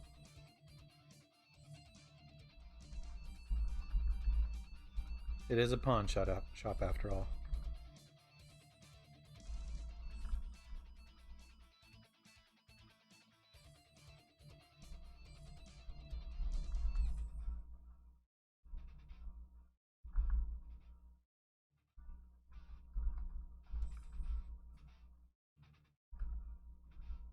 We lockpick the doors open.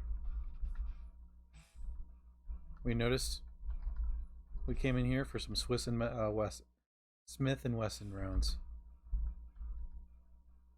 Let's grab the rest of them, thank you.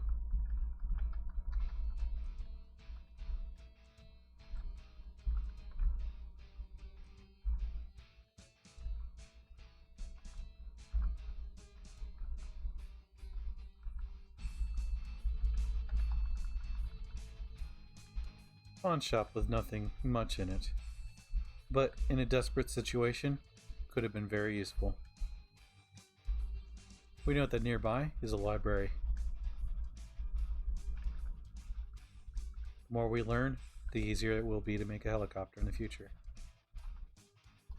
Or find one. Would be the possibly easier thing to do. Making one ourselves, though, that's cool.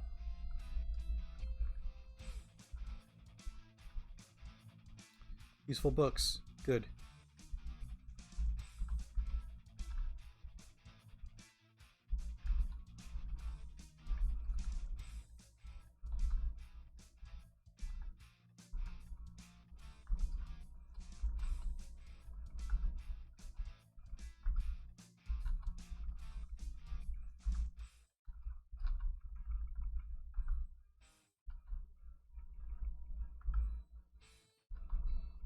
We make it a point to read most of these and copy them into our e-tablet.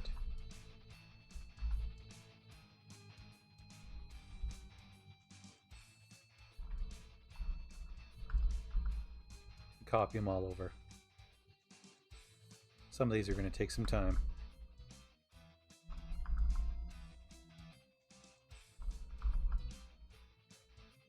While we're doing this, I want to thank everyone for coming on by today.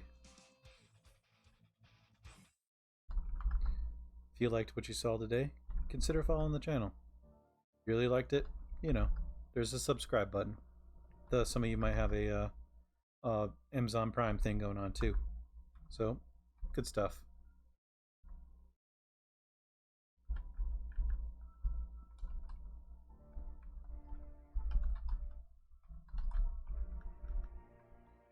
I also have some stuff on YouTube and a whole lot of content.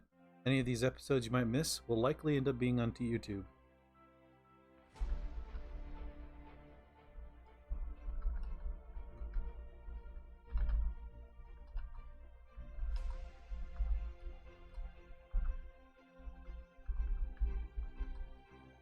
Oh man, there's a lot of useful books here.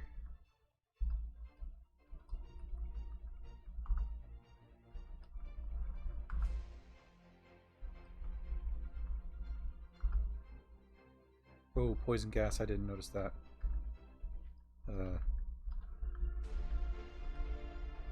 What's going on here?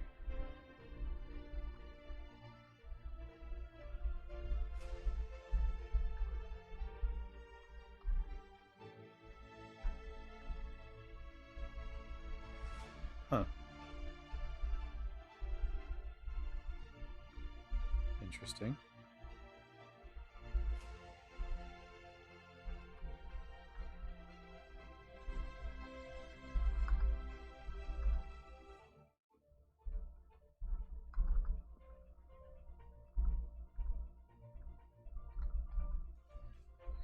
Oh, that thing. Come on outside. I am poisoned. Wonderful.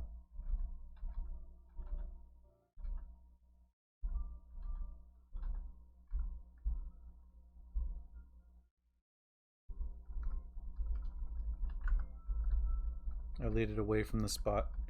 That way it doesn't bother me any further.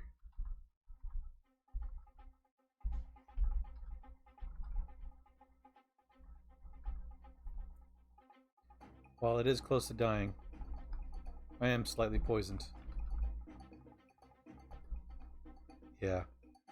So I can get poisoned. Unfortunate.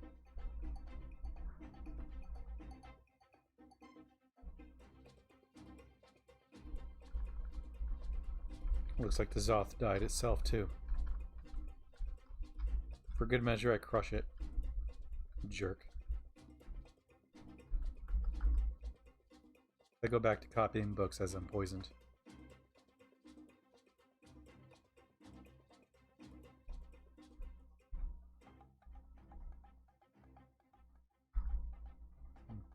Worth a try.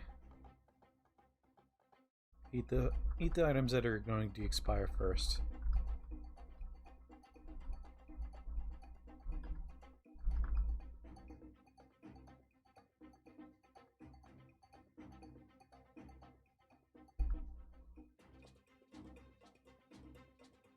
Alright. We'll come back to this library in a bit.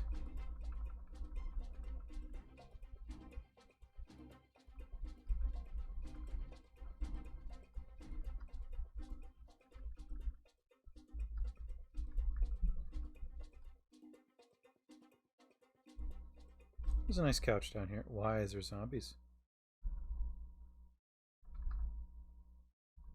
Okay.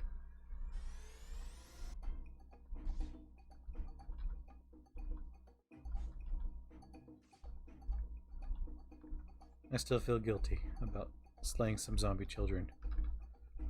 We haven't seen them attack me yet.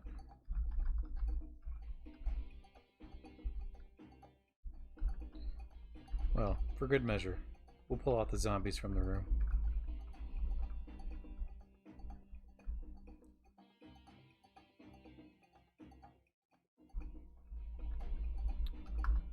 We cover ourselves in ointment and heal up.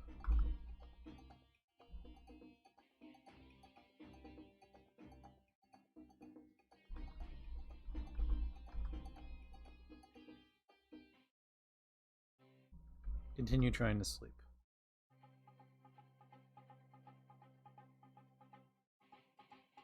Takes us a while.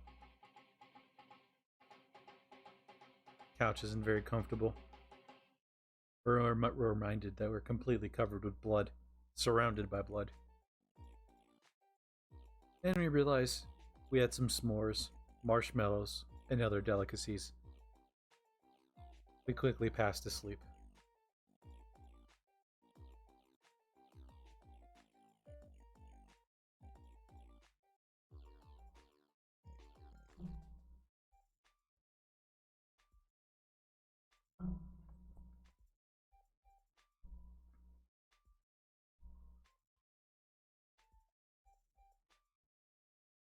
Our dreams are filled with the tours that we used to give.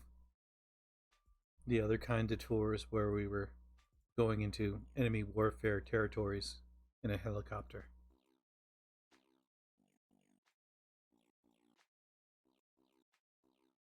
Having to land in enemy territory with low visibility and inability to land in a safe zone. We had to hover delicately low. All of the things we managed to do.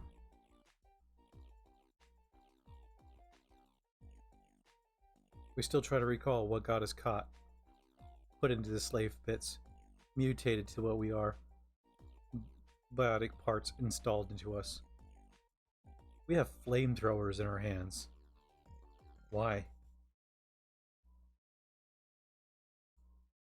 In the middle of all of the dreams, all the thoughts racing through my head, I think about having a strange dream about cats. Nice.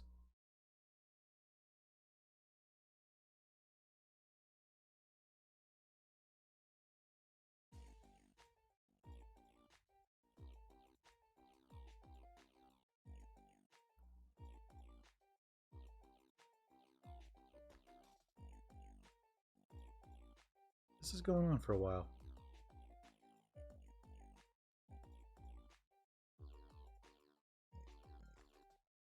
Well, this is what happens when you sleep nearby a bunch of zombies. I wasn't aware of that.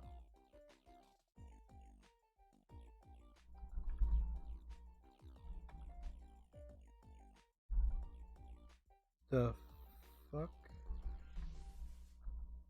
Oh, okay. There's a mannequin. To the south and below, you hear a smash and a crash. Below? I wake up, startled at a mannequin that's covered with blood standing next to me. That got me for a moment. I stuffed my face with some graham crackers. A zombie cop, just wandering around. It's my place.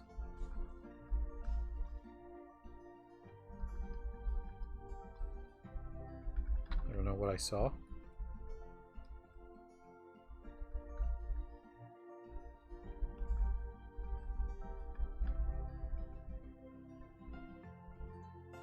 We see the giant pile of zombies in there. We decide, well, maybe, for once we can use a different solution. We consider options.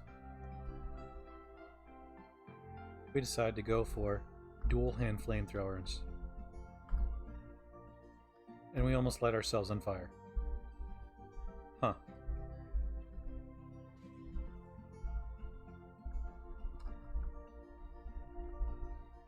That's a worrisome thing.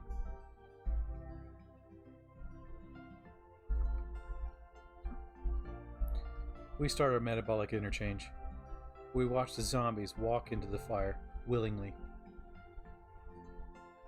Sweet release, maybe? We don't know. We decide now is a good time to start reading. Maybe copy some books over. Good times.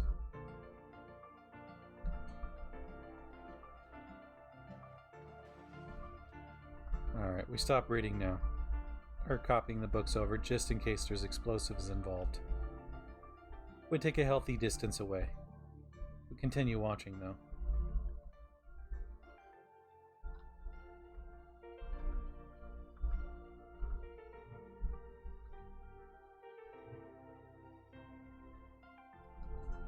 We see a feral human.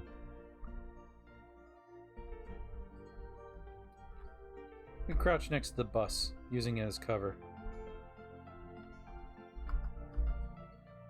We saw it, it did not see us.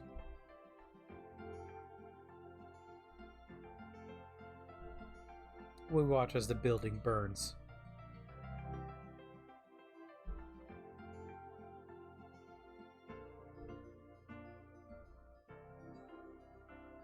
There was an explosive.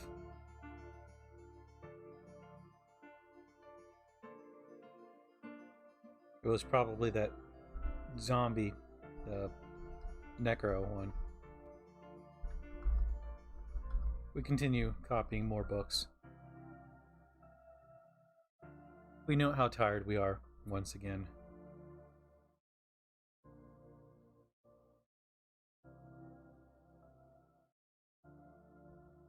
We also note that unfortunately, that building might let the nearby one on fire. Oh well.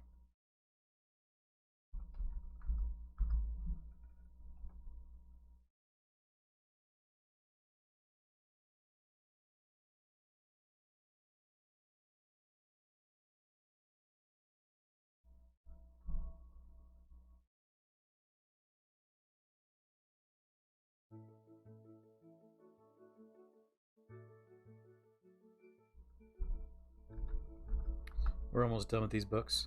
Of course, copying them is one thing, reading them is another.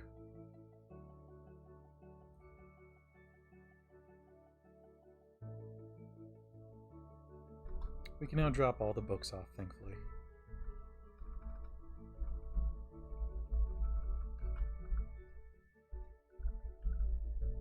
We go to see what the damage is. The whole building's on fire. Good.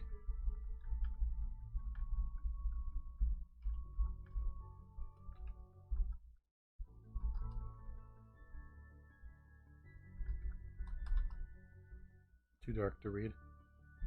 Alright, we'll fix that.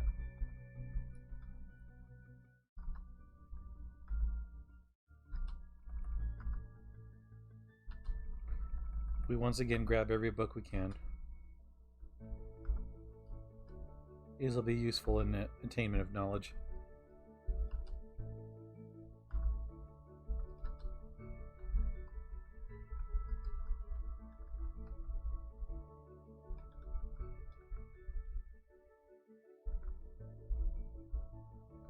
We'll watch from behind the bus.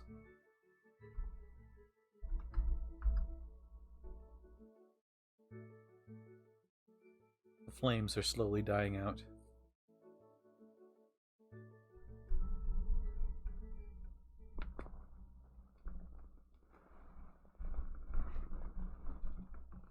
That was pretty fun, he thinks to himself.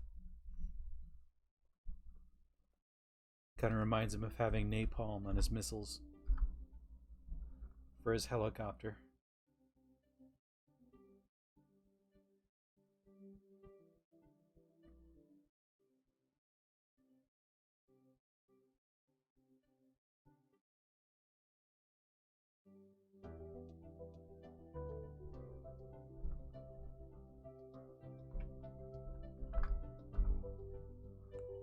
He calmly copies some more books over to his e-tablet.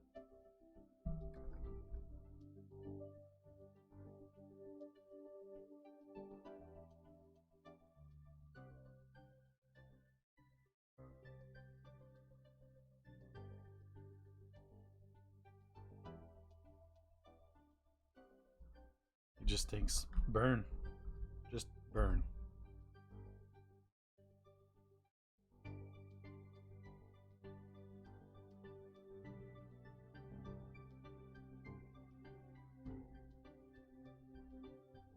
He'll have to take time to copy all these books over to the next e-tablet too, just in case something happens.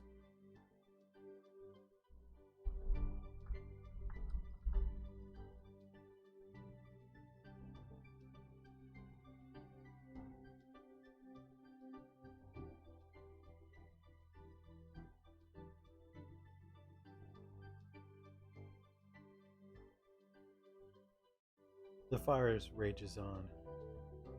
He thinks about what the fuel is inside of his hand flamethrowers. Is that also a type of sugar? He knows that some sugars are flammable. Is he one step away from being lit on fire? Melting? That would be a shame.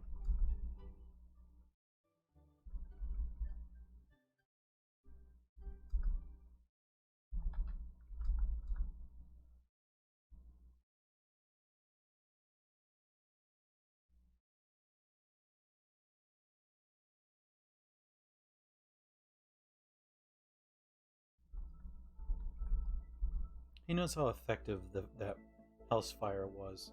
Well, building fire in this case.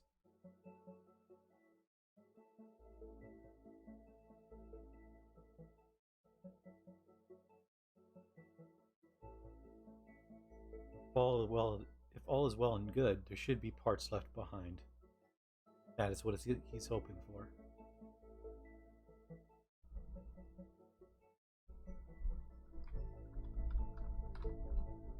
He drops the books in the same pile as he left the other ones.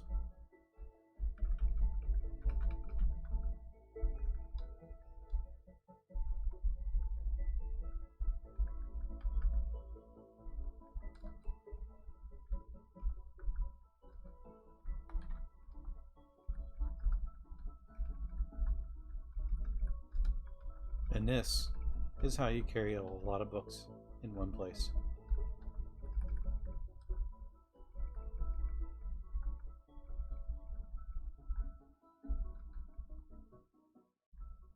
Perfect. Let's find out if there's anything hidden in here.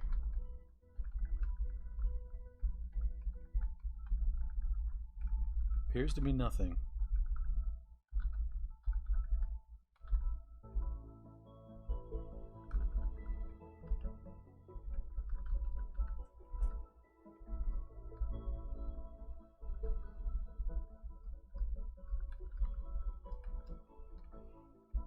The fire slowly is going away.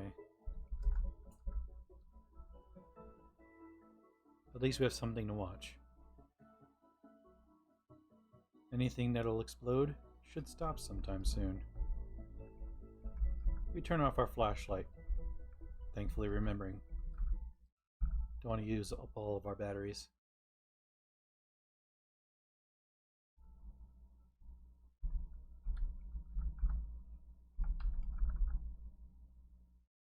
Thankfully, some of the books are not too hard to copy over.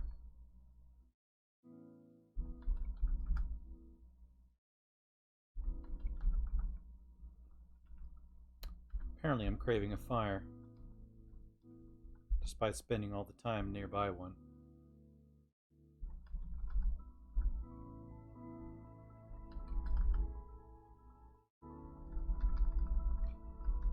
I'll drop the rest of the books that I found in the library off in this pile here.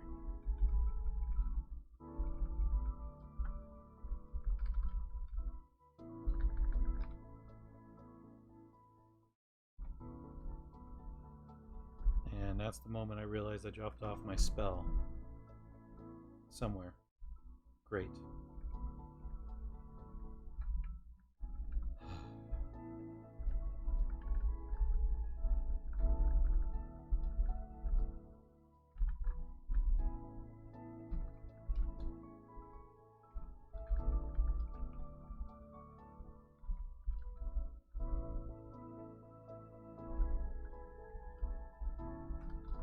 Where the hell did I leave it?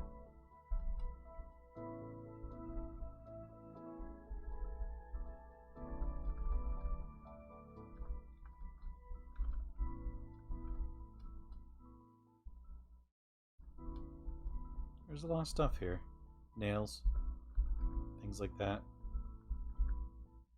It's good. It's good.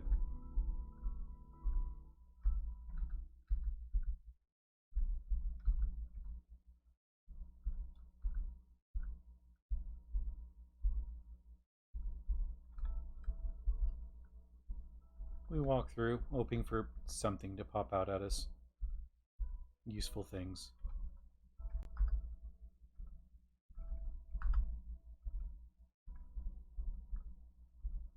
Nails are wonderful to grab when you want to. We're not looking for that right now.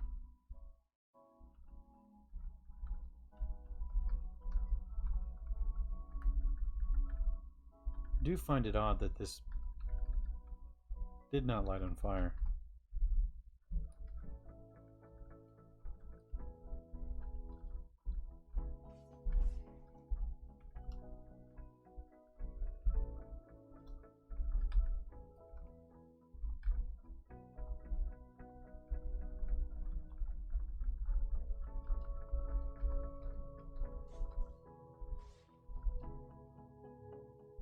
Potato chips. Nice.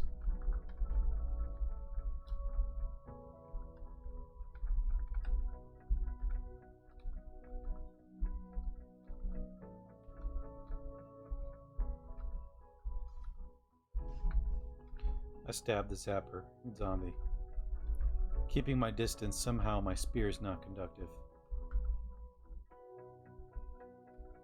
I guess just as naturally not conductive. That's fair. I'll check the car.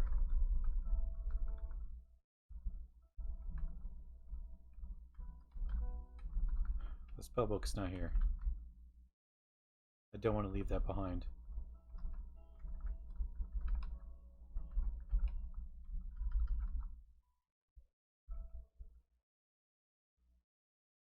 It's not in here either. Obviously, I left it somewhere I didn't care for. Great.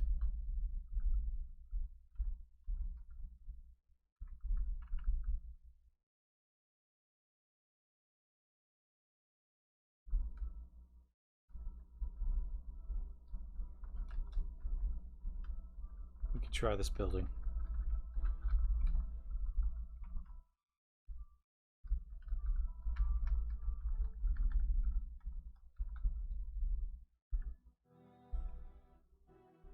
Well, the first bookstore. Huh.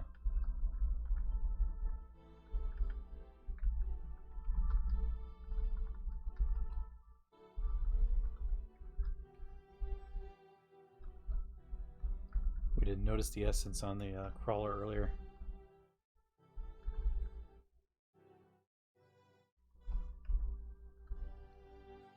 Hello there, nerdy Sakura. Thanks for coming on by. I'm doing a sort of decent job at role-playing my character.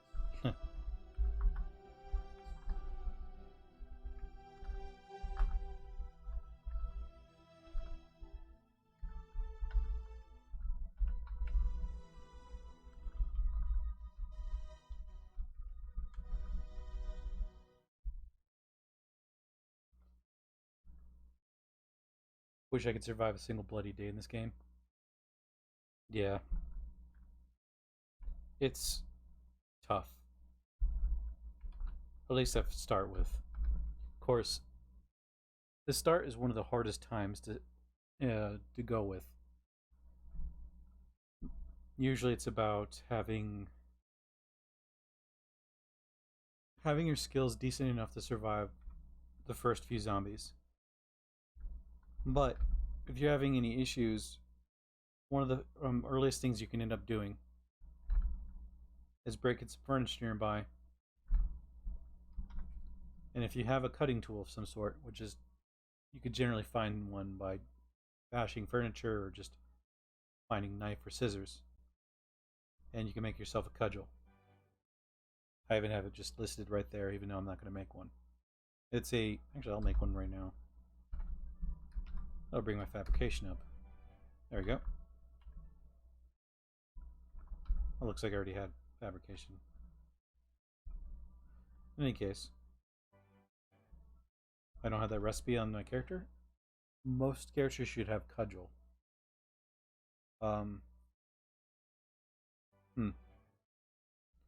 There might be a knife spear as well, but it takes a bit more to make. Play as a student, maybe that's it. Maybe.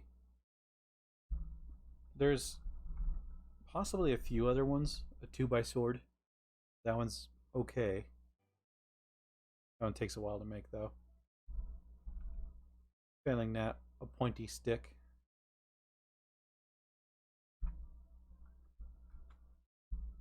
Other things you can make is a nail board trap. You can make those easily by, and generally it requires just a fabrication of 0 to make. So you should be able to make it, but there could be differences, I suppose. All you need is nails and a few planks, so I could bash this table and that might give me enough nails. Close.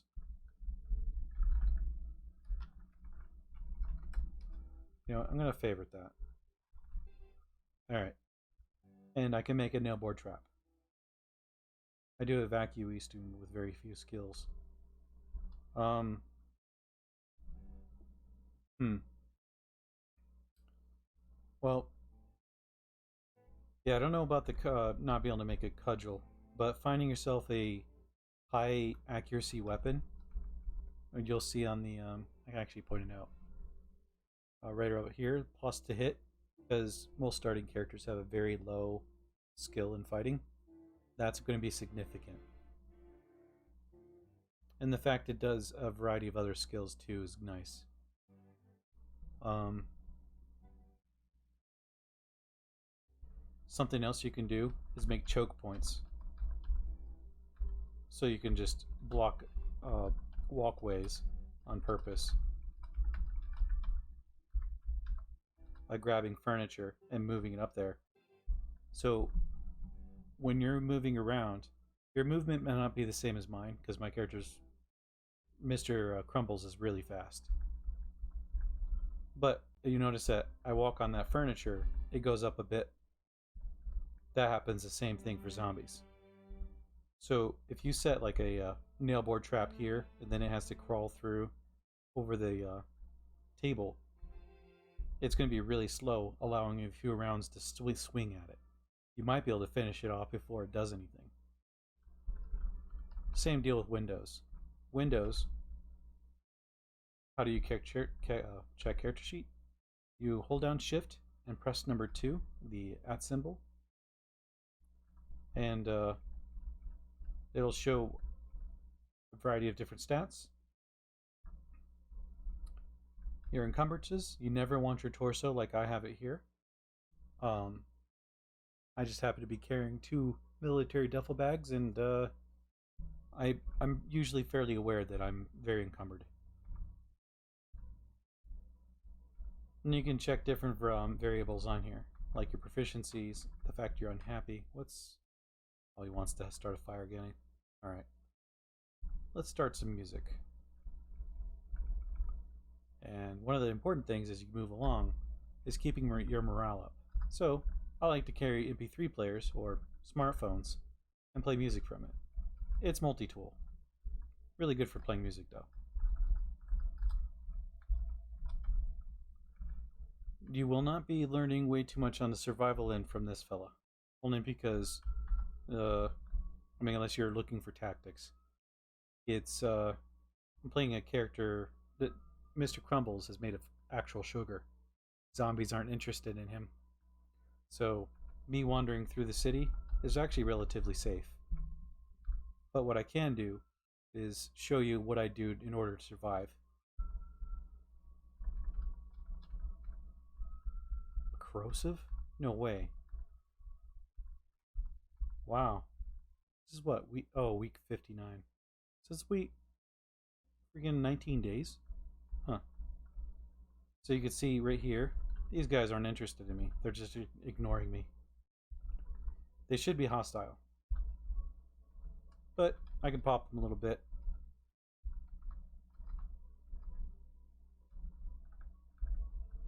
And it's no big deal.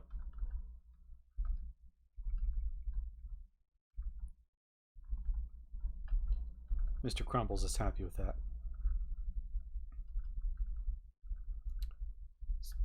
There are plenty of things that will endanger me being made of sugar, such as being soaked in water. If it rains on me and I'm not careful, I can melt. And there are a variety of creatures that want to eat and kill me, not necessarily in that order. We hear Nerdy Sakura say, so I have it start level 1 devices, level 2 marksmanship, level 3 archery. My character has these traits: fast learner, fast reader, fast reflexes, light step, pretty, farsighted, sleepy. And my skills are locksmith and archery. I haven't used archery much. I did use it throwing a bit. It does work pretty well.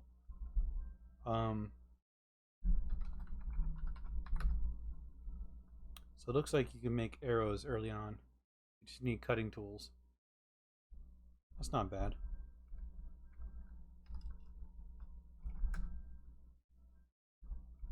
Oh, that's cool. I'm trying to do a roleplay run as a nerdy lass. Well, that's fair. So, if you're doubling down on the roleplay, not like I am at the moment, because I'm not even talking in character. You're supposed to be a nerd who's like a rogue. Fair enough. What you could do is ignore the cudgel idea, unless you're getting completely hosed in the beginning. Then do the cudgel if you can. Um, Whenever you can get your bow and arrows, that's great. Like a rogue, though, what I would do is, uh, still don't have enough nails. There we go. Make some traps. So what you can do is you can do nailboard traps. You can drag them towards rose bushes. Those generally will mess up zombies really well. Like if you have a house nearby that's just surrounded by those things, they'll pretty much do most of the job for you, at least to a certain extent. And that's good for kind of dealing with some zombies early on. You can also use an entrenching tool, which you can find on a military zombie. I know it's a little later, but a decent shovel will do the job too.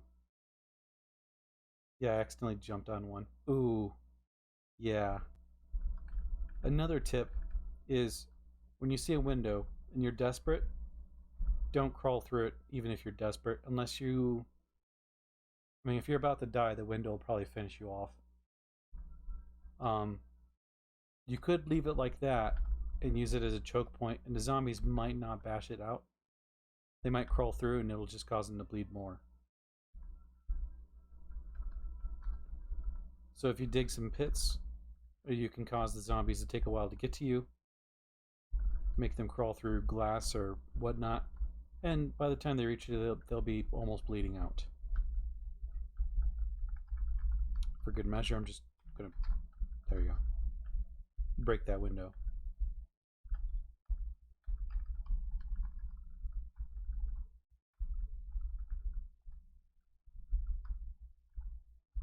An alarm, huh?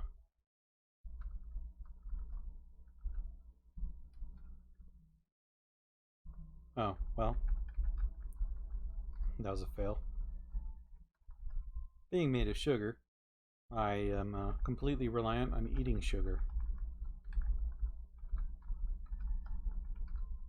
I don't need the matchbook. Wow, there's a lack of anything in this place.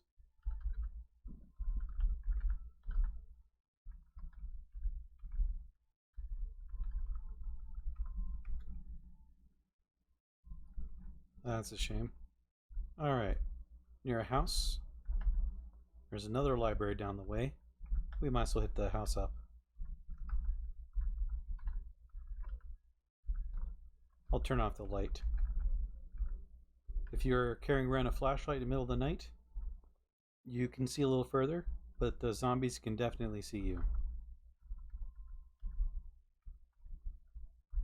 Nighttime raiding can be useful.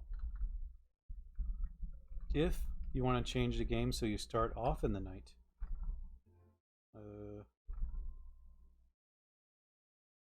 I went to options. Now I'm going to current world. And you can change it to the initial, that's initial time of day. Perfect. So you can change it to be nighttime. You know, make it like 10 o'clock at night, and you can do night raiding. It's still dangerous, but less things can see you.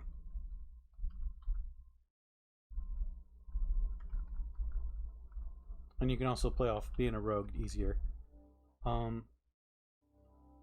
If you want to double down on being a rogue, it could be helpful to be light scented. Zombies can see you based on smell as well. through walls even.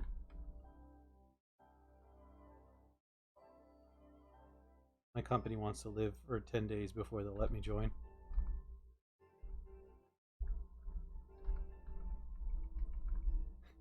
What kind of company is it?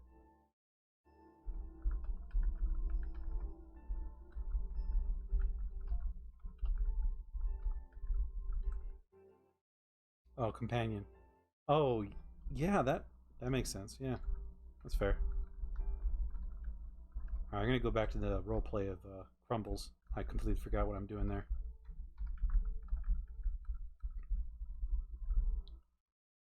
Yeah, Crumbles had a few friends in a gladiator pits. From Zayla. On my way home. Got ribeye steaks for Din Din. Ooh, nice. Crumbles is happy with that. um, I debugged them and renamed them. That's cool. Mr. Crumbles had some gladiator friends in the pits. He unfortunately burned them alive. He didn't want that to happen. He was trying to honestly save them. What the? Oh, this is a mess. Okay.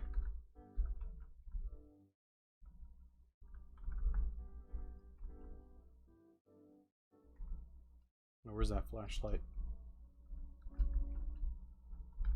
I'll grab that battery. Yeah, it is pretty fun to debug some of the entities, I would say. Make your own friends. Crumbles agrees.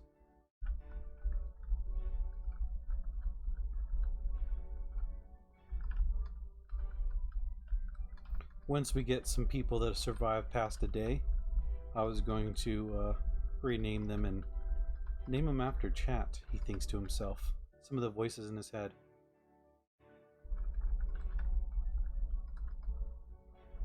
I know I'll barely do it, only for roleplay reasons, Nerdy Sakura says. Yeah, it's difficult to do the roleplay. What is this? Huh.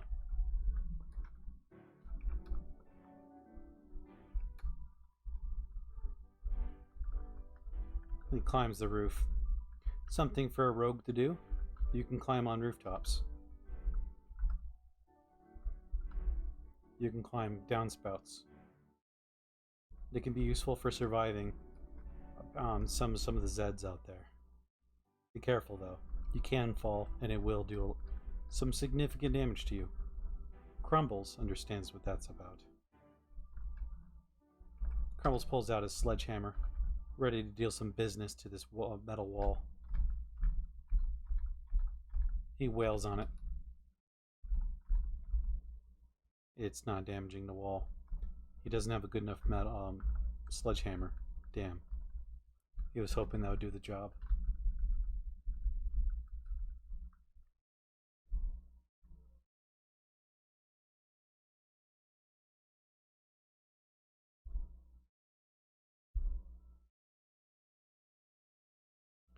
So far, I have Sakura Tamashi and Ashley Nakamura. Nice. I feel like I should know those names.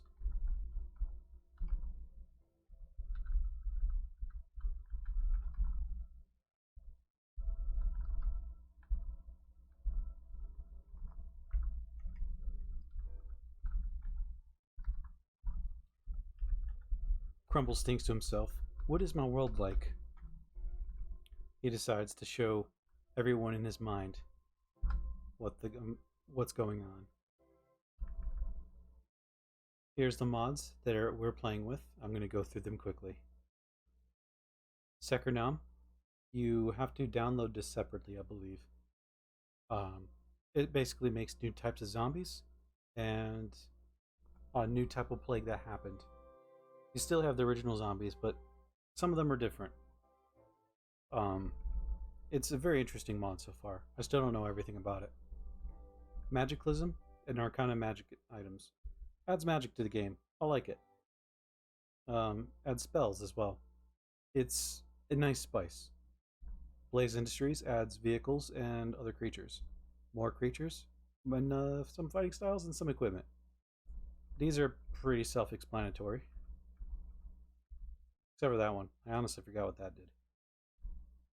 Dinomod adds dinosaurs. We haven't seen those yet, but they are absolutely dangerous to our cookie man.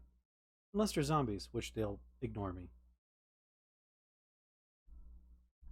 Crazy Cataclysm adds some things like Michael Jackson and, from Thriller, and a couple other things. I like it. Martial arts, more starting scenarios. My Sweet Cataclysm makes you capable of starting as a sugar person, or you see creatures made of sugar running around. I like it. These two are very strong mods in my particular game. I love these ones. Stats through skills and kills. Makes it kind of like a JRPG. If you do choose these, I believe they're standard. You can actually activate them as part of your world. If you do use these though, I would recommend having lower stats. As you can see on the upper right up here, these started at 8s. So you kind of scale up as you get better. If you want to make your character weaker than that, then make them like 7s or something like that. But I find them, I love these mods. So you can level up, raise up a particular stat, which I've done to strength twice, I think. And you can raise your skills through, your stats through leveling up your skills. Aftershock, more vehicle stuff, more creatures, and oh yeah, forgot about stats. Yep. You can also experiment on helicopters with this mod. This one's good because if you ever wanted to make your own helicopter, this is what you need. You cannot take apart any other helicopters in the game without this. You take it apart, you can put it back together, but it won't fly. It's just something they coded in. Ooh, nice. Sugar recipes.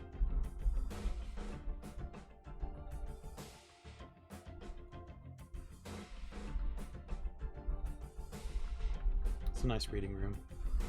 Crumbles likes that. He agrees with the fact a nice large reading room surrounded by books is nice. He stares at the zombie standing on the table, looking blankly around it.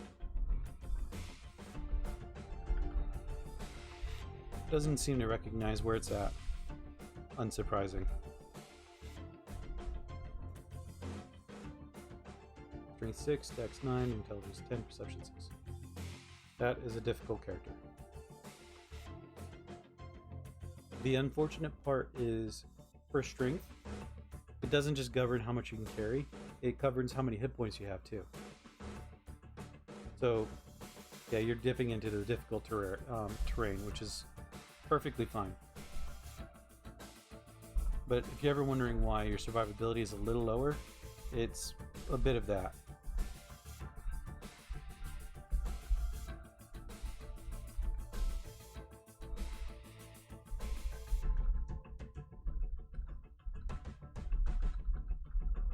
Now, if you wanted to offset a little bit, get the skill called Toughness,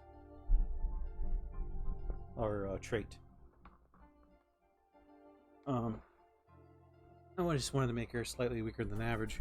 You can give her bad back, that'll make her weaker. And then with Toughness and maybe slightly higher strength, you'll get good hit points.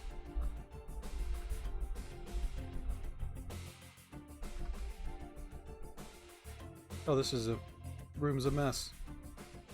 Okay. Ooh, a couple pistols. I can use these. The cockroaches are not interested in me. Nope, they're hostile. Never mind. Huh. Well, I am made of sugar.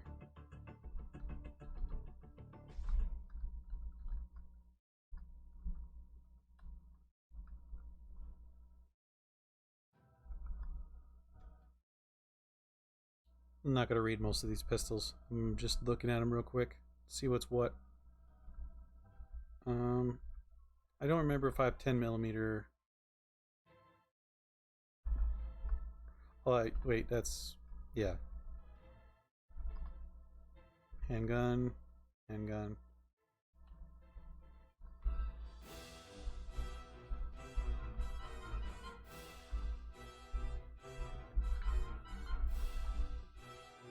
What the? A functional but poorly built power cell capable of compatible with most common energy weapons. It cannot be recharged. Interesting. I'll grab it.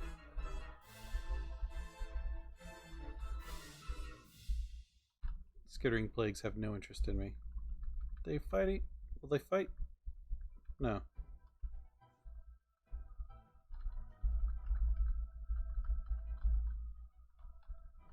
Another bootleg power charge or cartridge. I'll grab that anyways.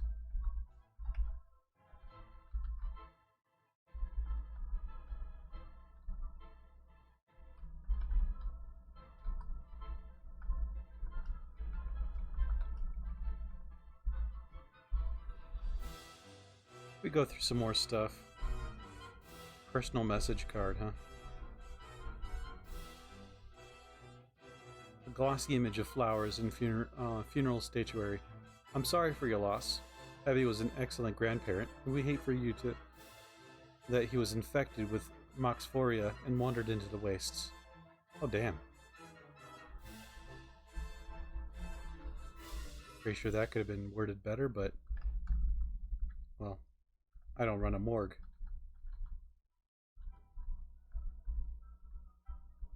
Cockroach... really trying to fight me. I'll use this opportunity to learn to dodge. In fact, can this thing even hurt me?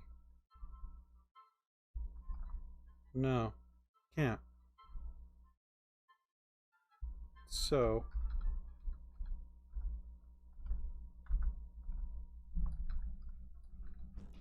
I smashed it at a body. Close the door. I'll let this cockroach attack me as much as it wants.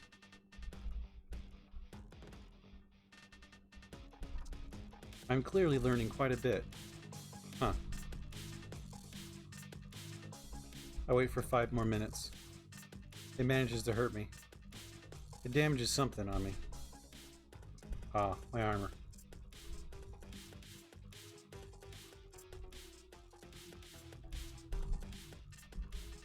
We wait a little longer.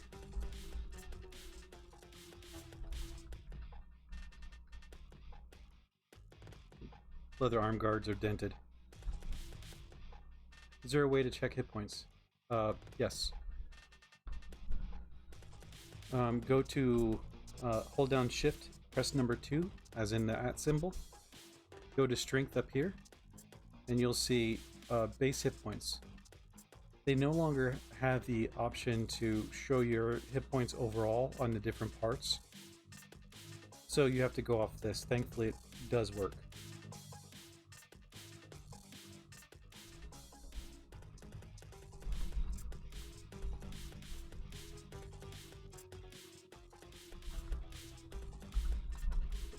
I drop my backpacks off. Now I let this thing go ham. I got 4 skill. No reason to keep...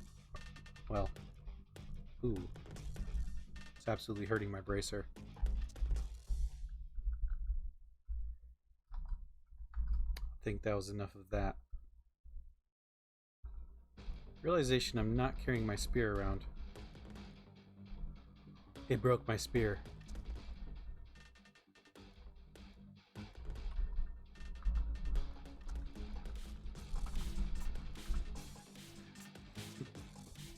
No! I let it break my spear. Oh no. Oh. 78 hit points is what I have, Nerdy Sakura says. It's a bit on the low end. You could definitely survive. The things that will generally get you killed is doing stupid crap like I just did. And I will show you personally these things. Stamina. Try to keep it topped off at all times because you never know when it's going to just drain. Well, you can kind of pay attention. Like if you carry around a big fire axe, those are heavy to swing. It'll drain you pretty quick. The second thing is pain. The obvious part is your hit points. You go to 0 on your head or torso, you're dead. But pain is what gets you as well. If you're on a high amount, you slow down and you're more likely to lose turns. It compounds on itself. So when you're wasting turns, you're losing more stamina. It's bad. So maintain your pain. Maintain your stamina. Your hit points can recover. Try not to break any parts. I have lost my main weapon, so now I wield a sledgehammer. That felt good. Thankfully I have some skill in bashing weapons. Real shame that I lost my spear though. Damn.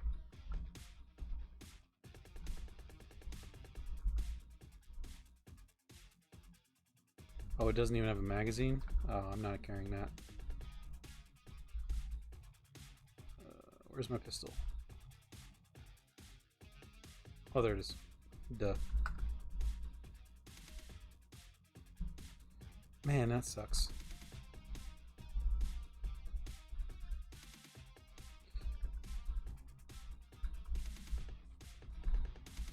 Crumbles uses his frustration to smash apart some zombies. Anything he sees along the way. He also desperately needs to learn how to use it quickly.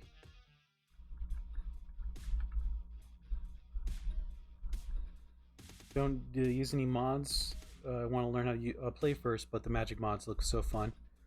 So if you do install the magic mods, the first thing I would show you. Go press question mark. You can rebind keys. Some people rebind suicide out, the capital Q, and just get rid of it. In any case, for spell casting, it usually is unbound. Rebind it to whatever key you feel like, whatever's comfortable for you. I do Control Z.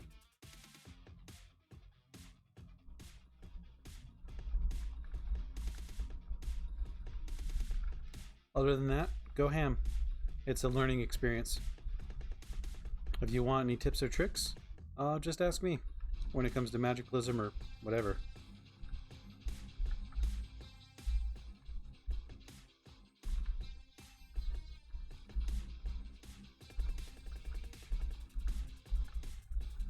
I'm making it my mission now to smash things with my enchanted warhammer. I'll ignore the boomer though.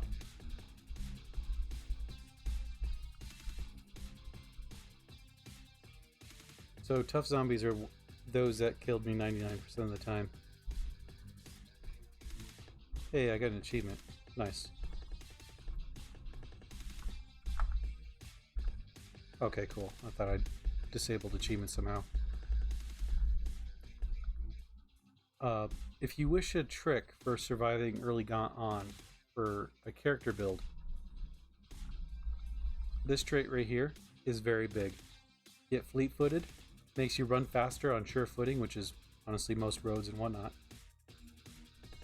Get quick as well.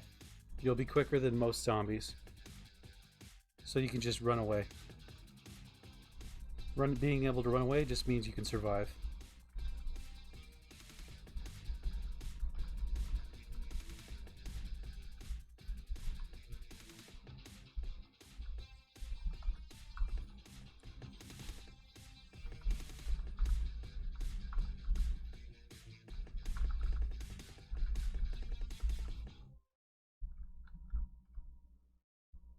I'll drop the extra books, turn on my flashlight, and go ham on my this library.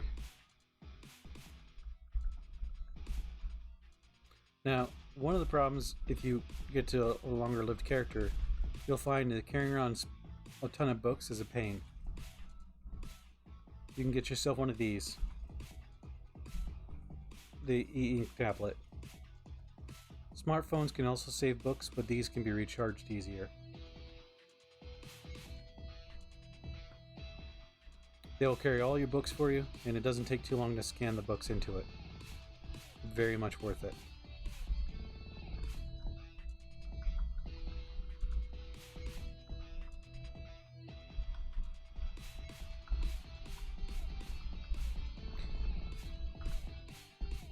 Crumbles goes through more books, proceeding to just, well, go ham on this library. Yeah, I may have to rebalance my character sheet and pick up some new talents. Does those traits feel like something any rogue would have? Yeah. And to offset your higher strength, you can get bad back. You'll notice it pretty quickly. It should help you with that. Don't get bad knees, because you want to be dexterous and stuff. You know, jump over stuff.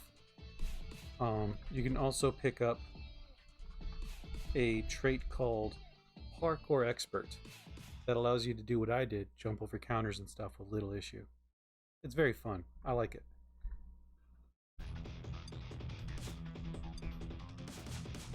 Alright. We're going to store a bunch of books in here.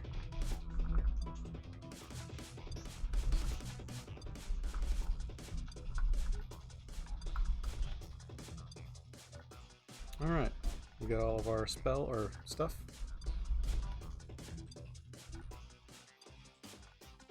We dropped our spell book. Oh no, that's it. Never mind. Okay. Just having a moment. So how would a 7 strength be? Not bad. And if you give yourself toughness, it'll give you a reasonable amount of health. Because not every rogue has low health. And yeah, should be fine.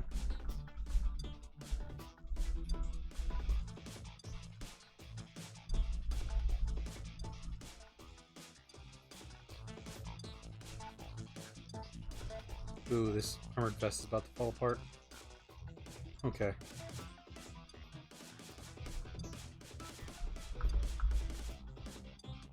This book's taking a while. A lot of medical stuff going on there. Alright. Oh, that's the wrong one.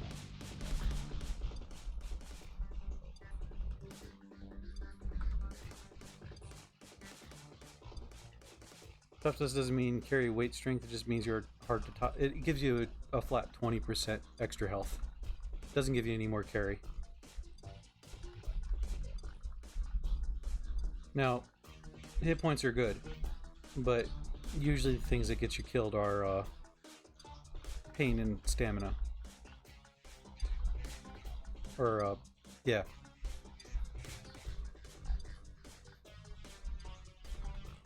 History of Alchemy. Nice. Alright, I can live with that. There's a blank scroll in here for some reason. Huh. Okay. I didn't miss anything over there, did I? Close the bathroom to the room off. Read this History of Alchemy. Nice. And we copy this book over.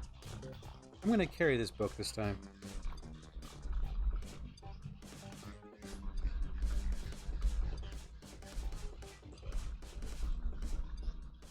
I do appreciate it because I spent hours trying to learn the game. I got headaches from all the learning. Oh, I get you. Crumbles has to tell you, he's dreading starting to play RimWorld. It sounds fun. A lot of fun. But, well, you know those days where you just don't feel like learning anything? I had a spat of that for a while. So, when you see a car, here's the things you want to look for. First off, if you're desperate, you kind of don't care as long as it just functions. Yeah, RimWorld's a lot of fun. Yeah, I've seen it. It looks really great. First, you need enough wheels. This thing has enough. It shows in the lower left. Check the engine. The engine can be in various spots. I just happen to know it's there. It's a functional engine. Good. Alternator is pretty poor, so that means it's probably going to lose juice. This thing's not going to run. I also noticed it has no gas tank. So, this won't run. Nice enough car, though. Here's a hostile creature. This will fight me. Almost undead. Still living. Desires the sweet, sweet flesh of candy people. Crumbles notices his first actual enemy in a while, aside from the cockroach he stupidly lost his spear to.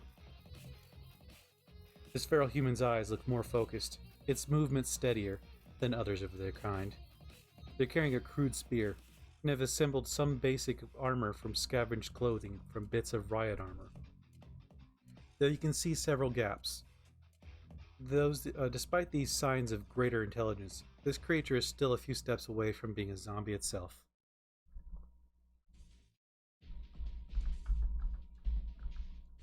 The zombie, or the feral, didn't notice me. Now it does.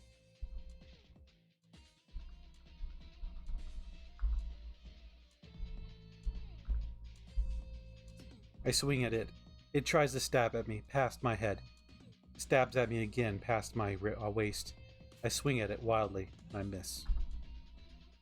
I club it in the arm, smacking it to the ground. It gets back up. Crush its arm so hard, its torso is bleeding out. I swing at it again, and I miss, the way it staggers backwards, just past my reach. We continue swinging at each other, missing continuously. Still. Continuing to be so. And finally, I hit it in the armored part in its leg, crumpling it. I smash it for good measure so it doesn't get back up. I search its body. It's my loot now. I cried about the spear that I missed before. This isn't the same. Can make reach attacks though. That is nice.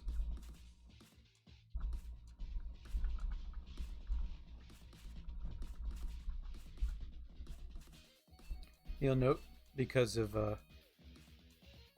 stats from kills, I have experience points.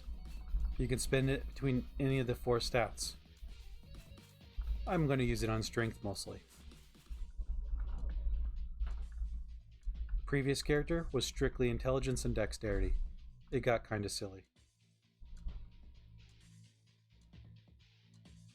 Crumbles hears a voice. Sounds familiar. It's Grabby Rat Paws. Hey Cookie Man, how are you? Doing pretty well. Doing pretty well. Crumbles has just lost his fancy spear of awesomeness from letting a cockroach eat it in half. He feels stupid. He'll recover though. He grabs the sugar, the only thing he can eat. One of the few things anyways. He stuffs his face full of mayonnaise like a proper American. Apparently that's okay.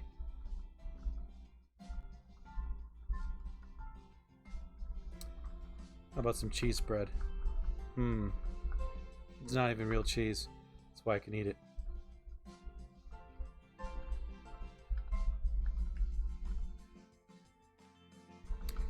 As a cookie man, I cannot use medicinal items in most cases. I will take the hand mirror though. I can learn to talk. Learning a bit of speeching.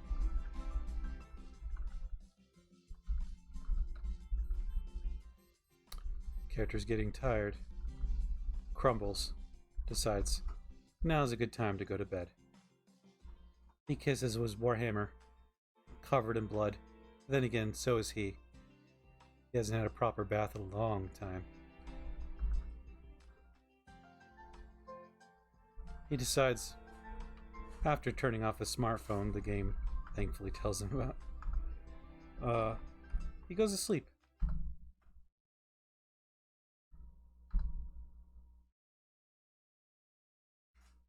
He easily falls asleep, dreaming of cats and eating candy people.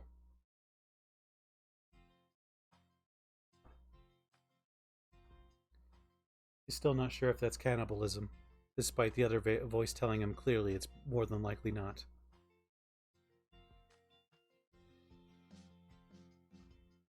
Are they all the same kind? He doesn't know. He wakes up, staggered, stumbling about. Ah, it's a new day, good. He thought he went back to hell or something. Or back into the slave pits.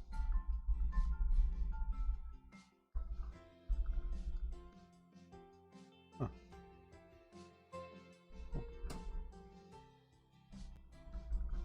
Alright, I'll check that out. Do you need any help? Okay. I'm sorry about that. I didn't know if you needed help or not.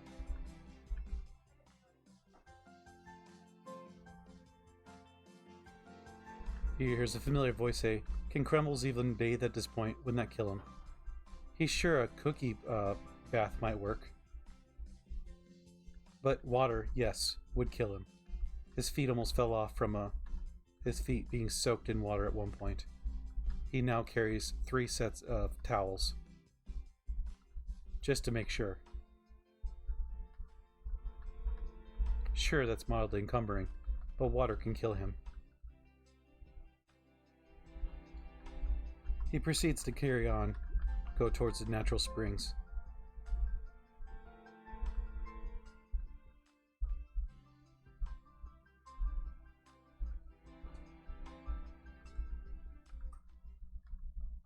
He needs to be mildly careful while he's walking through the woods. Moose and owlbears, I was about to say meese, tend to wander about these forests. Bathe in a giant glass of milk. That would hit the spot. Oh yes, it would. It'd be wonderful. Although he's not able to drink milk.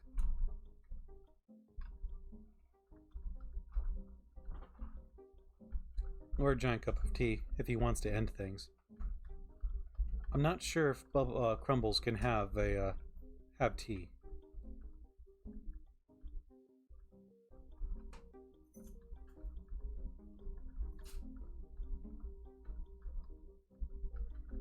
I will find that out soon, though.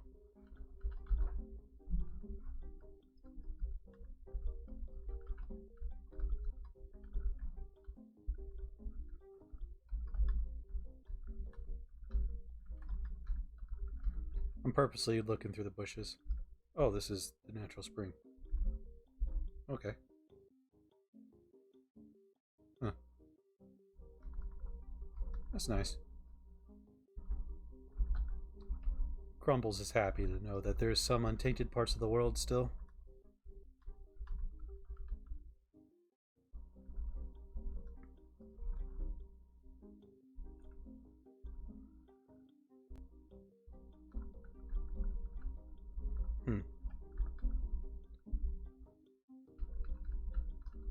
He proceeds to go to a new house, see what that's about.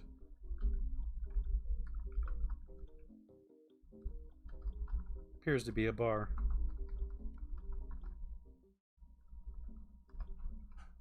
You can drink some alcohols, but not all of them.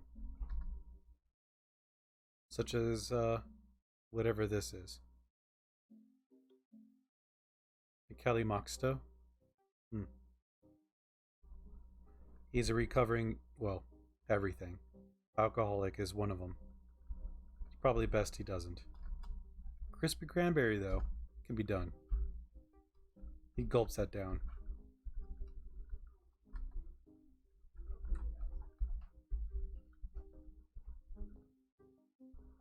This is a nice bar. This is a fireplace. Nice.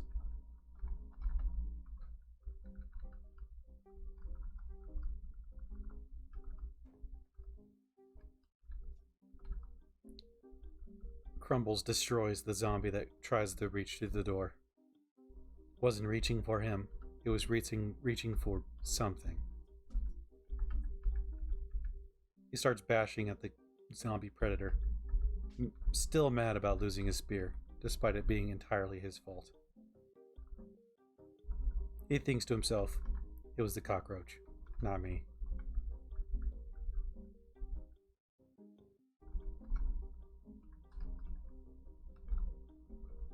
He grabs the wet cat food. He might find a cat this time. Having some friends would be nice. He wonders why he has no friends as he stuffs his face with just handfuls of mayonnaise. Stuffing it. That's a lot of mayonnaise.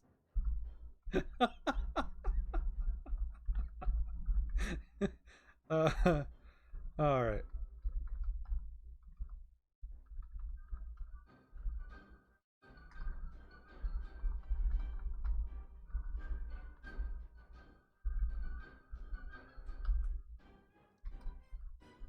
Oh, the Book of Dances. He somehow didn't learn that.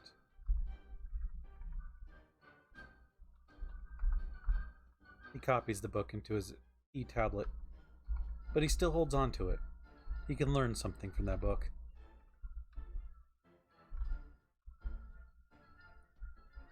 He creeps downstairs. He notes the metal all around. Huh. This looks familiar. There appears to be a magic circle as well, or at least he thinks it might be. A circle of esoteric symbols etched into the metal wall. They draw your eye with their otherworldly shapes. This looks familiar. He moves the code rack once again. Steps into the spot. It becomes a beaded curtain. There's a theme here.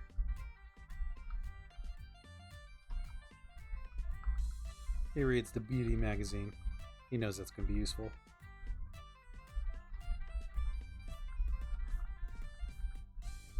He moves the bookshelves just in case. There might be another secret. He bashes the heck out of the zombie, smacking in the head a couple of times until it falls to the ground. This is how you deal with zombies.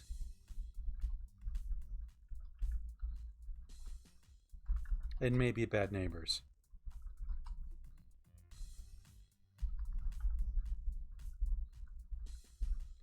He opens the oddly green doors. Nice enough bathroom.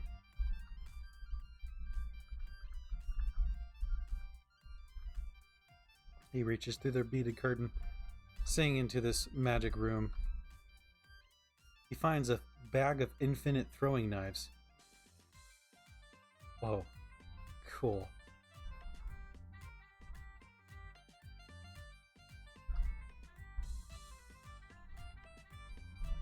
Huh. How encumbering is it? Lightly. It does have some protection to it, though it doesn't cover much. Unfortunately, it's likely on my torso. It is not on my torso. Ooh. Huh. That's cool. I'll have to try that out. You see some CBMs. CBMs are biotic stuff.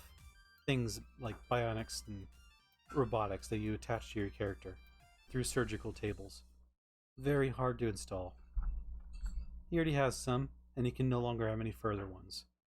For he is a man made of cookie. He picks up the liquid mercury. Why not? Yet another...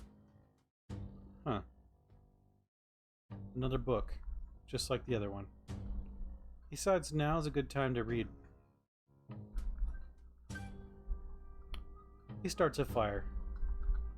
Oh, okay, that's not good. I did this wrong. Crumbles immediately regrets using the candle the wrong way. He lights the carpet on fire instead. He's regretting life right now.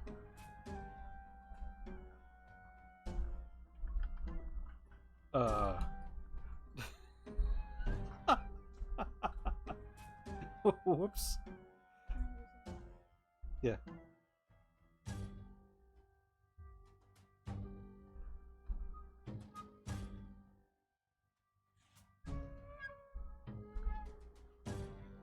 It was at this moment that he knew. He fucked up. Oh, it didn't go off, did it? Oh, I guess it might have.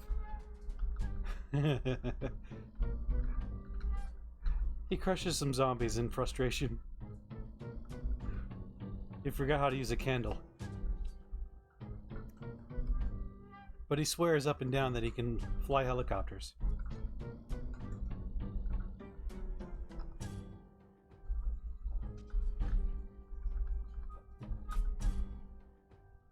He wonders what fighting styles he can use with his hammer.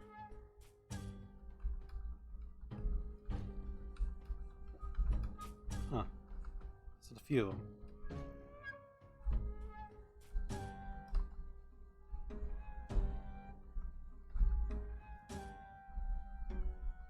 He walks away, pretending like nothing happened. There was no witnesses. No one noticed it.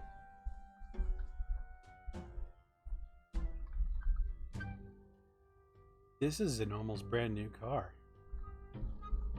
Oh. He proceeds to remember this vehicle's location. It even tells him the vehicle's like new. That's wonderful.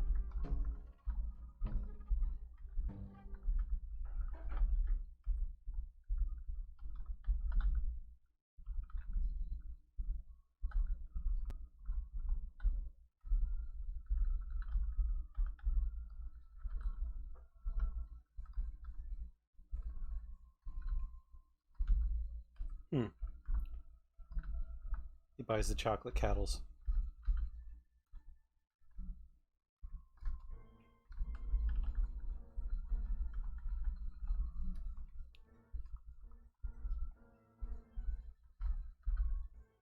Crumbles flat out forgets that he just set that building on fire instead of starting a candle.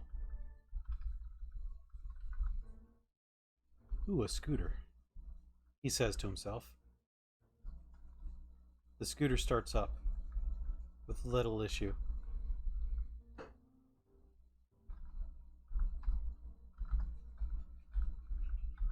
The vehicle does not start.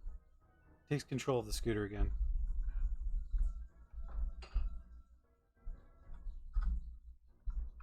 He dives from the vehicle, and it slightly crushes into the railing. He was hoping that it would crash off the side. He tries again.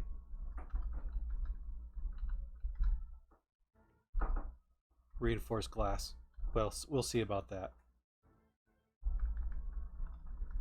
There's yet another scooter waiting for me.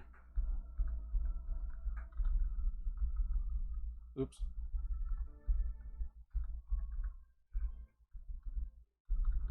Now we go in reverse. And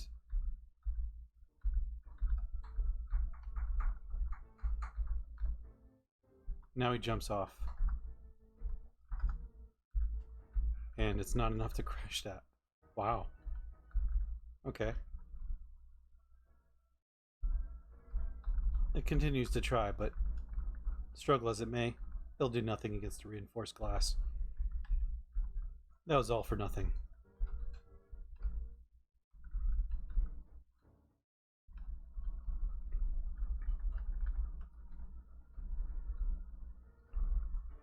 Alright. Let's search the small cemetery before we go. Being a man made of sugar, well, that was easy. Alright. That was a real low hanging goal there. Let's go somewhere else then.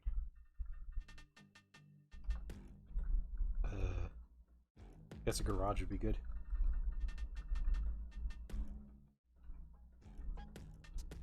Oh, it's one of these type of things, huh? Nice. Just a bunch of random stuff.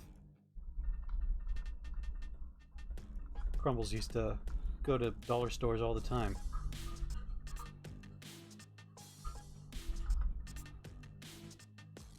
It has a broken motor. It will not run. barely be pushed along.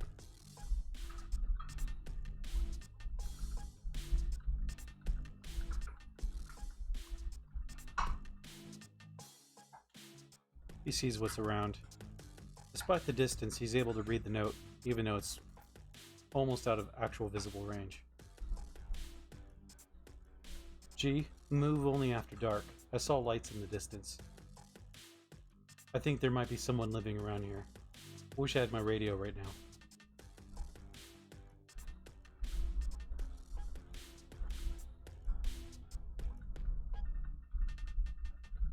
Some nice components in here. Welding goggles. Those are necessary for exactly what it says.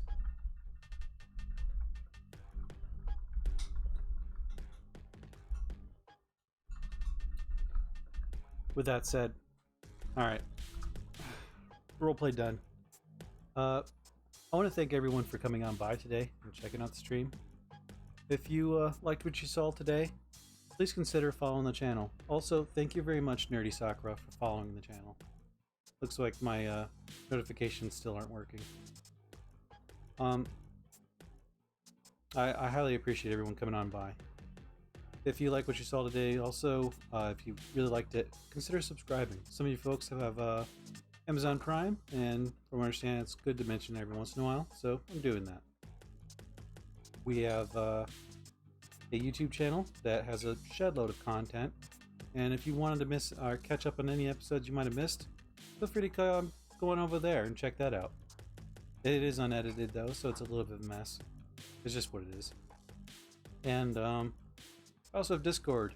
If you guys want to just BS and just hang out, well, there's a place for that too. With that said, I hope everyone had a good time, and I'm gonna go see who I can raid today. So everyone's gonna see my desktop for a moment because I don't know how to fix that.